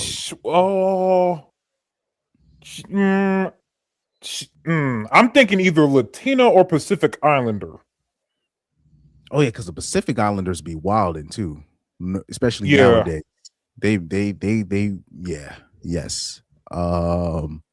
Is it above 750 needs to be minimum? The credit score, high body count plus debt equals a bad deal. Yeah, it's basically all women that went to college. Yep. You know, that's why we say no college broads. So right here, we're gonna have a girl. She says, and this is why you need your homegirls. They pick up the slack when you're being silly. So here we go. My best friend just called me to tell me that she's staying the night at some dude's house and she turned on her location so I could keep an eye out for her tonight. First thing I said is, okay, I'm gonna keep an eye out for you. But if you feel so uncomfortable to the point where you gotta turn on your location for me to watch out for you, why are you staying at this dude's house? So she proceeded to tell me, bitch, this house is big, like big. So I'm like, FaceTime me, show me the house. She FaceTime me. She was not lying. This house is huge. Bitch, is some shit by the beach. It got marble floors and walls. I'm like, damn, who is this dude? Like, I never heard of him. She was like, this Antonio crib. Now, mind you, Antonio is the dude. I can't hear it. 3 weeks now. I'm like, damn, I didn't know Antonio had it like that. Like, he do drop. Is the volume too low? No, I just can't hear it. Not one bit. Let me see. I'll slow it down again. I'll slow it down. I'll put it at normal speed. My bad. Tell me that she's staying the night at some dude's house and she turned on her location so I could keep an eye out for her tonight. First thing I said is, okay, I'm gonna keep an eye out for you. But if you feel so uncomfortable to the point where you gotta turn on your location for me to watch out for you, why are you staying at this dude's house? So she proceeded to tell me, bitch, this house is big, like big. So I'm like, FaceTime me, show me the house. She FaceTime me. She was not lying. This house is huge. Bitch, is some shit by the beach. It got marble floors and walls. I'm like, damn, who is this dude? Like, I never heard of him. She was like, this Antonio crib. Now, mind you, Antonio is the dude she's been talking to for like maybe 3 weeks now. I'm like, damn, I didn't know Antonio had it like that. Like, he do drive a Tesla, but like, that don't mean shit. Anyway, my best friend was like, yeah, girl, he got like 3 houses, da-da-da. I'm like, oh, that's crazy. How old is Antonio again? Mind you, Antonio is 24 years old. Not saying that you can't have 3 houses and a Tesla at 24 is very much doable, but like, you know, in this economy, in this day and age, what are you doing? So something told me, bro, something within me told me to look up the address where my best friend was staying at. Girl, I looked at the address. That house is for sale. It's a condo by the beach for sure. but that shit is for sale, like currently on the market. I said, girl, what's Antonio's last name real quick? She said Aguirre. I'm like, looked up Antonio Aguirre. Wow. He is a real estate agent. He is a real estate agent. This is not his house. So I'm on the phone with my best friend. I'm like, girl, that's not his house. I hope you know you're staying at an open house. She's talking about some, nah, it is his crib. He got pictures of his kids up in here. I'm like, his kids? He is 24. How old are these kids? Did she start putting two together? She was like, no, you're right, because these kids grown as hell. Unless he had these kids when he was 14, there's no way these are his children. So I'm sitting on the phone with my best friend. She putting two and two together. Turns out this dude is a real estate agent, and those are not his homes. The homes that he's been taking my best friend to, those are not his homes. You think he's gonna get fired? But like, you can't keep shit from a real bitch. Anyway, I asked my best friend, what are you gonna do? Are you gonna stay? Oh, are you gonna confront him about it? She was like, oh, nah, bitch, I'm gonna stay. I said, why are you gonna stay? She said, because the crib is nice and we right by the beach. Touche. Just know, if you wake up tomorrow and there's a whole bunch of people in the living room, they're just here for the open house. They're just here because they're interested in buying the crib. So don't be alarmed when you wake up and there's mad strangers at your face. Ain't that some crazy shit though? So I showed this video to say most women, most young women, they have a friend like this where they already got you looked up. There's a reason why she's staying with you. There's a reason why she's ghosting you. There's a reason why she's approaching you, or she's not approaching you, or she's giving you the cold shoulder, because she already had you looked up. Trust me, man, especially if you already gave her your real name. And people people can't fathom why. Damn, like, it's like, why is it seems like women, it's like they find out that I work at McDonald's or something, and I'm like, how did she find out I work at McDonald's? Or how does she, oh my, she's giving me all these choosing signals and whatnot. Then all of a sudden, like, wait, so what do you do as work? Oh, I'm a lawyer, but I didn't tell her. She knows. Yeah. most people don't run, most guys don't run as much OPSEC as what they need to do if they understand how women pretty much act as their own intelligence agency. Exactly. So if you, because your LinkedIn has still got your like actual name on it, right? If she knows your actual full name and your LinkedIn is still up, that's just a quick search. Yep. That's why Facebook. That's why I removed my LinkedIn. I was like, oh, so this is what we do. Yeah. When I found out what Hoes was doing on LinkedIn, I was like, oh okay. Yeah. I basically. What are you saying? But this is why I usually this is why you don't give women. I don't ever give women my full government name. You know, I always use a what's it, a pseudonym, whatever, or an alias. You know, so that's what I do. Because I can't be, I can't be bothered with that. You want to play detective? That's cool. I'm just the if Hoes gonna act like Sherlock Holmes, why not be Arsène Lupin? You know what I mean? That's but most they don't want. I don't know why dudes they don't want to take that necessary step. Oh, nah, that's too much. Well, look, Hoes is doing it. I know way too many women doing it. They're willing to go there. They're willing to look you. I'm talking about even for like a regular date.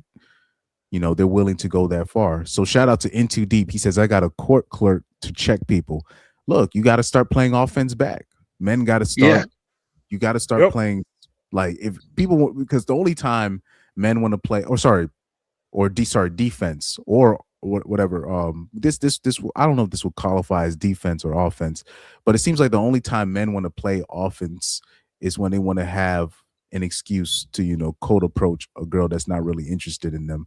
But these are the strategies that men should be using so they can make sure they're approaching the right woman and defending themselves against, defending themselves against the real villains in the dating market and making sure they don't have a freaking psychopath or a debt-ridden psychopath, in their clutches. This is what men need to do. in 2026. You have to do your background investigation. You need to do your background research. It's 2026. So I'm gonna do another live stream. I'm gonna do a part 2, probably tonight on Monday, because it's already Monday. Where I'm at is Monday, so probably same time. Tonight or tomorrow night. Probably around the same time, and then we will do part 2 of Andrew Wilson versus Rich Cooper. Yep, get you a private a PI. Yes, get you a PI friend. Yes, that's a valuable asset to have, a PI friend. The only thing is, if you're a person that likes to do dirt yourself, the PI is probably going to know about that as well. But it would be beneficial for somebody like me. I don't really be out here doing crazy dirt. I don't be doing drugs and shit. I don't be using hookers and shit. And if I did, I would just be like, look, guys, I'm doing this now. Please leave me alone. But yeah, I'm pretty sure like once I get up there in age, like when I get to like my 40s and stuff, even though I remember one time I worked with somebody, because some of the jobs that I used to have, you'll work with like escorts and stuff like that. And I remember one girl, she was a stripper.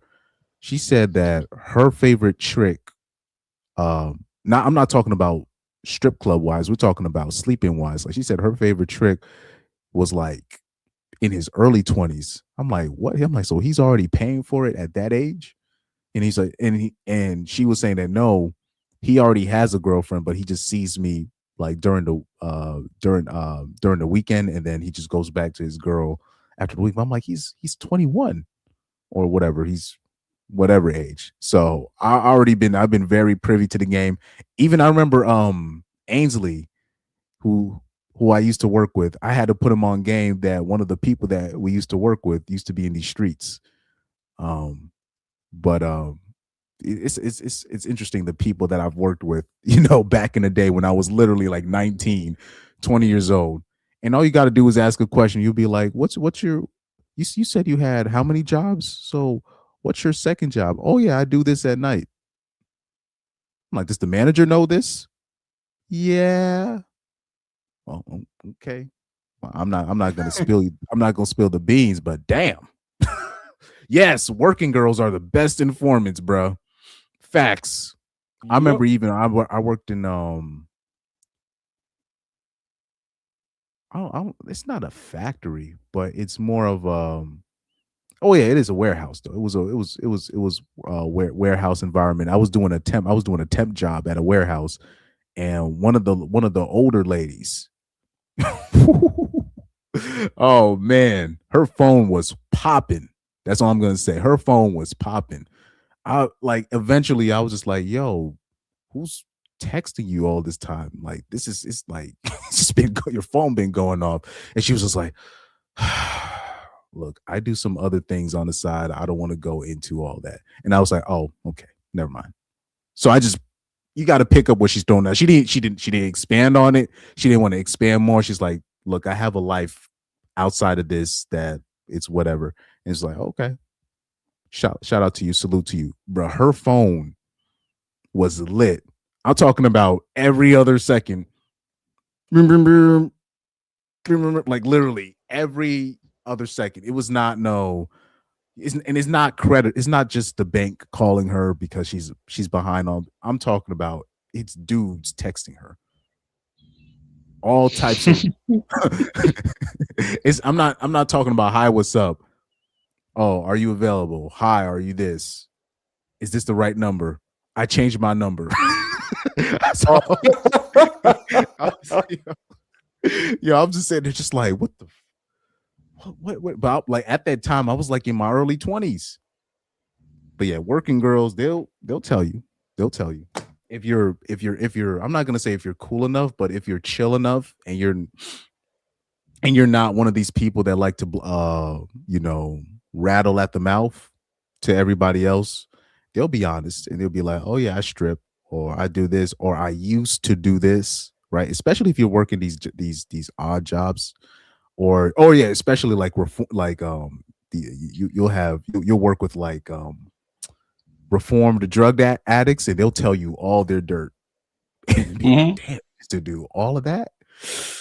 Good God. I remember one lady, because she had a significantly older daughter, but she had her daughter at like 16 or 17, and then she was turning tricks before that, which is crazy if you think about it, right? But it happens a lot more than people think. But that was basically part of her quote unquote her testimony, and how her daughter basically still helps her out from time to time. But and her daughter knew, I'm talking about when the daughter was growing up, the daughter would have to go to the next door neighbor's house while the mom is literally turning tricks, right? So these are things, once you start learning about how this world really works, you're like, oh God, that I don't, would that be considered a black pill or a red? I don't know. Well, what do you feel after learning the information? I would ask. Is it like indifference, like it is what it is, or do you add a level of morality to it? Because I don't add any morality to it. I'm like, damn, so that's how it really goes. Okay, it basically makes everything else make sense. Like even from the women that I knew when I was in high school. Now I realize why you'll see certain women, they'll be here one day, gone the next. You'd be like, where did this lady go? And you're like, you know what I mean? You'll have because unfortunately what pimps do, they target younger girls as their clientele. So I'm pretty sure, guys, if you've been to a public high school, if you attended public high school, you probably had classes with girls that were already turning tricks, believe it or not. You know what I mean? So this is not just inner city stuff, like even in the suburbs. I told you about the girl that I knew in high school. She was already getting flown out at 16. It's not just streetwalkers, it's just, girls getting flown out, girls already going out with certain dudes at a certain age. It's all part of the game. It's the uncomfortable truth. I also know of another girl, right, via Instagram. She told me, and I've mentioned this before on this channel, she said she already knew by the age of 13 that I can only be with older men. So for her to come to that conclusion at the age of 13, that means she was already being wild at a younger age. Yeah. She had her, and I think she had her first kid. I think she had her first kid at 14 or 15, if I'm not mistaken. I don't, because she had just, because she turned 18 what, 3 or 4 years ago. I'm trying to remember, but she volunteered this information to me because people couldn't pick up what she was throwing down. She was talking all this shit about her baby daddy's good, and I don't need to prove my stuff, even though I'm a teen mom. I'm good. I'm this, and I'm like, so. And then I asked her, I'm like, so who's the father? Because nobody ever want to ask who's the father of the kid. So I asked her straight up, so who's the father of the kid? Oh, I can't post him. What do you mean? Oh, I can't post him for legal reasons. And I was like, oh God, don't tell me. I'm like, don't tell me like your baby father's like significantly older. Yep. The guy was like, that's what? Crazy. I think the guy was like, what, 28, 29, and she was like 14, 15. Oh. Right? So she and what she used to do, she used to post him on his stories, but she stopped doing that, and now she's on that tip, like, I got taken advantage of. This guy, this guy didn't really mean much for me. That's why I always say it's pointless to tell them that you're going out with a predator. They know they're going out with a predator, but they just don't care because he's probably giving her some money. He's visiting him from time to time after She probably, the thing is, she probably found out that guy has a family, because when I saw his picture, I screenshotted it, and what I was gonna do, I was thinking about it, but I really didn't care. But I was thinking about it. I was about to send this guy's picture, and I was about to put him on blast. But I was like, actually, you know what? Fuck it. Now, she sent me the picture of her baby father. She sends me another text message via Instagram. No, you need to delete this photo. I'm like, what do you? She's like, no, I don't want you telling on him and all this stuff. And I'm just like, you know what? Never mind. I'm good. I'm good. I'm not gonna do anything with this photo. One day I don't know. One day I gotta show like these because I screenshotted a lot of these messages. A lot of them. If people were to see these messages, it would blow their mind how it really works out here. And oh yeah, by the way, the girls from Florida, the guys from Florida as well.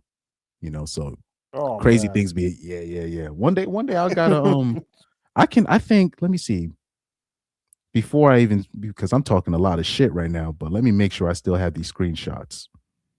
Let me see, because this is low key old news.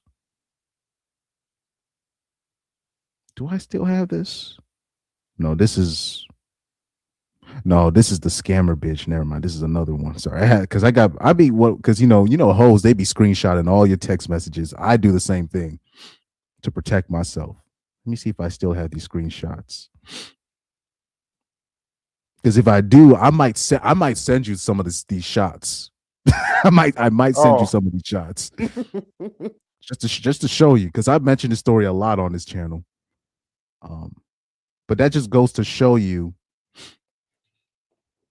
once you start learning what it is, you're like, oh, okay, so this is what's happening. These are where these women are going to when they're sneaking out of the house. People think women are sneaking out of the house in high school and they're just smoking weed with some friends. No, they're doing a lot more than that, you know. But these are the they things always do a lot more, bro. Yeah, but people can't put two and two together. They just see the woman say, "I used to sneak out of my house at 14."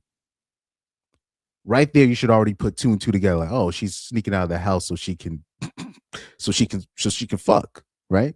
But you know, people don't want to say that. They're gonna say, "Oh, you talking reckless about underage kids?" And I'm like, no, this is what they're doing. Unfortunately, at that age. Let me look here. Yeah, like this other YouTuber, like you just said, he said young boys are gonna either end up getting somebody pregnant, or he's gonna go to jail or get himself killed or almost killed.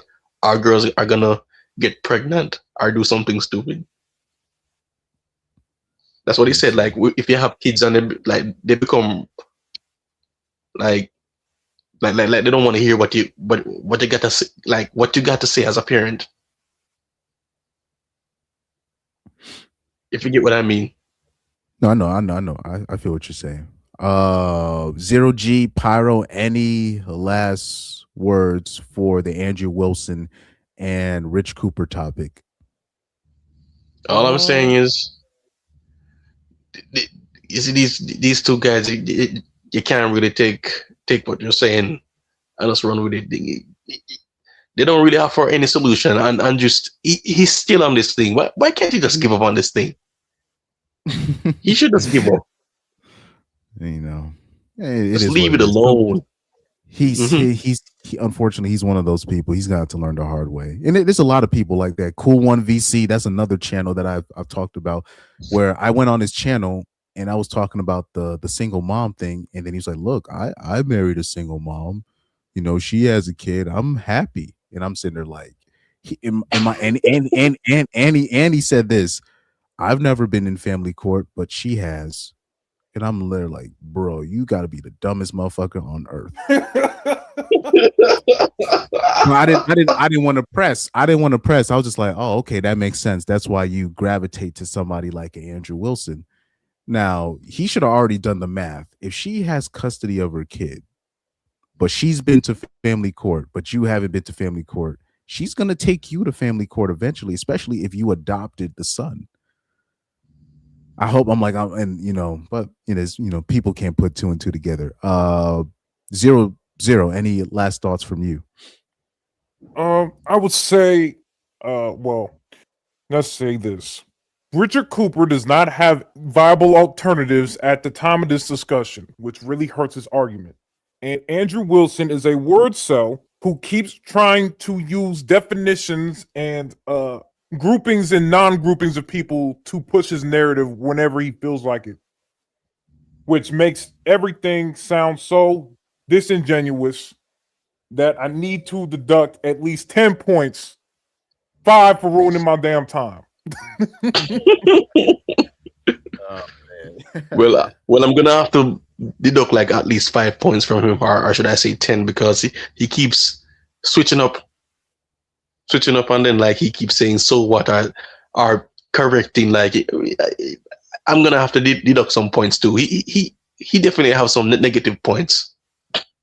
Yeah. Anyways, but yeah, I'm looking for them screenshots. I'm still looking for it. But anyways, shout out to you guys. I'm gonna sign off on this one. I'm gonna do.